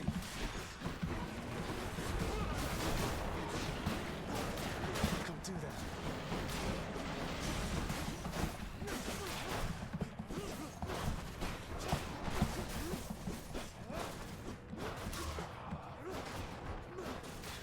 Oh.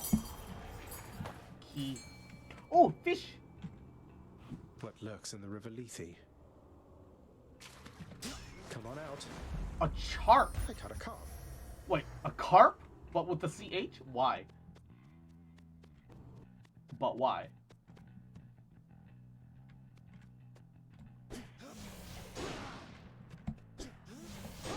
Upgrade now made it viable to use? I mean, maybe? I guess? Ooh.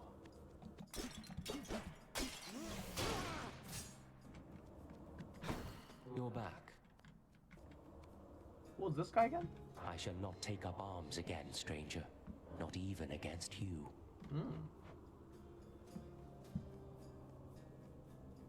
Ew. He doesn't really give anything that I actually want. Oh, wait, for 15 encounters. Okay, that's kind of hog.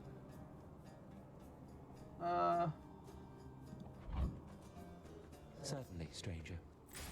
Fuck it, whatever. I'll take the Zeus boon. I've only got 230.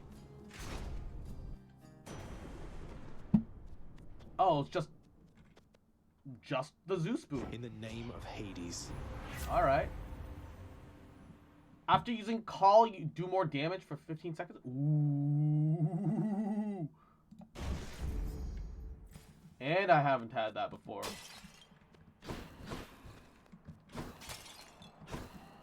Oh, it's the boss fight. Uh-oh.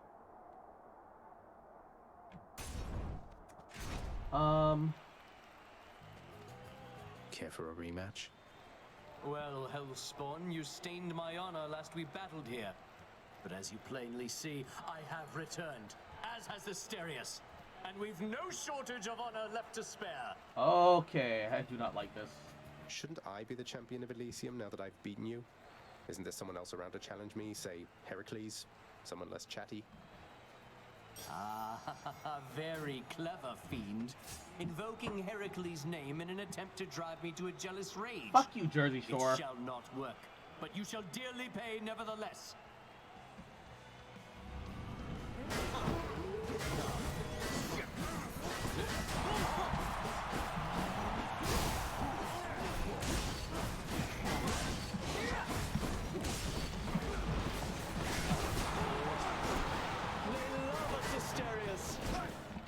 Prepare yourself. I'm out.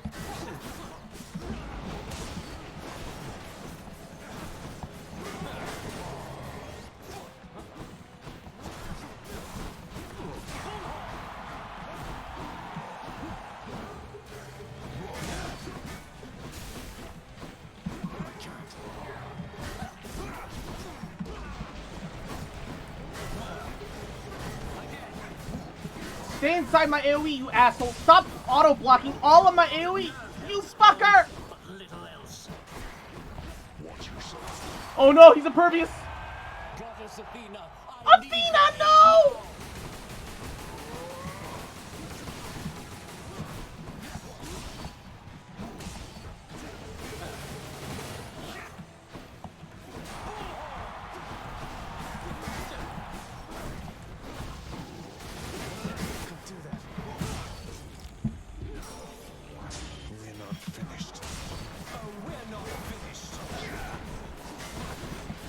Oh my god. No! I'm gonna die. I'm gonna die. No! You should have stayed down in the depths of hell.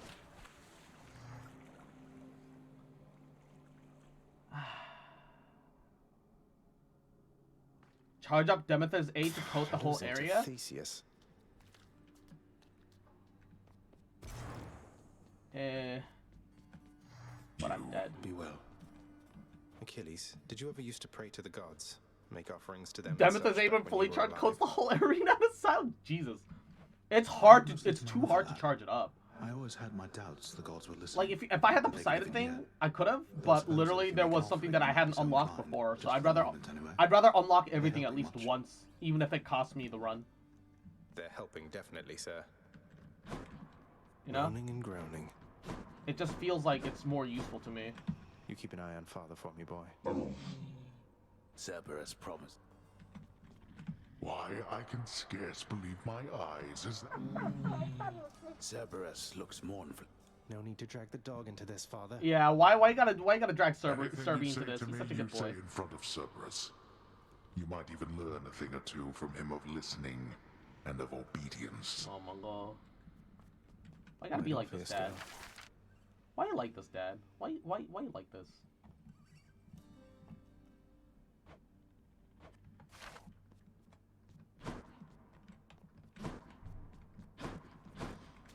Here's what I caught. Oh, he gave me 2 nectar! Oh, baby, let's go! That's what I'm talking about. Anything good? Seems like a good deal. Yo, 2 nectar! Let's go! That's huge. Nyx, I have to ask you something. Are you certain that my search isn't in vain? My mother, what if she's gone? Your mother yet lives. There can be no other explanation. For if she did not, she would be with us, here. She was a good woman. Stately. Kind. I wished to raise you as I thought she would have. Aww. I think I turned out okay. I like Nyx. Your Highness. Dusa, turns out that I may be stopping back from time to time like this. But please don't bother picking up my room. I won't be staying long. Oh, sure. But I'll just keep an eye on things in there from time to time, in case you change your mind. So, goodbye. Oh. Goodbye. Poor Dusa. She's so cute. She's such a cutie.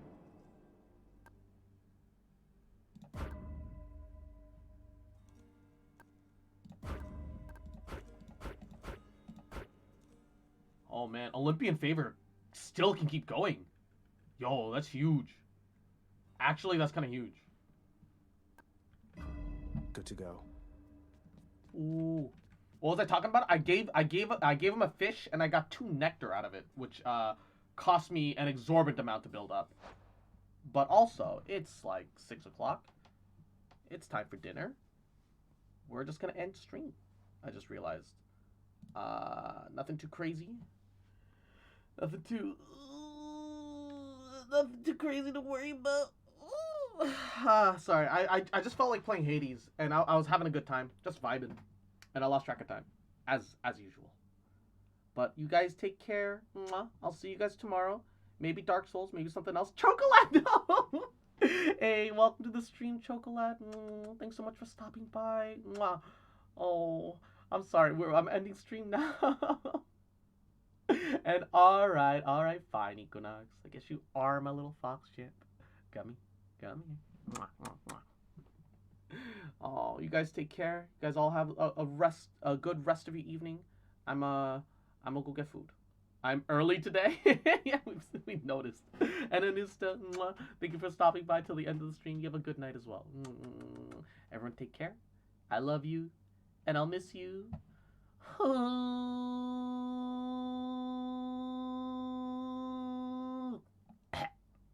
I meant to cut off in the middle of that, but I had a throat tickle. So,